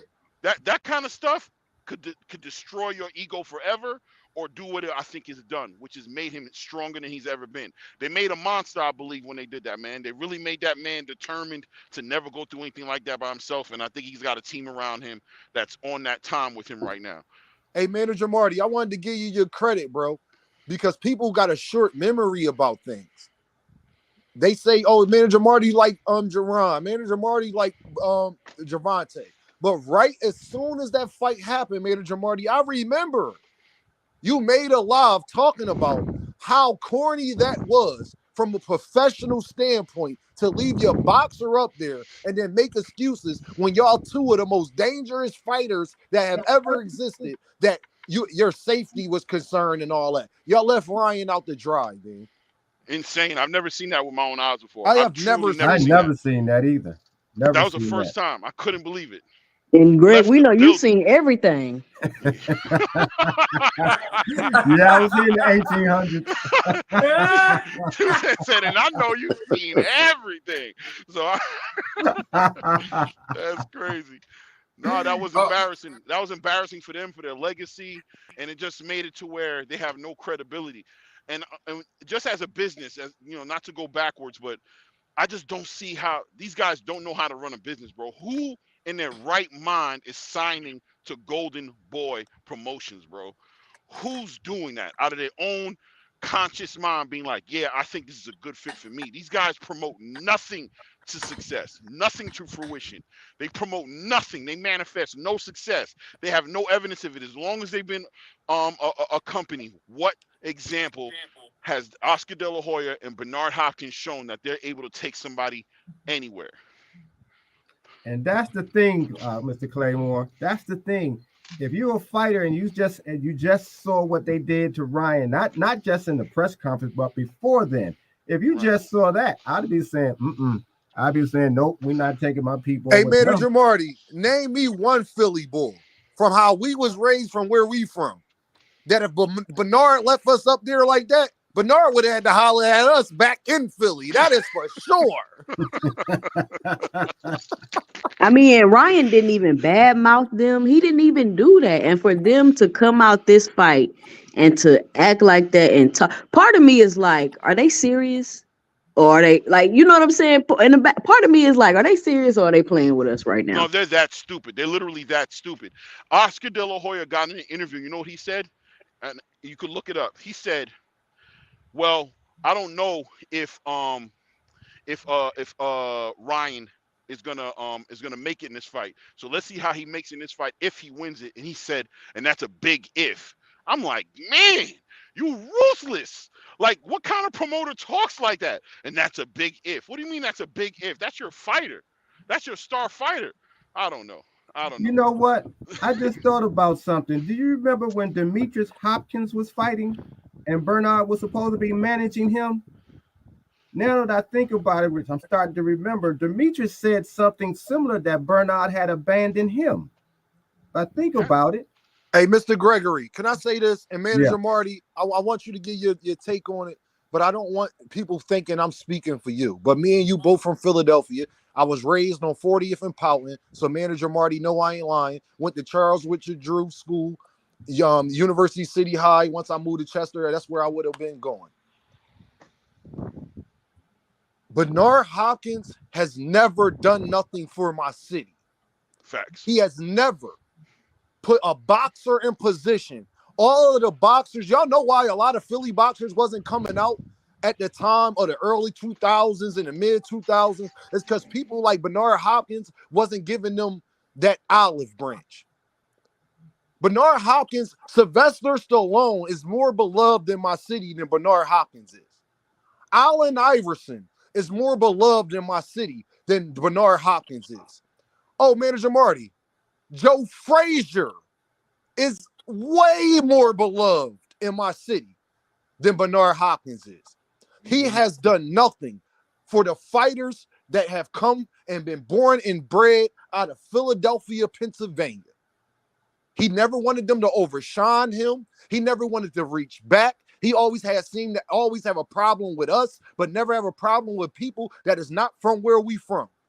You can always figure it out with somebody else, but you can't figure it out with us here. So if y'all want to know why Philadelphia, as much as we love boxing, let me tell y'all something.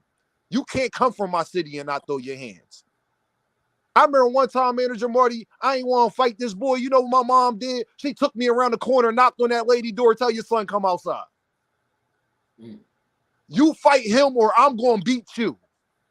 Now, who you want to deal with? Bernard Hopkins, and I'm so passionate about it because I've seen so manager Marty knows, like, it's been so many great fighters that they had somebody like Bernard to talk to them and say, listen here, because I don't know if y'all know where we from. It's a very thin line. I'm talking about a needle thin of the streets and boxing. Philadelphia don't give you no choice, y'all. It ain't you go outside and it's just all good. Somebody is going to try you where we from. Somebody is going to put that to the test. Oh, you think the fact that you box is going to get you in fights where I'm from. Am I lying, manager Marty? If you tell somebody you box, you know what they going to say? Man, he think he tough because he boxed. Man, I'll knock his. Man, he ain't nobody. You think somebody's scared of you because you box. Listen here, y'all. It's a thin line where I'm from. The streets are small and the city is big. Bernard Hopkins has done nothing for my city. Yeah, and I just let understand manager what Marty you're cook saying. on that. And that's my words. Dean, not manager Marty. That's my words. Yeah. So don't say he said this or put that. That's my words. Yeah. I hear you wanted because I manager just Marty to cook remembered. on that. Yeah, it just came to mind about Demetrius Hopkins and what happened, because Demetrius showed that he looked like he had a little something if Bernard but he said if Bernard abandoned him. So I didn't think about none of that until I just got to thinking. So, and now you're saying something even more, elaborating on the entire city. So that same thinking probably went into how they dealing with Ryan and Golden and what he's doing with Golden Boy. So I will say this. I try not to put too much personal because I know people come here to see hear boxing. But I do want the audience to connect with me, and every now and then, and I think I said something about, my personal experiences with certain type of women, right? When I talked about how patient I am. So I don't mind putting out certain things, but Dean, you triggered a memory, Dean, when you used the words 40th and Poughton. Do you know where the Red Cross shelter is, Dean? Hey, Mr. Marty, manager Marty, I grew up across the street when it wasn't even there, when it was just a lot. I'm really from there. I live directly next to the Getty gas station right next door. So I ain't lying. So across the street from the Getty, there's the Red Cross shelter, correct? Yes, it wasn't always there, but it got built a few years after I lived there. Yes, the Red Cross. It was a major thing when it got built there. If people that don't know, that's called University City. When we talk about the bottom and certain things in Philly is a Philly term, but that's University City, where the University of Penn at, one of the best Ivy League schools in the country, and the University of Drexel, where if you want to become an engineer, that's where you go. So Dean, that Red Cross shelter that's on 40th and Poughton, as we're talking live right now, I stayed in that shelter for a few months because that shelter is for fire victims, and I'm going to do a documentary on my life probably in the near future. But y'all hear me speak on this. A relative intentionally set the house on fire, and we almost lost our life back in 2005. But anyway, we were placed at the Red Cross shelter on 40th and Poughton. So you triggered a memory on that when you said 40th and Poughton. Manager Marty, you know what's so special about that? When I was young and I lived there, I never knew, me and my friends that lived on, Barron Street and Wyoda and all of that. Down the street. Yep. I didn't know why they was building that. Yep. But now I didn't know what it was for. I thought it was for if they couldn't get to the Presbyterian Hospital or University of Penn, then they come here. No. But now that you telling me that that's what it's for, because growing up, I never knew what it was for. That was crazy. It's the shelter for fire victims. Yep. Absolutely. And, so you triggered that memory when you said that. As far as B-Hop, the thing that I don't want to say bother me because it's not personal, but the thing that I observed, I'll just use the word observe. And at one point in time in my life, it did bother me. And this is giving credit to Oscar De La Hoya. We got to keep it 100. Oscar De La Hoya, because I'm talking about representing Golden Boy when I bring him in this. Oscar De La Hoya, he represents his culture well. Even though he's going through things with Ryan Garcia, Oscar De La Hoya has a history of taking Mexican or Mexican-American fighters and giving up an opportunity through his promotional company as a boxer. We have to give him credit. He does extend the olive branch to his own. To the contrary, the part that would bother me is that Bernard Hopkins, I haven't seen him promote, and I'm not making this racial. I'm just saying, being from where he's from, or where we're from, and the crime epidemic, and how hard it is to stay focused, even in boxing and as a boxer, and going through the things that Bernard overcame. I would expect him to extend that olive branch to the Hispanic and the Black community who's in boxing, trying to survive and overcome some of those adversities that he have overcame as they're trying to come into the ranks. I'm not talking about him, as a representative of Golden Boy. I'm talking about him as a fighter first, him as a Black guy, him being from the inner city community in Germantown, and then him being a representative of Golden Boy to give these guys an opportunity, the guys who are from dilapidated neighborhoods, the guys that live in those type of conditions. A lot of people may not know this, but Danny Garcia is from the Kensington section, and it's worse today. They call it Zombie Land. If you go on YouTube, you'll see that part of our city is real bad now. But Danny Garcia is from that area, and he always gives back to the community. What I'm saying is, for Bernard Hopkins to be in a position as a promoter, I don't see him doing the things that like an Oscar De La Hoya do for his people, especially being from Philly. So to Deem's point, I couldn't name too many things that B-Hop did for like the city. Like, yo, I'm getting 10 boxers that's already, in the amateurs, and they are in the national rankings, and they want to become a professional. I'm gonna take about 5 to 10 of those guys who's from the urban community, Hispanic and Black, and I'm gonna take these guys under my wing and give them an opportunity. These same opportunities that he did not get. So that's the part where I would have to agree with Deem on, as far as what you said, Greg, as far as Demetrius Hopkins, who is the nephew of B-Hop. I think to this day, and I could be wrong, he may have patched things up, but to this day, from what I know of, decades, they still have a tumultuous relationship to this day. This is a little off topic.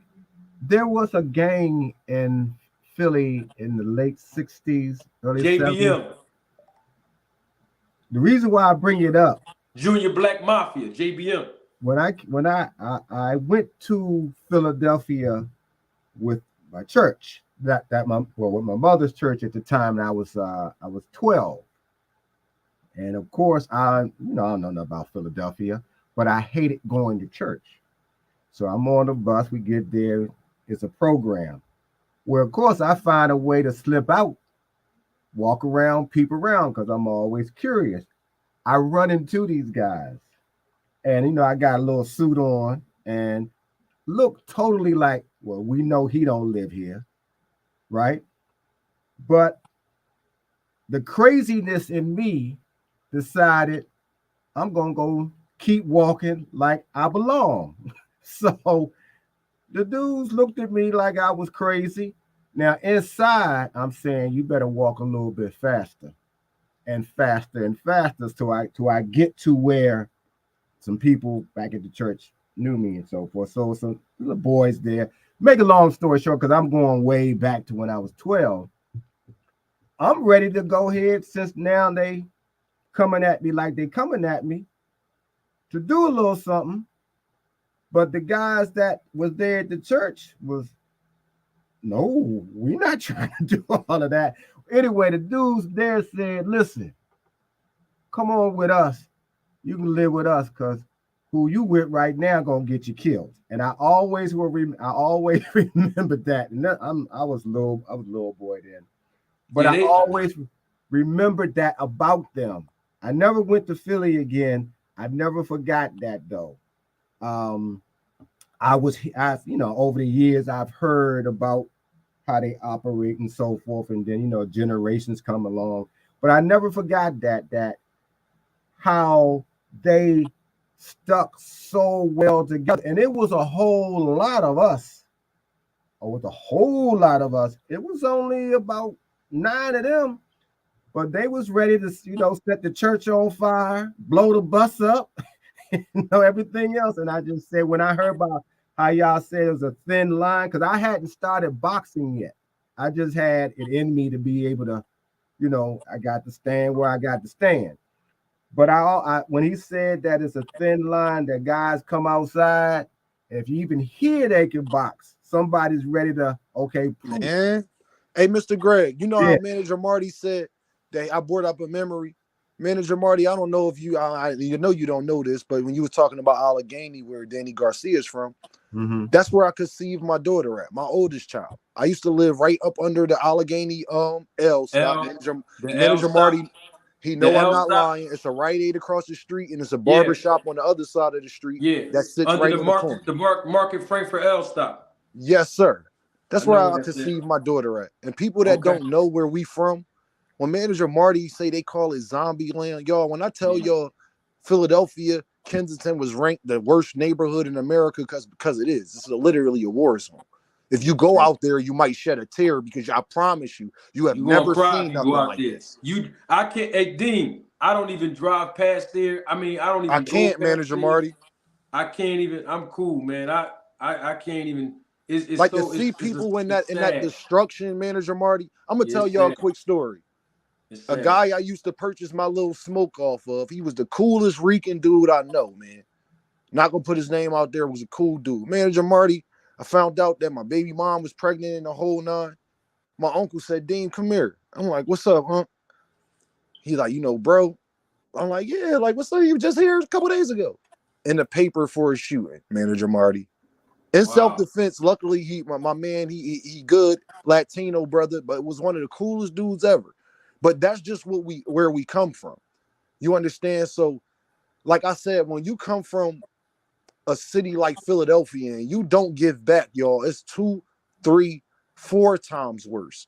Because like I keep telling y'all, the blocks is small, but the city is big. Now, Mr. Greg had an experience. Mr. Greg, you want me to tell you how close I am to that experience? My stepfather, rest in peace to him, Aaron Jones, and the guys who are the leaders of that gang you was talking about grew up right on his block. Grew up right there. My stepfather is one of the people, the leaders of the gang, see and approaching me. What's up, big dog? How you doing? Because my stepfather and his big brother were good friends. But my stepfather, they was all still younger than my stepfather was. Rest in peace to him. Yeah. But right there from that West Philly area. So when I say that, I'm sorry. Go ahead. When I say that, Mr. Greg, that it's a thin line, Manager Marty know about Chester. That's all that goes on here. There is no in between where we from. Yeah. Because a lot of people, they either lost or they get it. Yeah. Gray area, it ain't too much of that where I'm from. Well, you know what y'all got that's great? Y'all got some great shoe stores for men. Oh my God, you get the freshest kicks that you know. You hear what I'm talking about? You see why Will Smith was. Y'all got some great shoe stores. Now, I was in men's clothing at one time, and there used to be guys who used to catch the train to come down to DC because there was a very famous store at the time called Mr. Mann's that I worked in it. And it was famous because that was the store the Johnson administration gave the owner. His name was Rufus Isley. When they created the Small Business Administration, they needed a showcase black man to show the country that, yeah, we trying to help minority businessmen, et cetera, et cetera. Great store, but guys used to come down to Philly sometimes, even though y'all had the great stores, to come into that store to get particular shoes that we were carrying for men. And I always remembered they would come in. I got to know a couple of guys. I never, like I said, I never went back to Philly, but a couple of guys came down here. A couple of guys went to Howard, et cetera, et cetera. Y'all had some fantastic shoe store. I think that one of the men's stores that there was called Boyd's or Bonds. Boyd's. Yep. Yeah. Yep, absolutely. Yeah. I mean, everybody that I know that came from Philly would talk about, the shoe stores, and I was in the clothes, as I guess I still am. But I was younger then when I was spending money like that. But yeah, y'all had some great stores, and Do those stores still exist now? Well, they I mean, I do, know but things different now, but yeah, they do, but it's not like it's not like back in the day where this store solely, sell shoes. mm-hmm. Now it's a combination of shoes, suits, hats, ties, the whole nine. You know what I mean? Yeah, yeah. Yeah. No, Yeah, I I want just to get. go ahead, I Mr. want to get. Manager. Go ahead, Dean. No, I was just going to say on that point that Mr. Greg point the part that I'm not sure that, like he said, he ain't been back to Philly, Manager Marty. So when they say certain stuff, I just wanted to let them know. The drill rap scene and all that has devastated my city because Philly was already bad as it is. Like it was all the stuff that these people been talking about for the last few years. Y'all been hearing the music. That stuff been going on long before. It was a point in time where the National Guard was coming to Philadelphia in 2007, 2008. Manager Marty, no, I ain't lying. It was that bad where they were just stopping and frisking anybody. It was crazy out here. But now a lot of the businesses have taken falls because if you're too successful, they gonna try to do something. And it's just sad to say that, like me being honest with you. So a lot of those famous stores that you was talking about have went down because it's not the same culture no more. We was a city that couldn't afford, no different than Chicago. We couldn't afford for it to go left because things was already crazy as it is already.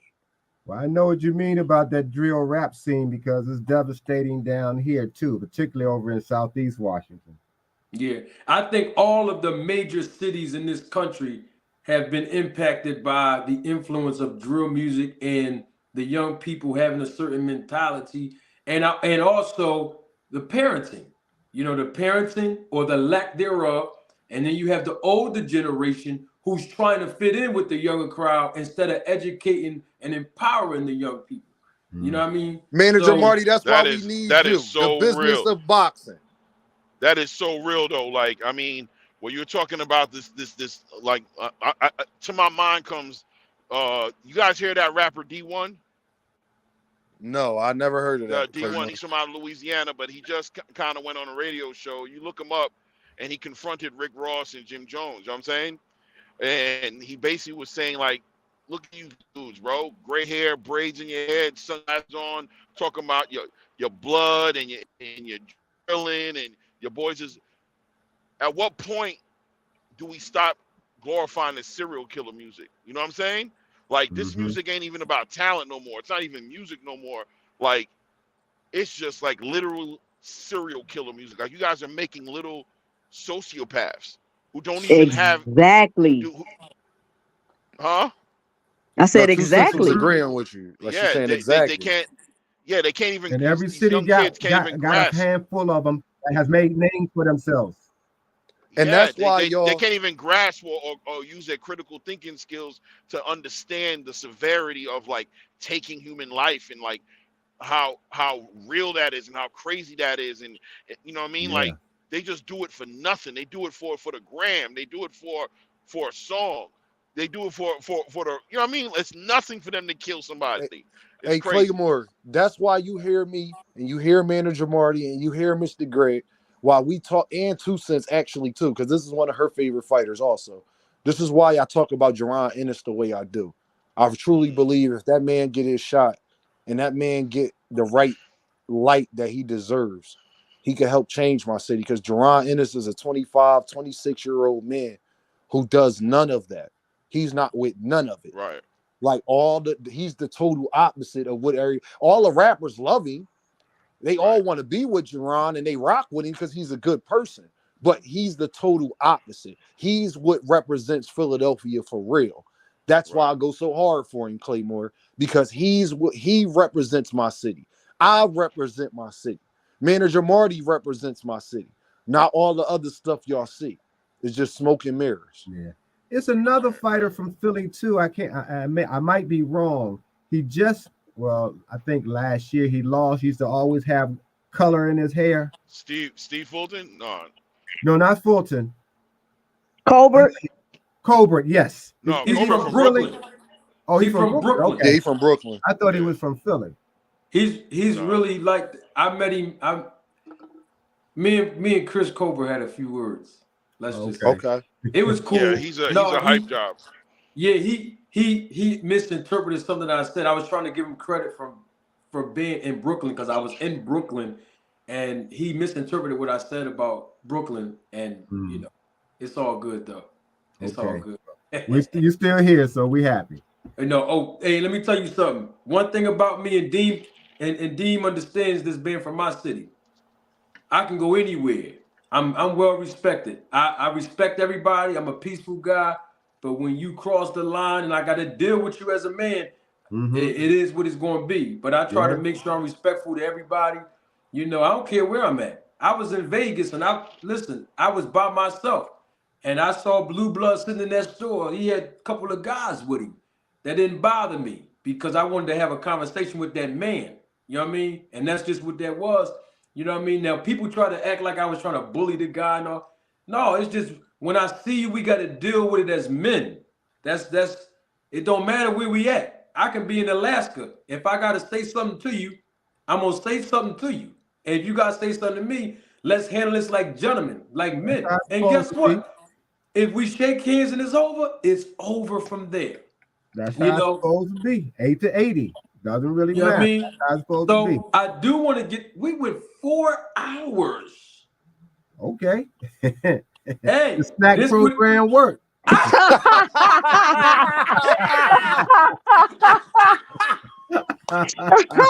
Y'all stupid.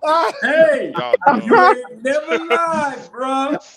Listen, let me get y'all opinion. All right, somebody else. I'm gonna hold up. We got somebody else in the background. I gotta screen my callers now. Strap season. Please. That don't even sound right. I ain't gonna hold you. Yeah. I ain't even seen no strap season in the chat. I ain't seen no strap season in the chat. Strap season. Are you real before I bring? Hold on. Are you a real person before I bring you up here? We've been traumatized by some pictures that shouldn't have been up here. So I'm trying to make sure. Are you not trolling, are you, bro? It's a troll, Marty. I don't like that smirk you got on your face, bro. You're making me uncomfortable. Are you really trolling, bro? His name says it all. No, I'm just messing with him. I'm gonna let him on. Strap season. We was just about to go off. What's up, man? How you doing today, man? I'm doing good. Thanks for letting me on. Is this your first time on the panel? This is my first time here. Welcome, my brother. I've been on Blue Bloods. Is that what his name is? I guess that's his name. Yeah, that's his name. No, that's his the name. only time I've been on a panel with Blue Blood, but this is my second time. But I do listen to Fanon in the mornings when I'm at the gym. Okay. Big Spence fan. This is why I put up my shirt to get off. But I'm just trying to chop it out with you guys. I just want to. Oh man, we appreciate it. Hey man, let me tell you this. Strap season, I want to tell you, we appreciate you coming on. I appreciate you joining the panel, and I appreciate you being on the panel with Blue Bloods and Fanon, you supporting the brothers. I appreciate that, man, and you're always more than welcome. Yeah. I want to tell you something. When I seen the name Strap Season, what it did was it traumatized me. They didn't see it, but I did because about an hour or two ago, a guy trolled and he had a picture up that was very inappropriate. And it had, what I'm basically saying is I didn't know if it was strap on or strap season. So I wasn't going to bring it on, bro. I didn't know, bro. You know what I'm saying? I didn't know.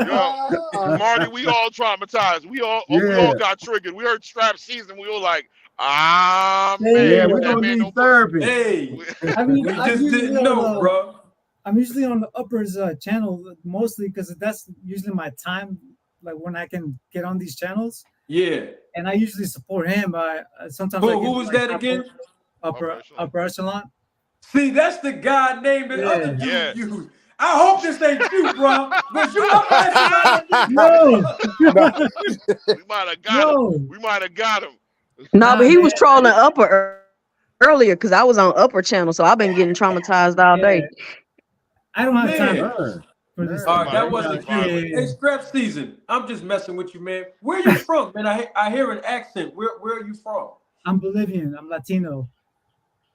Bolivian. I couldn't. Bolivia. Bolivia. Yeah. Welcome to Bolivia. You know how to Hey. speak Spanish? Claro que sí. Sé hablar muy bien. Can you tell the audience roll the tape in Spanish? Roll the tape. How would I say that? Roll the tape. Grabar el cassette, grabar el video. That's how you say you roll the video, but I don't know how we say cassette. But I think that translates. I think that translates, right? That still translates. You said roll the video. Yeah, because I mean, there's some words that it's kind of it doesn't roll right if you say tape, but roll. All right, let me see if this helps, because I always Google it so I can try to learn it in Spanish for my Spanish audience, because a lot of audience that are Hispanic and they speak other languages, they actually use the closed captions on my show. They do. Yeah, hold on. Let me see if this is it right here. Enrollar la cinta. Oh shoot! Yeah. Is that it? What? See, so here's the thing. I'm gonna play it again. Yeah, no. I know what that means. It's they roll the tape in Spanish. We will not say that in Bolivia. That's not how we would say it. Let me see. Enrollar la cinta. Yeah, we will not say that. We would say grabar, which means record. But I mean, everybody has their like thing, you know. They're like Bolivians, South Americans, you know, even Brazilians. Like they have their own lingo. Yeah, that's what I mean. I think I would say like that right there. More Central Americans would say it like that. Okay. So yeah, Mr. Greg, you were right. We made it, baby. Everybody from all over the country and the world watch us now. We made it. I told you. Somebody text my mom. We made it. Hey, Strap Season, are you in Bolivia right now? Nah, man. I live in Maryland. I live in Rockville, Maryland. Oh, I know where you are. DMV, right Rockville Pike, up there where it used to be White Flint. It used to be up there, but it's gone now. Oh, really? You lived around this area before? I'm in DC. Oh shoot! Damn, that's what's up. Yeah, I'm familiar. I grew up here. I was going to ask you what the boxing scene looks like in Bolivia, if you're aware of it. In Bolivia, they don't even know one boxer down there. I got you. Yeah. I mean, you know, boxing is not worldwide like that. I'm gonna say South Americans. Mm-hmm. You have your Brazilian fighters, you have your Argentinians, obviously, but most of my friends from South America, I have a lot of Argentinian friends or a lot of Brazilian friends. They're mostly into soccer. Like Brazil. Like Bessie, you know. Yeah, that's all they know. But boxing is it's tough to talk about boxing with my South American friends. But, listen, Strap Season, you have new boxing friends. Everybody on the panel, we respect you and we glad to have you. Absolutely. You can come up here anytime to talk boxing with us, my brother.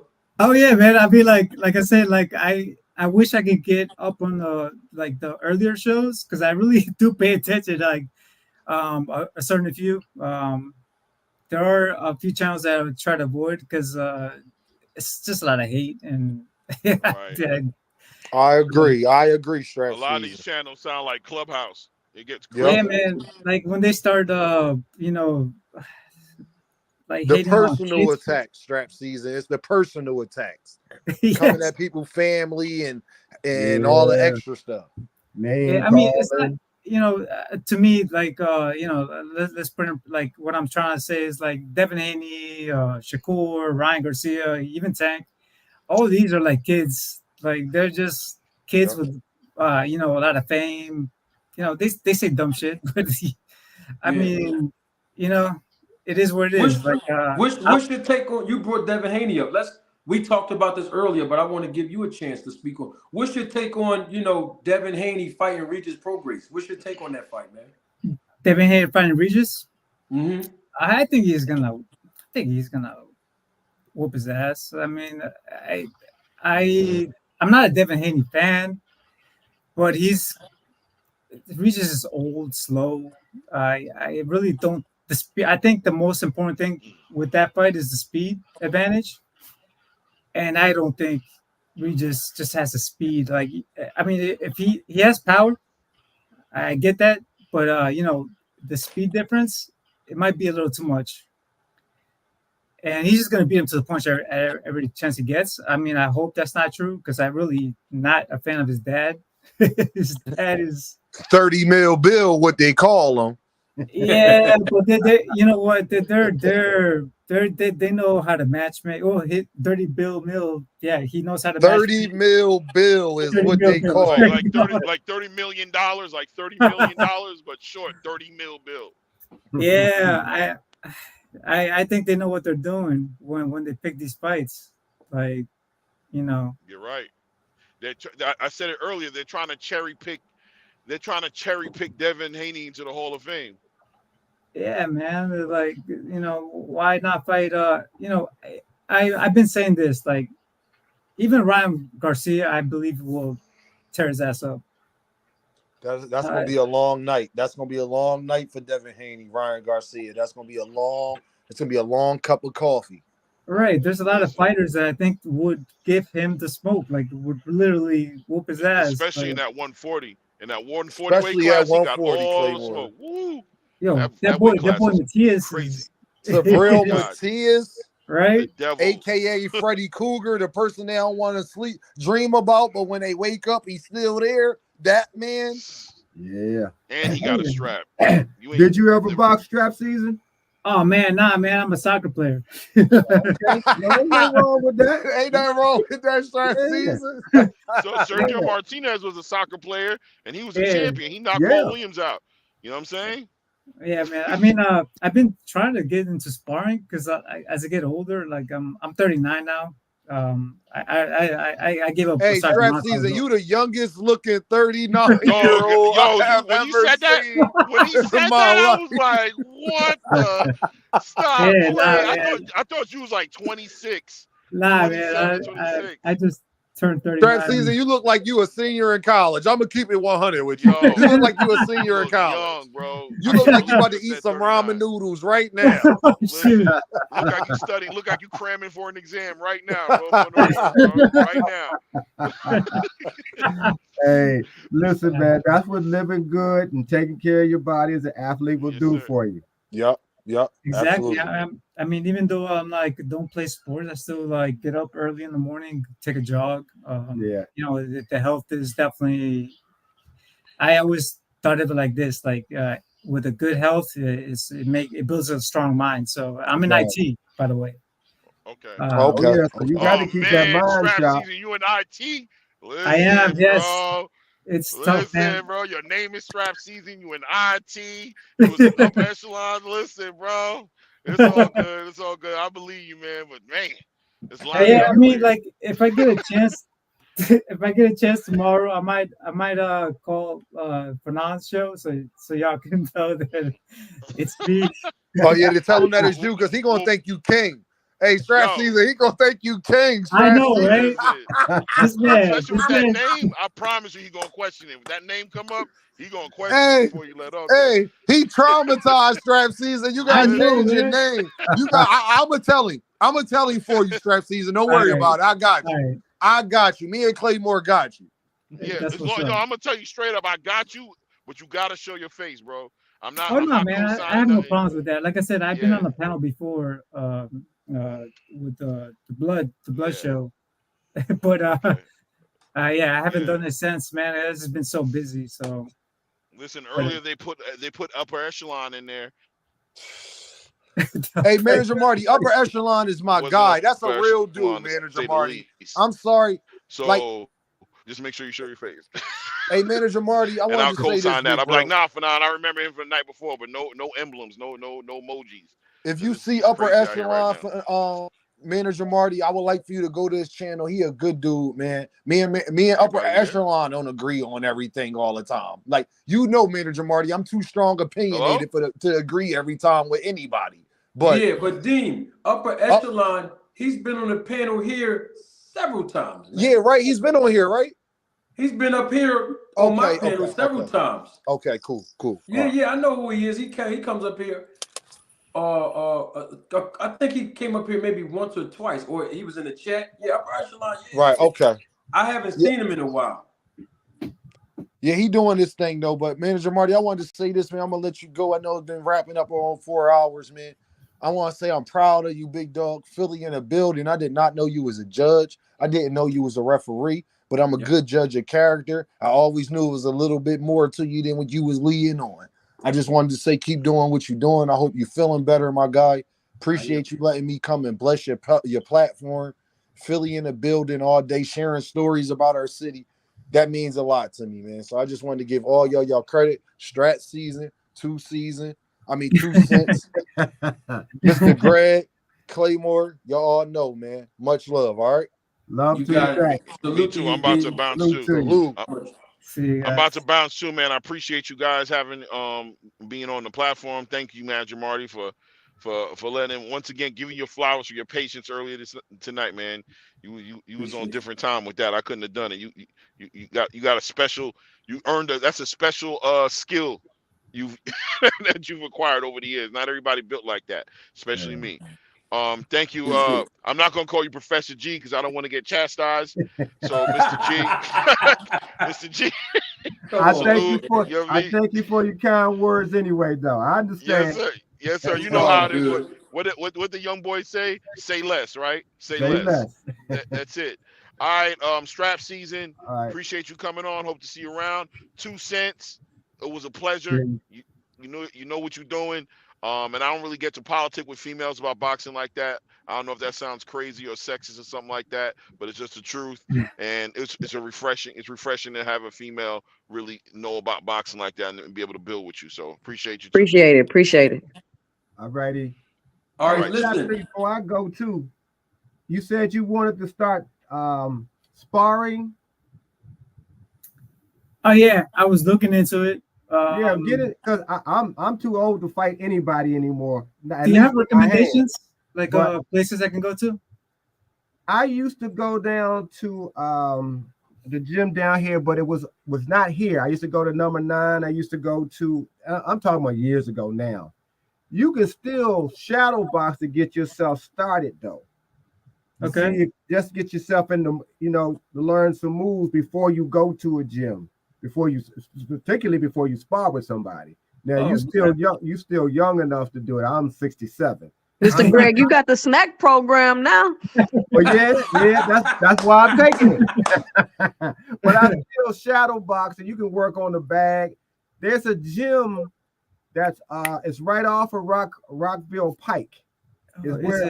Champions? Right behind where it's right behind where White Flint Mall was. If you come up to the gas, I can't think of the name of the street, and make depending on where you live, you make the right. It's a new shopping center that has a gym right in there that has boxing paraphernalia. You might can try to go there, but I would just suggest to you while you're getting yourself prepared, since you're already running so forth, just get you some hand wraps and get you the shoes and just start shadow boxing. Even look on YouTube. Just to learn some moves before you go to the gym, because once you go to the gym, people are, and you're gonna spar, you are gonna get hit. So you might want to get yourself acclimated, but in that way, to work your way into sparring, becoming a sparring partner or something like that with somebody. I just wanted to tell you that. I appreciate it, man. There's a Chris Trucker. I think this is for you. I think he's in the Maryland area. Chris Trucker is. I'm not sure if he's in Baltimore, but he says that he'll work with you until you get better. He loves helping people. Let me see. Hey, Chris, are you from? Hold on 1 second. He says, "Come to Upton." You know Upton, right? You know who trains there. Oh, that's not bad. 120 a year. Yeah, that's what some of these places be charging a month. That's true. That's true. Yeah. But you know who trains at Upton, right? Nah. Who trains there? Is it Tank? No. Yes. Tank? Really? Okay. Okay. So Chris Trucker, he probably gave us a check-in earlier, the Town Watch check-in. Chris, are you from Maryland, Chris? Are you in Maryland? We want to help our brother here. Yeah, let's see how far that is from where I'm at. I want Chris to tell us in the chat, is he from Maryland? Hold on, my fault.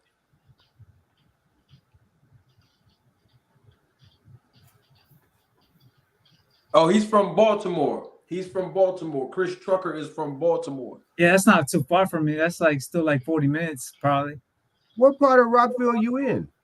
Rockville Pike. You ever been to the Pike? I'm right next to Whitflint, actually. Okay, yeah, okay. I know right where next to I know Metro where you are. I Station. just can't think of the street where the gym is that's closer to where you are. Yeah, I mean, there's a few now. That's what I'm saying. Like I checked the one near McDonald's on the Pike. It's right across where the Whiteflint station was. Yeah. It's called Champions, and yeah, they charge like 100 or something like that a month. I was like, nah. They have they got daily rates. Right. They have daily rates. I'm not sure. You should again, once you decide how you want to go about it, check for some daily rates just to get a feel of it before you go ahead and put your money in, like, on a monthly or daily basis. I'm gonna check this one spot that this guy Chris Tucker is talking about. I'm gonna research that. Okay. You see how boxing bring us all together? You know what I mean? You know what? There's a big community of Latinos that get together. I'm speaking for my friends, my family. Every Saturday, like tomorrow, for instance, we're gonna go down to my brother's.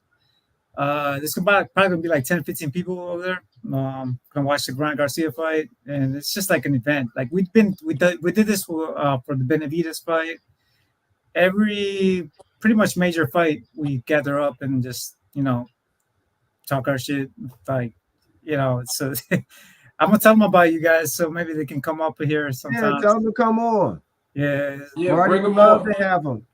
It's all intelligent conversation on here about the business of boxing, about the sport of boxing. So, and I'm not. This is not my channel, so I'm not trying to take over his channel. But that's the man.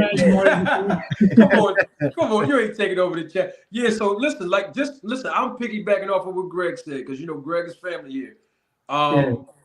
We welcome them. We're on Monday through Friday, 4:00 p.m. I can't give you a end time because I can tell you 6, and we be on here till 8, like tonight. So if things happen, you know what I mean? Especially Friday night, I let our hair, basically hang down. But publish content every day. You know what I mean? We just talk boxing here, man.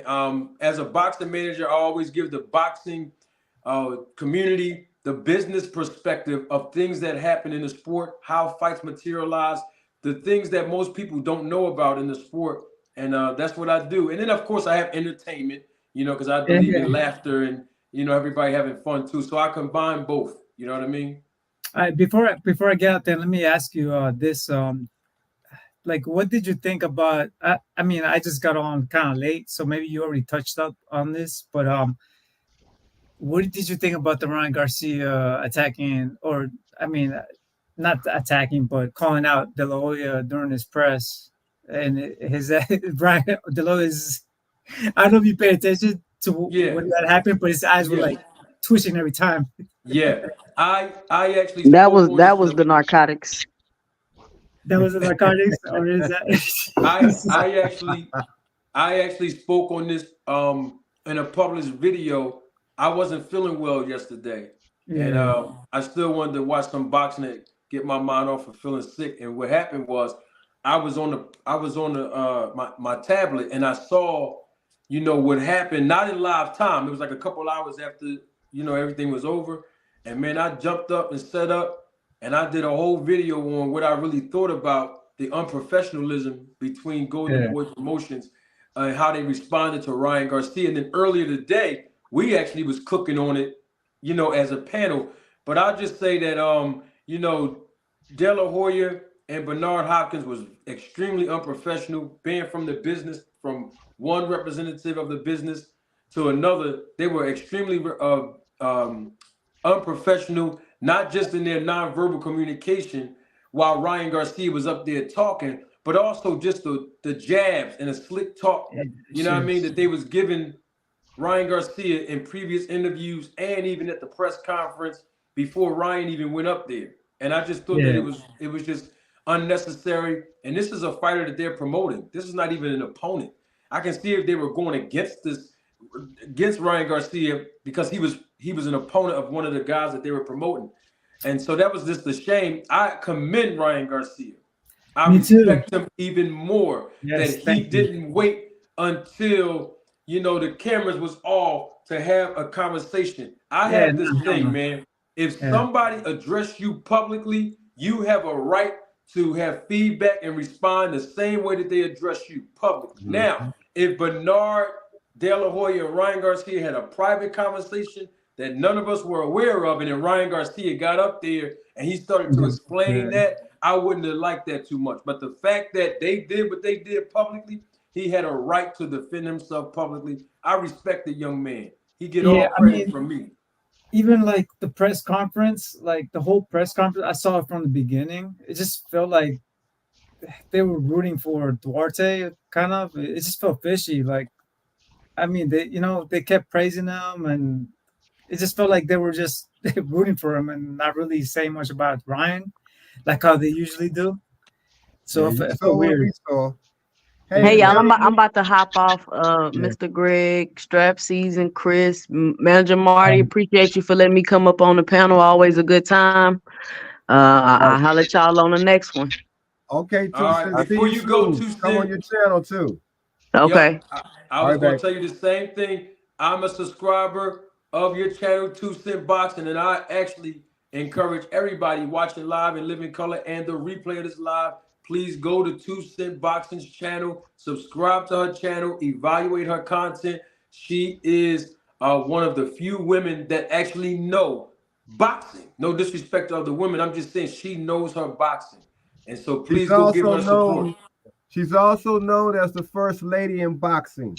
So you can tell all your friends when they go on, you see her icon, that's where they go first. Appreciate it. Thank y'all. All right, dear. I'm gonna go too, Marty. You got Mr. Trucker. I hope you and my man Strap Season get a chance to talk. You know,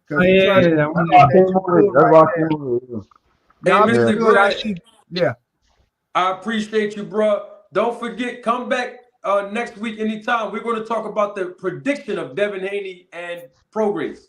I got you. All right. Good night, gentlemen. Good night. Salute. All right. Now, I'm not going to hold you too long, but I wanted to make sure that we can bridge the gap for you guys right here live on my channel to make sure you two guys can connect, because Strap Season, he's interested in sparring and boxing and getting some training. Chris is from Maryland. You're from Maryland, Strap Season. I don't know too much about the DMV area, so I'll let you guys communicate, man, and do what y'all got to do right here live, brothers. All right. Yeah. I was just calling on to let them know, like, the Upton Gym is a public gym, so that's why it's so cheap. You know what I'm saying? It's owned by Baltimore City, basically. So a lot of people be thinking like that's like Tank Gym or I don't know, or Calvin and them gym. That's actually Baltimore City public gym, so they got cheaper prices and stuff like that. What's the gym called? Upton Boxing Gym. What is it? Upton, UPTON. Boxing Gym. And it's on Pennsylvania Avenue in Baltimore now. And it's the hood. It's the hood. I have no problems with that. So yeah, I'm just telling you that right now. Like, it's right down the street from where Tank grew up at, where I used to be at, and all that type of stuff. So it's the hood, but in that little, you know, as long as you don't get lost somewhere and something like that, you should be good for the most part. I would say get in and out. You know, don't really. I wouldn't suggest like, you know, just not from around there as well. Just don't go off veering off, going to the corner stores. Just get your food on the on your way on 295 to go back out towards Rockville. Stop at the gas stations right there on your way near the Ravens Stadium and stuff like that. Like just for precaution, you know what I mean? No, man. I've been to B-more before. Keep it, keep you in and out of there. But Yeah. I mean, more than likely nothing's gonna happen. I'm just saying, you know, just be cautious. But if you ever want to just spar, you can come to like I got a Gold's Gym membership. They got a ring and stuff in there and stuff like that. If Okay. you ever wanted to come to Baltimore, come to them, near my area like Dundalk or something like that, Yeah. then we can get some rounds in if you want to. Because I'll be trying to stay sharp too. Yeah. But they do have like adult classes at around 7, I believe, at Upton. So that's when you'll get to go with like Coach Steve and all those guys, and with all the new guys, and you'll be able to train with the new guys. You might end up training with Tank one day. Because sometimes Tank might come in. Yeah, he might come in and train with the guys every now and again. So, but Tank really don't train in there all the time, of course. But he might come in there and get some, get a workout in. You might be able to, chop it up with him and stuff like that. And you'll definitely run into Calvin and Coach Kenny all the time. You'll run into them just walk in there to see Coach Calvin right there. That'd be So, sick, man. I mean, I would love that. yeah, I'm one of Coach Calvin's first fighters, so that's home for me. Upton is home for me, you know what I mean? So Yeah. I ain't been there in a while since I had my newborn. You know what I mean? I ain't been able to work out at all since I had the newborn. So it's been tough for me to get to the gym. But yeah, you'll learn a lot going in there. It's a tough gym.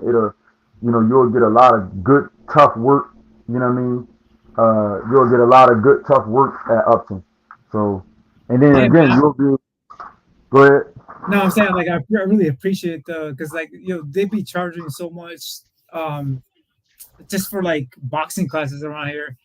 It's crazy. Like that 126 that they charge you that in a month here, like on Rockville. Yeah. Well, Upton, like I said, because it's a recreation and park gym. Like me, basically, it's a rec center. They don't charge out the yin yang. They basically you $120 for the whole year. Yeah. You know what I mean? So if you want to go in there daily, you pay $5 to go in there a day. Oh, So damn, that's great. say you like, all right, man, I only just want to go in here and work out. I only got a couple of days out of the week. You can go in there, pay $5 and get in. You pay right there, and you be able to work out. You know what I mean? So you'll get some good work with the adult classes. Like the coaches that work the adult classes, they work you out real good, and they do sparring on Thursdays. So yeah. Damn, that's what's up. I mean, I appreciate the info though. Damn. Yeah, man. All right. Yeah, Do you man. usually come out to these channels, or Say- do you usually come out on the late night shows or the other Yeah, I be channels? on these shows, man. You Oh, probably yeah. I be on Fanon, KO. I Yeah. done popped on Fanon. You probably saw me yelling or something. I'm a real passionate person, so sometimes Right. this might be the first time you heard me speaking calm, man. Unfortunately, Usually on these. I'm usually snapping on Devin Haney fans. Like I usually snapping on them dudes. So It's probably all them kids, like all the fucking Twitter kids, like that. Yeah. I mean, I'm a nice person in real life, though, man. I'm a very gentle and nice person in real life. I just know how to box, though. That's all. But yeah. Yeah, man. I appreciate the info, man. But I'm gonna look into this, and for sure, I'm gonna see if I can get up there because my brother wants to do it too, and my brother's a big boxing fan too. But we're older. We went through a bunch of surgeries playing soccer. We're done with that. We just want to get to another. My son just busted his knee open playing soccer. Literally busted his whole knee. He had to get 10 stitches, man, from trying to slide. And he busted his knee to the white meat, man. Damn. So, I mean, I can't even remember how many surgeries. I mean, I got an Achilles tear, knee surgery. It's just shit. So thanks for having me on, Manager Marty, man. Shout out to Philly. That's my second home. You know what I'm saying? I stay up there. That's my second home, man. I'm Muslim, so I always be up there. You know what I mean? So, yeah, man. But I gotta get back to the little one, man. Wife calling me. So I gotta be out too. I know how it is. Listen, I'm gonna let both of y'all go at the same time. Chris, thank you. Salute to you, man. Thank you for coming up. Thank you for helping the brother up here, man. This is where we can do this at. There's a platform for us to do this here. I appreciate both of y'all. strap season. Don't forget, anytime you want, come on up, man. Bring your homies with you. We're going to talk some boxing. I look forward to seeing both of y'all next week as we give the prediction for Regis Prograis versus Devin Haney. Oh, yeah. All right. Yeah. All right, man. Thanks for having me. Salute, man. Appreciate you guys. All right. Have a good one. You got it. Live and living color, y'all. Only here where we'll be able to connect people together that's in the same local area. Listen, we talk boxing, but we talk other stuff too in the mix of boxing.